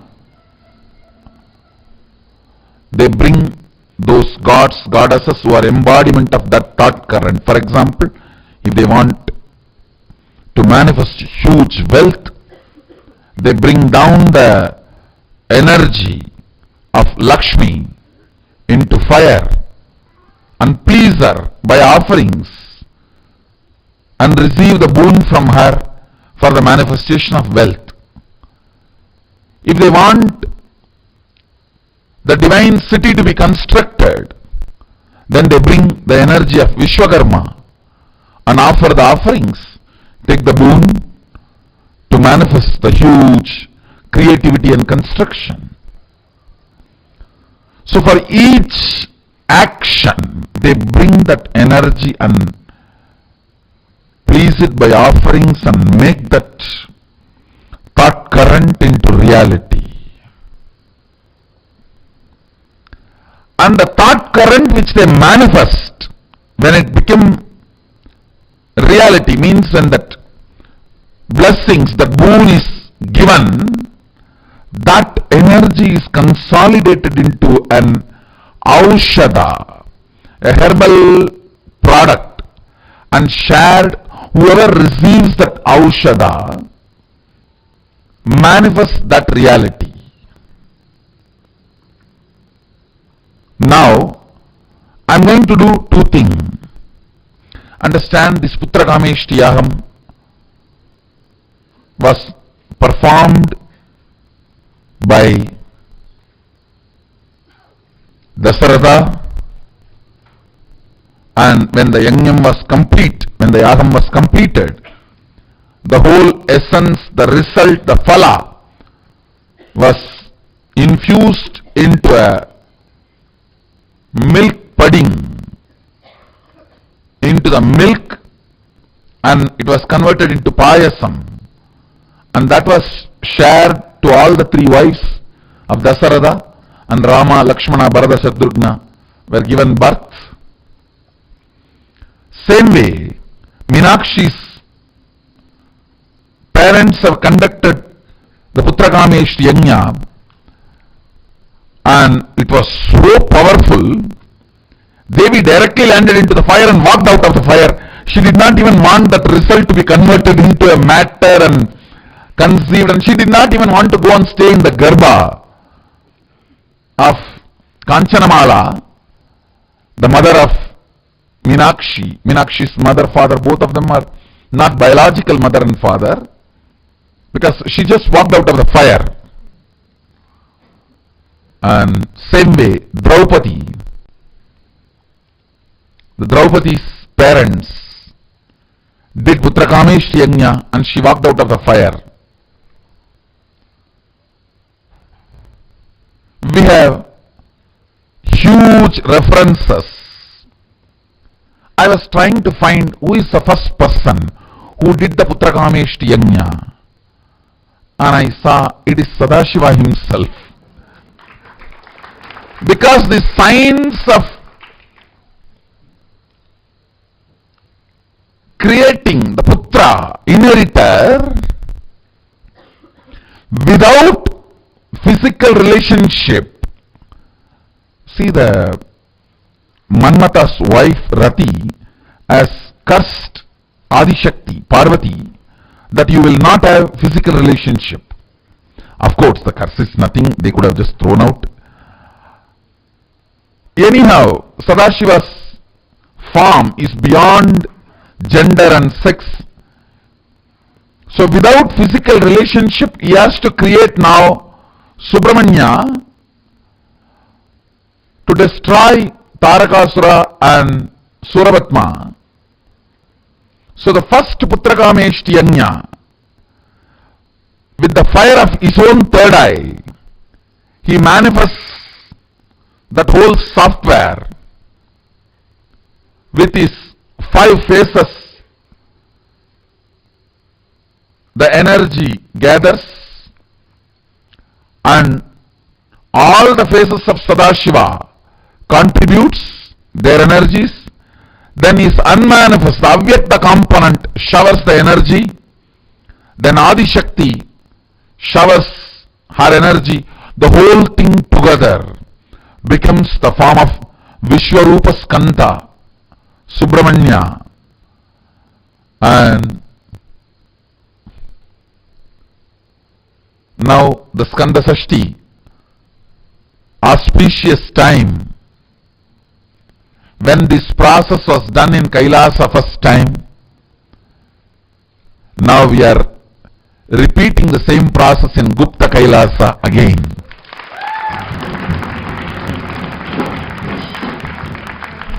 Now I am going to bring that same software through the third eye fire, manifest it, and once that energy is pleased and blessings are invoked, bring all that blessings into Aushada and share it with you all. So now the process is two level. One, release of that energy itself is going to be too powerful. Second, mapping it on the Aushada and sending it to all of you. Understand, all, anyone who has the intention to have a child, your physical qualification, disqualification is immaterial. Doctors, medical science has no place here. Understand, in Hindu tradition, birth has nothing to do with sex. Birth and sex is separated in Hindu tradition. Best births are always Putrakameshti Yajna and Aushada based. It was never normal physical sexual relationship based.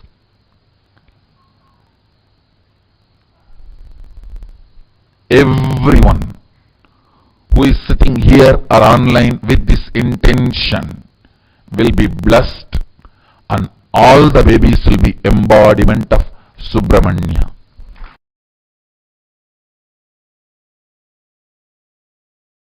Again and again our traditions insist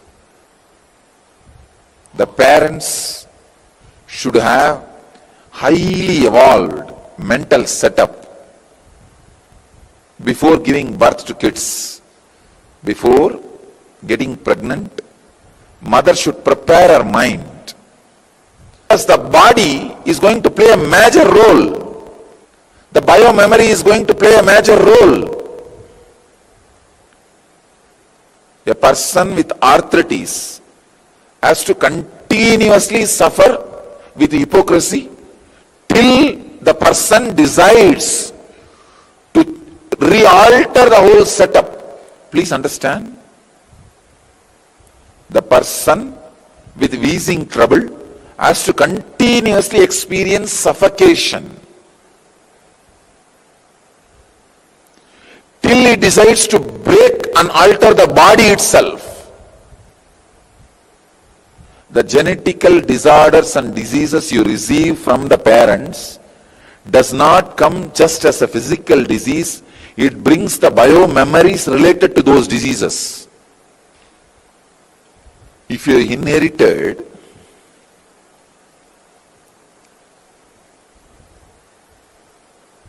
arthritis or asthma, these are the common diseases people inherit. Certain allergies, diabetes, heart problems. You don't inherit just the problem, physical disorder. You inherit the very mental setup, biomemory. Forget about all others. I can tell you from my own experience. I will have to do a complete dismantling and assembling of my body and my biomemory to get rid of the heart problem runs in my father's family. not only the heart problem, the biomemories transmitted. But fortunately, I had the support of my mother's side biomemory. Very highly religious, cultured, spiritual. I had only one small portion which needed to be cleared. It was very easy. I wanted everybody to know, if you have inherited some diseases, it is time you dismantle your body and reassemble it. Dismantling the body and reassembling means 3 months spent completely only body related activities like a yoga, pranayam, weightlifting, become body. Stop thinking. Get into silence. Not just silence in the words you utter, silence even in thinking. Infuse silence into your thinking. Constantly remember, I am not going to think. I am going to think silence. It's one of the powerful samyama. Thinking silence. Wow, how it feels.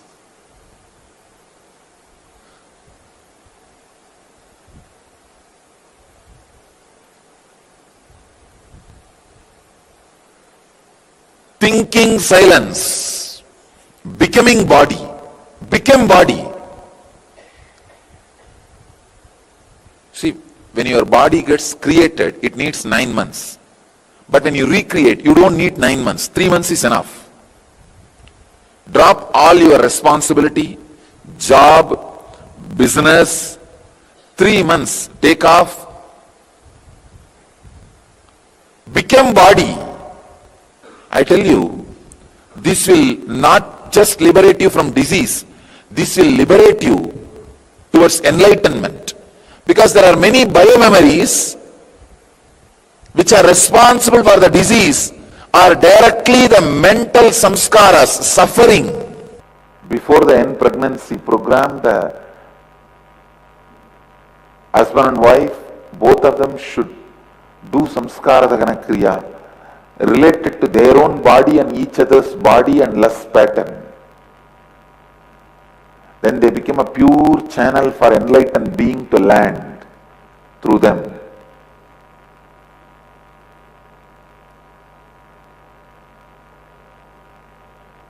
Once a child is born, the mother should do samskara dagana kriya related to the pain she went through while carrying and delivering the child.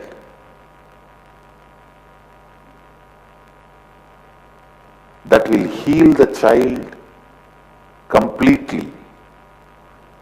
Otherwise, the pain of the mother gets stored in the biomemory of a child. Please understand. When mother sleeps, the baby grows in the stomach. That is why the pregnant women are asked to rest maximum time. When a mother sleeps, when a pregnant mother sleeps, in Indian tradition, the moment she becomes pregnant, she is called mother. We don't say pregnant lady, no. The moment she is pregnant, she is mother.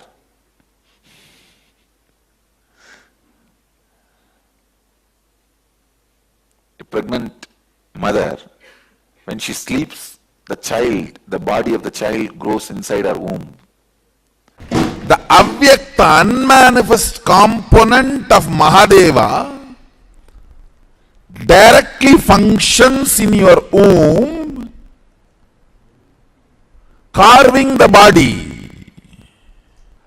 During that time, you have to be kept in a very deep slumber because you can't handle the pain of the creativity. Like how if you have a fracture or a problem, when that part is getting rebuilt, how you can't handle the pain. When your whole body is getting built, how can you handle the pain? No. So you are kept purposely in a deep slumber. That is why in Hindu tradition, when a pregnant lady is sleeping, she can't be disturbed. You can't disturb a pregnant lady's sleep. It can be day or night. If somebody is carrying, you can't disturb the person's sleep because the body is getting created.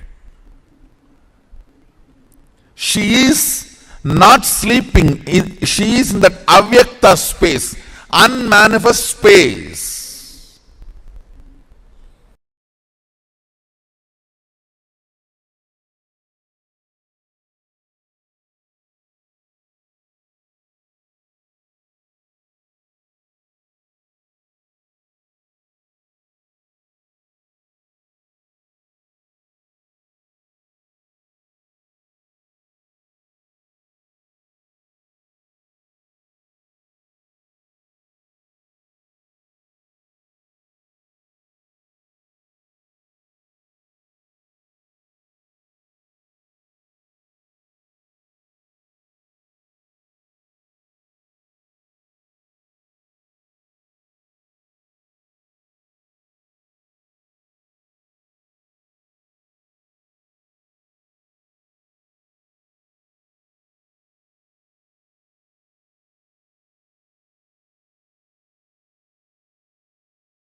परमसुखदं केवलं ज्ञानमूर्तिं द्वन्द्वातीतं गगनसदृशं तत्त्वमस्यादिलक्ष्यम् एकं नित्यं विमलमचलं सर्वदी साक्षिभूतं भावातीतं त्रिगुणरहितं सद्गुरुं तं Namami. Nityananda, we welcome all the participants, viewers, every one of you that are here with us for this very special segment that we have, where we're going to be preparing ourselves, or I should say, where we're going to be learning, and we're going to be understanding about what you can expect in the Paramashivoham program. The whole Kailasa is buzzing with this one word, Paramashivoham. What it means to be part of Paramashiva's Sena, what it means to be part of his army, his people. And we have thousands of people that have started applying from all over the world. We actually have it happening in 2 different locations, one in India, one in the US and Los Angeles. And we already have people from all over various different places around the world who are joining us for this very special program. So for those of you that are here with us today, we welcome all of you for Paramashivoham program. What is so special about it? Actually, every December program, right? Any program that happens, December programs are always these special. If you like go back and visit from whether it is cruise, then whether it is Bali, whether it is Phuket, whether it is in Cambodia, each place, every December is special. Like needless to say, Sadashivoham Mahasdasham, which happened directly in Adi Kailasa itself in the most grandest way. December programs are always special, right? How many of you have attended physical programs with Swamiji? All those that are here with us in the participants, amongst the participants, how many of you have attended the physical programs? Any physical program, you've been there physically and attended.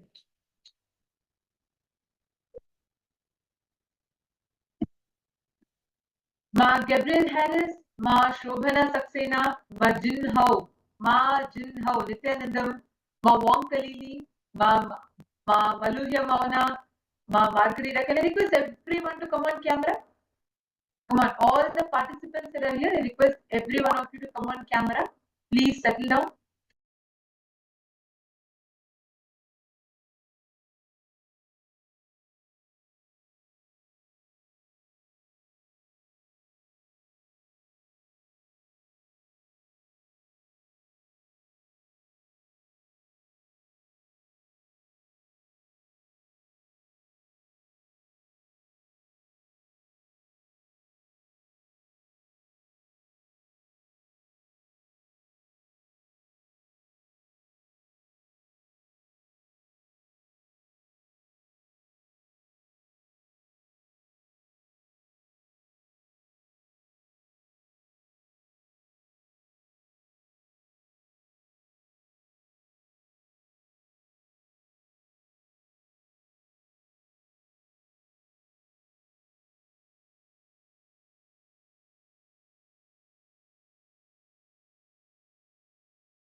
Sorry for the technical glitch. Hope all of you are able to hear us now.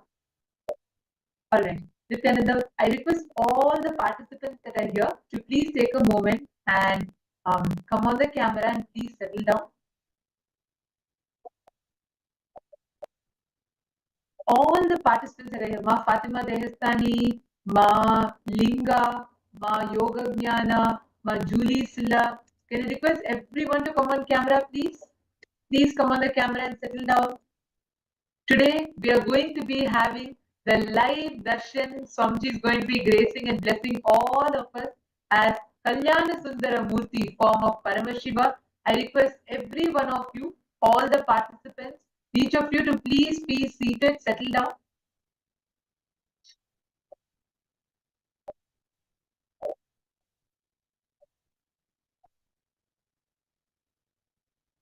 Tigzin Vengaya Nityanandam and Ma Shobhana Saxena and Ma Wong Wei, Ma Jacqueline. Can I request everyone to come on camera? Ma Gabriel Harris. Great. So what today we are going to be learning about. So how many of you here? Anyone here who has attended the physical program? I see Ma Nistrai Gunya. A few of you posted who have been here for the physical program. So how many of you have never attended a physical program? Can I request you all to put in the chat?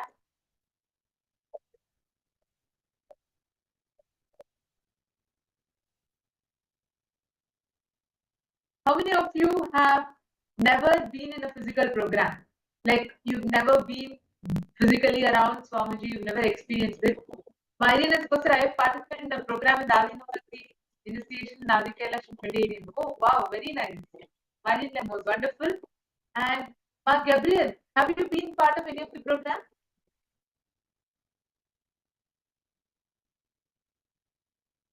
Wow. Mark Keeping, okay, you have also attended. Very nice. See, every one of you that have been part of the program, you exactly know what it feels like, how it makes you experience Paramashiva in his ultimate form. Like when you are experiencing Swamiji so upfront and close, that experience is something unique that you will literally have an experience only once in a lifetime. How many of you see everyone that is here? The moment you decide to, like Swami says, inner awakening doesn't start when you go there. The moment you decide to go to inner awakening, your inner awakening starts then and there. The moment you decide to be there, whatever time, because for you to experience Paramashiva, for you to experience all of those ultimate aspects, it is important for you to experience that completion to be there even in the process. So every one of you that are here, if you have decided to be part of Paramashiva Sena, you have decided to experience the peak possibility. To every one of you, all the participants, every one of you that are here, just join, be part, become a part of Paramashiva Sena. You will experience some amazing things. You will have phenomenal shift in the way how you experience Paramashiva, the way how you experience Swamiji, the ultimate manifestation of Paramashiva. You can have you can say, okay, I'll attend Paramashivoham. Yes, that's great. But it's still, you are where you are, think from where you are, and you're going to be attending the session and you will be understanding. That is one. But when you are part of the Paramashiva Sena program, you are going to be experiencing all this highest reality as your experience. You will be experiencing it right now. That experience is what Paramashiva Sena gives to you. Now, I see many participants that are here with us and so many more who have joined with us in different platforms, Zoom rooms. It's so wonderful to see all of you. Can I request everyone that are here who have already decided to become part of the Paramashiva Sena? Today, Swamiji revealed a very important revelation.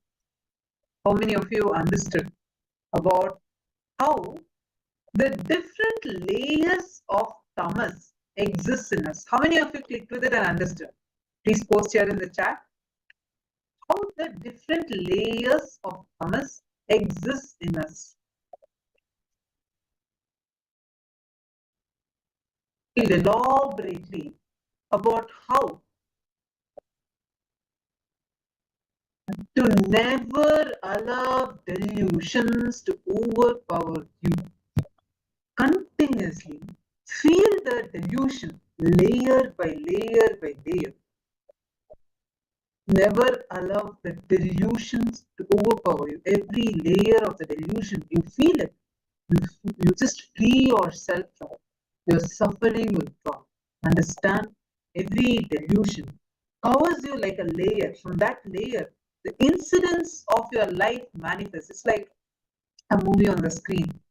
First, the screen forms the base. Then many things are shown on the screen. Same way, your delusion forms the base, and many incidents manifest from that delusion. Yesterday, when Swamiji revealed this, how many of you understood the delusions that you are stuck in? And how many of you are very clearly seeing, because of the delusions that you are stuck in, you are not able to manifest your reality the way you want? How many of you are seeing this? Please post here in the chat.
because which I hope all the participants are able to see us and hear us clearly now.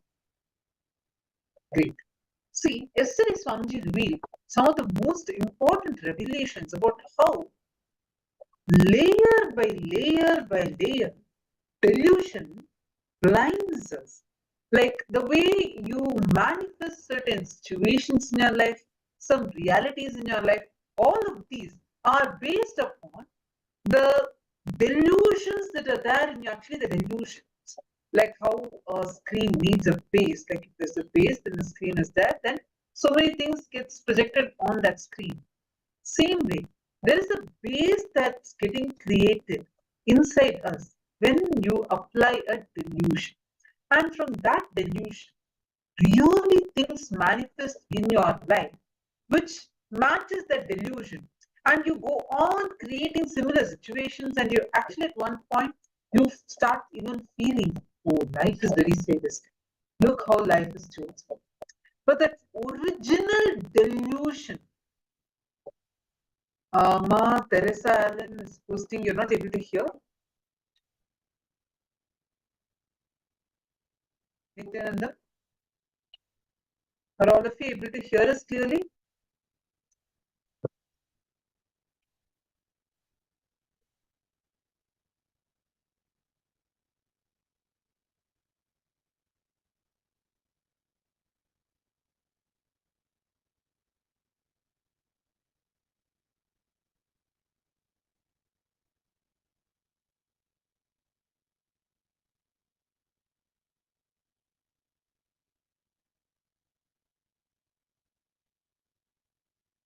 Nityanandam.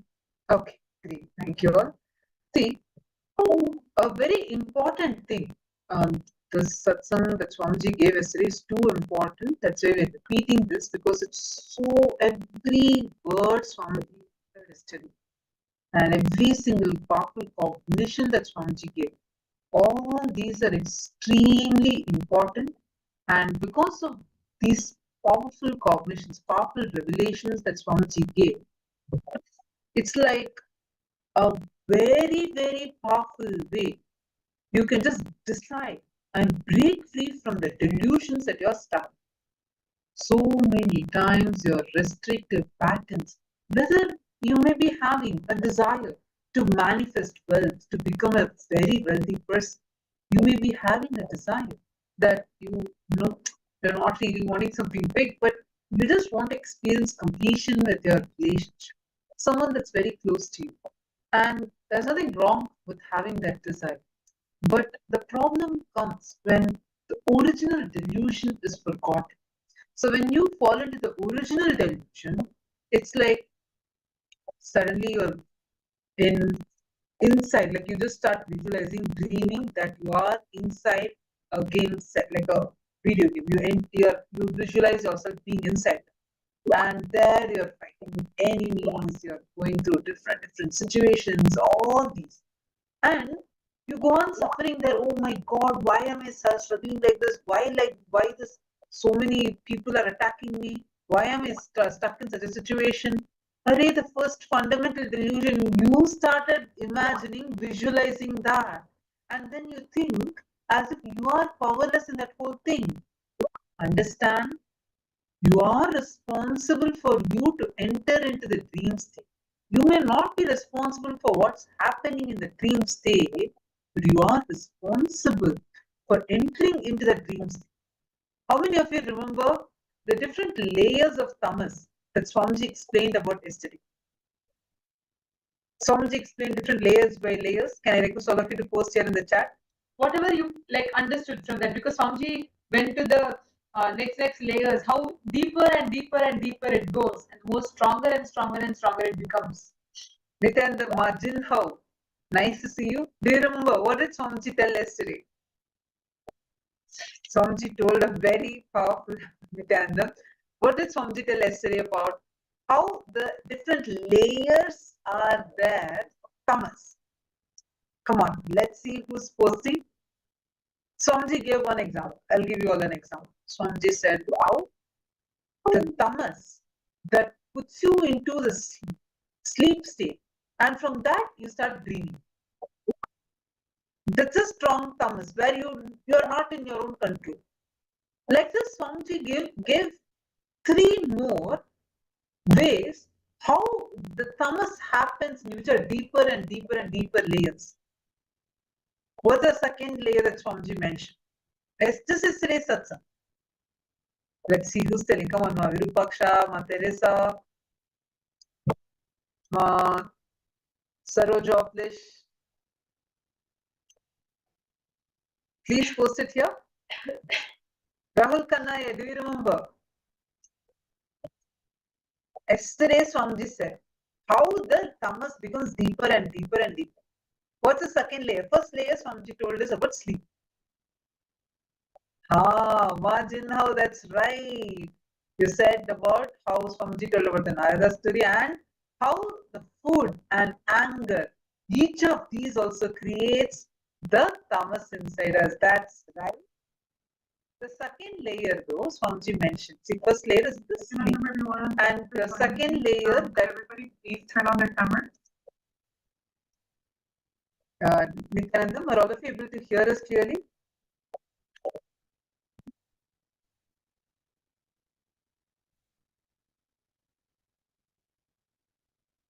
Sorry for that. So yesterday, Swamiji revealed about how the tamas that's forming in you, the tamas, one is when you are about to sleep. Tamas means the extreme tamas that pushes you to go sleep. Second layer, the tamas that happens when you are under the influence of alcohol, drugs, you're not under your own control. Third, the tamas that happens in you when, listen carefully, so powerfully Swamiji revealed how when you eat food, the food actually not when you eat, but because of the tamas toxin that you allow to settle down inside you, is the food addiction. See, deep sleep is one layer. Worse than that is the tamas you allow during the drugs, alcohol, addictive drugs. See, because when you are in your sleep, you enter into the dream. Once you wake up, the impact of the dream is not going to be there in you. But for alcohol or addictive drugs, whether prescribed or unprescribed, that is going to be there continuously in you, even after you settle down from the impact of that alcohol. The third layer, the tamas you allowed in you due to food addiction. Understand? I was actually shocked when she told us. The tamas that you allow inside you due to the food addiction is worse than tamas of alcohol and drug addiction. I was just like, I was always thinking that alcohol would be lower. Swamiji said, no, the addiction to food, that tamas is much lower, because we don't even realize the impact that the food has in our daily decisions. How you build your life, everything matters. And this heavily influences that. See, the next fourth layer is the tamas that you allow due to the anger of the person whom you choose as your boss. You choose a person as your boss, but you start developing so much of anger towards him. So this is what Swamiji revealed. How many of you listened to this yesterday? Thank you so much, Majinha, for posting that. You're right. This is what Swamiji had revealed yesterday. How many of you are understanding this? Anthony Musitaya, are you catching it? Actually, it's nice to see you sitting and nice to see the beautiful Atmamurti that are kept behind you. Anthony Musita. Aya, which country you're from? Anthony Musita, Aya. Which country are you logging in from? Could you please share that as well in the chat? Nice to have you here. Actually, all the different, yesterday what Swamiji did, it is one of the most important aspects for us to remember. How, when Narayana asked Narada for water, Swamiji does that whole story, where you allow delusion to cover, delusion layers and layers. How you allow delusion to cover such an important role. Narada thinks because Narayana asked for water, he thinks, oh, Narayana is thirsty, so I asked for water. There, that assumption is the Maya that he falls into. Such a powerful revelation. Actually, when you listen to these satsangs, right, all the highest truths that Swami is revealing, the way how this manifests, this becomes a reality, how you can experience it only when you apply these highest principles in your life. Like Swami told, if you want to manifest well, pause, enrich 10 people to manifest well. That is the way for you to manifest well. And if you are wondering how you can experience it, come join Paramashivoham. Become part of Paramashiva's Paramashivoham, where you experience this breakthrough in every aspect of your life. Now, we are actually having a lot of people who have signed up for going there, heading to Kailasa, Los Angeles to be a part. And now we're having one of the participants who is heading to, who is starting to take her trip to Paramashivoham, joining in the Paramashivoham program. And here we are actually people who are eager to share how they're excited. And you all should do. Already the preparatory meetings for Paramashivoham has started. Every day having special sessions with Swamiji, meetings, preparations for that and so on. There's so many things that are happening. And now for all of you to understand like what it means, what it is to be a part of the Paramashivoham, we're going to be inviting Ma Samantha, who is joining us, and she's going to be sharing with us how she is ready, eager, and excited to join the Paramashivoham program. And all the participants, just another reminder, we have the live darshan today. Swami is going to be gracing and blessing all of us live. So please take a few minutes, invite your friends and family members, everyone to join this very special program and to join the live darshan.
Nityanandamma, Samantha.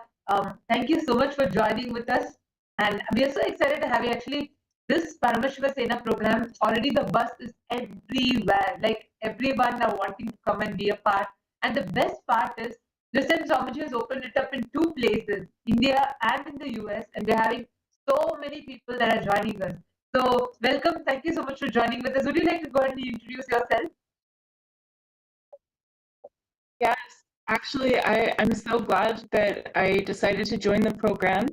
I'm so glad that I decided to join the program. And sugar candy. Touch it from 2 corners. Put chili in one corner, sugar candy in another one corner. And deeply witness what is happening. Suddenly you will realize the process which happens when you touch chili and the process which happens when you touch sugar candy, both will be one and the same. Please try to do this experiment. You will understand.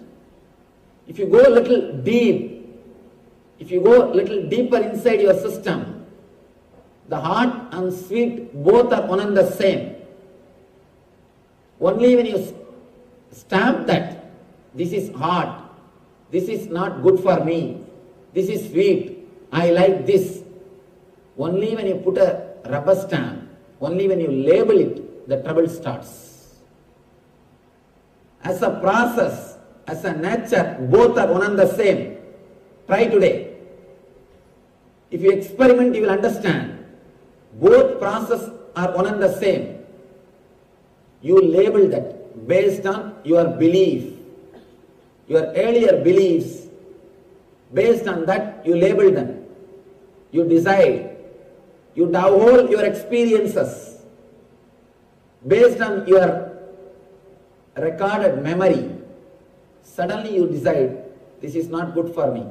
Then you start thinking it is not good for you. And you really start feeling it is not good for you. One more thing we need to understand. Your thoughts are creating your senses. Your mind creates your senses. Don't think you are living with what you have. You create what you want to have. You are not living with what you have. You are creating what you want to have. Your thoughts are so powerful. Your mind is so powerful. It can change the whole body. It can just change the whole body. For example, one thought just now, try to think a person who creates disturbance in you or your enemy. Person who took money from you, not giving back. A person who gave you money and asking it back. Just remember that person. Immediately you can see the change happening inside your system. The whole chemistry is changing. Blood is boiling. BP is rising. Heartbeat is rising. Pulse rate is increasing. Just one thought, your whole system is changing. A single thought can change the whole chemistry. Or one thought which creates lust. One board or one hoarding is enough. Immediately your whole body chemistry changes. Your whole body is now ready. Please be very clear. Single thought can change the chemistry of your body. Your body is again and again created by your thoughts. It is your thoughts which creates the body. That is why in India there is a great science called Samudrika Lakshana. Seeing the body, seeing your face, seeing your way of standing, sitting and walking, they will tell the quality of you. They will tell everything about your mind. Because the rishis know the secret. The mind creates the body. It is your mind which creates the body. Body is the outer expression of mind. Body is nothing but outer expression of mind. Mind is nothing but inner experience of body. So if your mind changes, your whole body can be changed. Your whole system can be changed. Your whole senses will be changed. A man whose mind is controlled, whose mind is clearly reprogrammed according to the spiritual ideas. If you reprogram your mind, as on now it is programmed for misery, towards dukkha, it is looking outward. If you can reprogram them to look in towards bliss, your whole senses can be changed. Your whole senses can be changed. Please be very clear. All we need to do is just reprogram your mind to look in. That is the gist of the whole thing.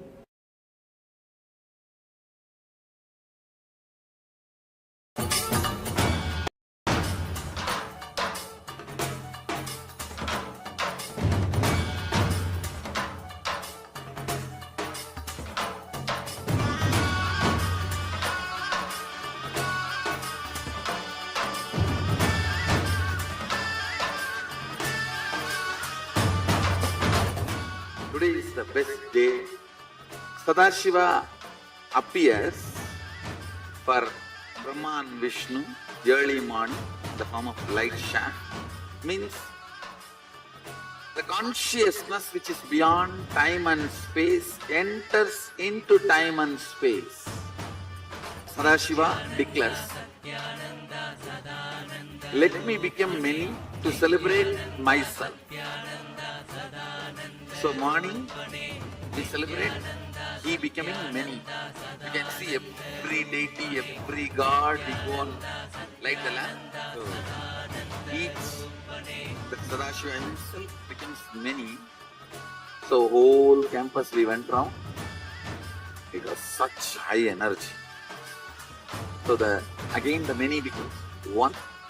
Not only spiritually, even socially this celebration forms a very important part of my life, because this is the only celebration I enjoyed from my birth, at least in this body.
Yes, Nitanamalvi.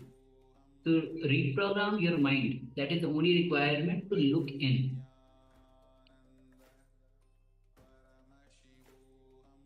So with this now, we'll be moving, understanding that why reprogramming is required. Only when you reprogram your mind, so that it is ready to look in. And then you'll be able to meditate. When you meditate, you'll be able to look in. Now with this, we'll be moving on to the next, which is the Kriya. The Kriya for vertigo care. is for those of you that may not be aware. Vertigo is fear of heights, but more than that, when you have this fear of heights and you look down from a great height, you start getting dizzy, you start getting these head spins. So that is what is called as vertigo. And so this is a cure for vertigo. And not just that, it's not just for vertigo. Of course, every Kriya that Swamiji has designed, and he has designed some 108 Kriyas for different illnesses and cures for ailments. Every Kriya that Swamiji has designed has so many more benefits, not just for the intended specific target, but also for the body in general, for having the body aligned to the cosmic source. So requesting everyone to please make sure that you do practice this Kriya to get the full benefits. You will need a little bit of space. So Kriyas are usually, we have some different postures, some breathing exercise, meditation, that sort of stuff. So make sure you do have enough space to perform these Kriyas, and please make sure that you're not disturbed, whether by your neighbors or your family members, or perhaps even by your phone. So make sure everyone is in a space where you will be undisturbed and you can perform this Kriya. Also, see, these Kriyas are personally infused by Swamiji with a super conscious energy. So it is, in a way, like darshan. It is darshan of the Supreme Pontiff of Hinduism. And for that reason, we also ask the participants, please make sure that you come on camera, because like every darshan, it is best received on two-way. It is best received when you are on camera. So requesting everyone, please come on camera and let us get ready to move into this Kriya, guided Kriya by the Supreme Pontiff of Hinduism, cure for vertigo. Let us.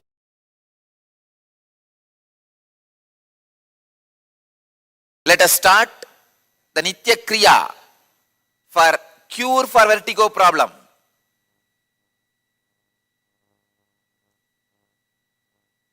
First, Koraka Jali Asanam. Koraka Jali Asanam. Please understand. The father of Hatha Yoga, Goraknatha, in his name this asana is said. Yes.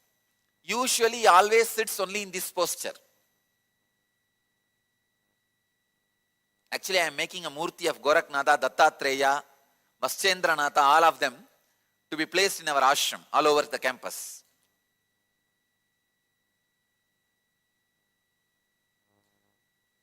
This is the posture. Be seated in a squatting position. Insert the hands in between the thighs and the calf muscles. Interlock the fingers. Rest the palm on the navel. Fix the gaze at the tip of the nose for 30 seconds.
posture, Prakriti Kumbhaka.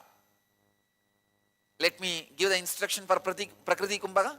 As you chant the Bija mantra, Va, loudly suck the air in through nostrils and mouth. Then when you are full, hold as long as you can. Then slowly exhale normally.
Stop blinking the eyes.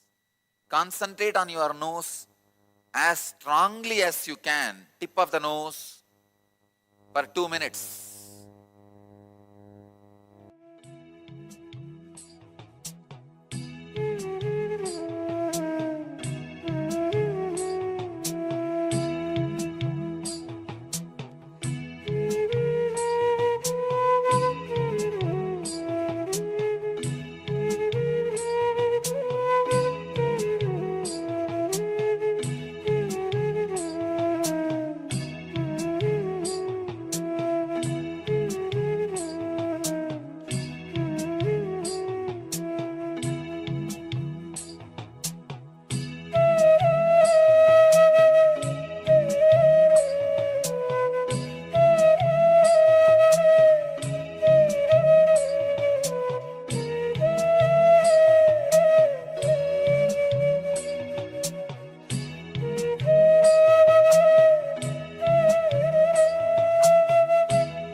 Next step,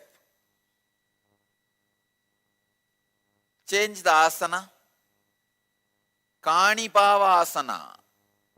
Rest the hands on the ground with comfortable distance between them. Bend the elbows. Raise the legs off the ground. Let the knees touch the respective elbows. Balance the whole body. 30 seconds.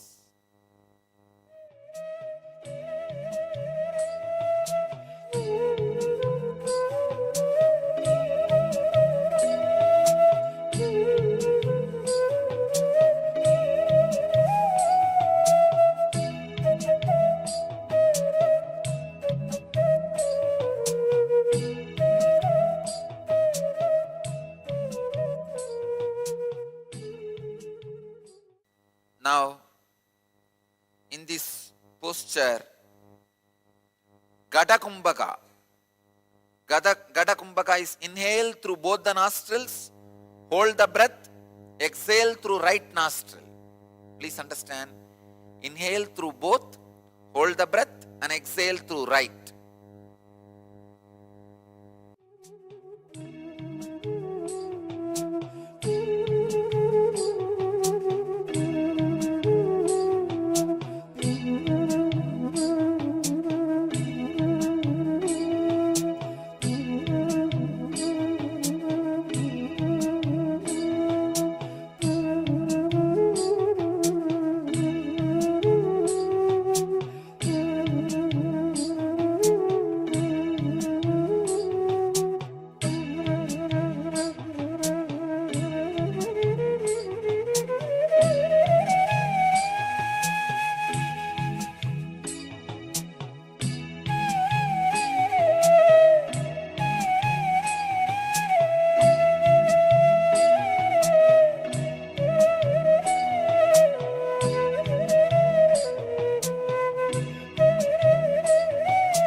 is Vamavarta Chakrakumbhaka. Let me give you the instruction, please understand. Inhale through left, hold as long as you can judiciously, exhale through right, again inhale through left and stop and relax. The whole pranayama gets completed with the 4 action. Inhaling left, holding, exhaling through right, and again inhaling through left. Then you can relax. Do this 21 times with this 4 action.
Next step, Dakshinavarta Kumbhaka. Now please understand, Inhale through right nostril. Hold as long as you can judiciously. Exhale through left nostril. Inhale through right. Hold and exhale through left. Repeat 21 times.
Let you all achieve, experience, live, express, radiate,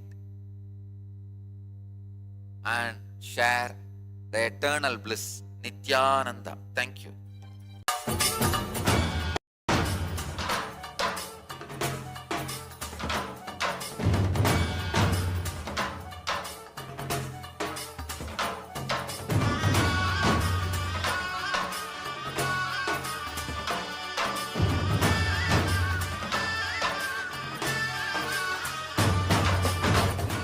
Today is the best day. Sadashiva appears for Brahma and Vishnu early morning in the form of light shaft. Means the consciousness which is beyond time and space enters into time and space.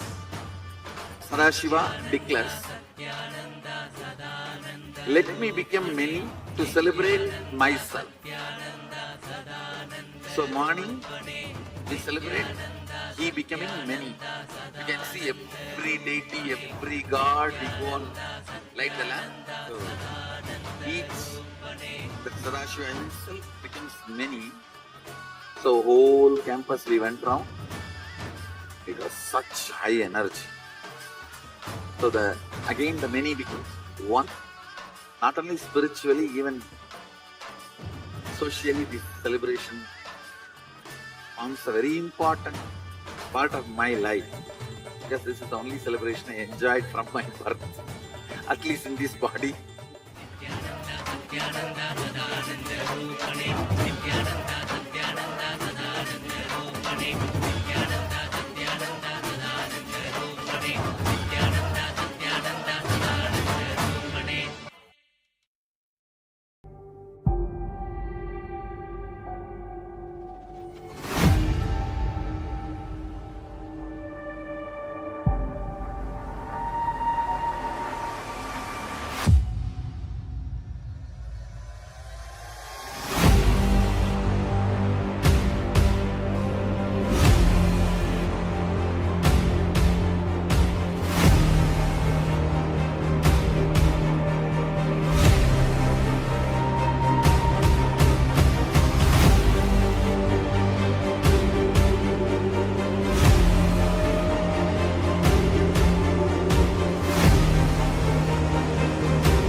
Yes, Nitan, all of you.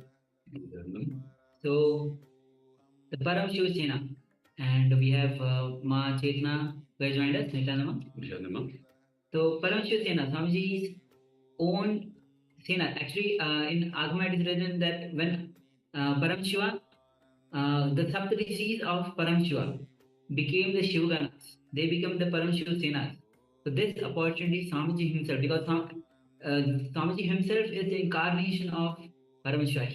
The Paramashiva himself has landed in the form of Bhagavan Sri Nityananda Paramashiva. And Paramashiva himself is giving this opportunity to become a part of his Sena called as Paramashiva Sena. And we have already, as the Kumbh Mela is coming, Kumbh Mela is the greatest, grandest festival celebration in Hinduism. Well, and this year, and the next year, at least 100 million people are expected to come as per the government. So, Swamiji is giving this wonderful opportunity to all of us to become the part of this grand celebration, to have this opportunity to be a part of this Paramashiva Sena. And actually, the preparation for the Kumbh Mela segment, the Paramashiva Sena segment has already been started. Shortly, we'll be transitioning to that segment. And after that, we'll be receiving the Supreme Pontiff of Hinduism. So let's get ready to, and if you have any questions, any doubts regarding the Paramashiva Sena Kumbh Mela, you will be getting in this segment. And even if you have any doubts left out, you can always reach out to us through the Zoom chat. Alright, so now let's get ready to have be a part of this celebration called Paramashiva Sena, and if you want to join, all the information will be given to you. Attending the session and you will be understanding, that is one. But when you are part of the Paramashiva Sena program, you are going to be experiencing all this highest reality as your experience. You will be experiencing it right now. That experience is what Paramashiva Sena gives to you. Now, I see many participants that are here with us and so many more who have joined with us in different platforms, Zoom rooms. It's so wonderful to see all of you. Can I request everyone that are here who have already decided to become part of the Paramashiva Sena? Today, Swamiji revealed a very important revelation. How many of you understood about how the different layers of tamas exist in us. How many of you clicked with it and understood? Please post here in the chat. How the different layers of tamas exist in us. Elaborately about how to never allow delusions to overpower you. Continuously feel the delusion layer by layer by layer. Never allow the delusions to overpower you. Every layer of the delusion, you feel it. You just free yourself from it. Your suffering will drop. Understand?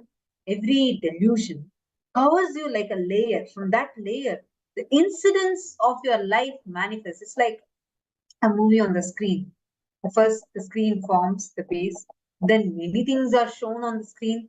Same way, your delusion forms the base, and many incidents manifest from that delusion. Yesterday, when Swamiji revealed this, how many of you understood the delusions that you are stuck in?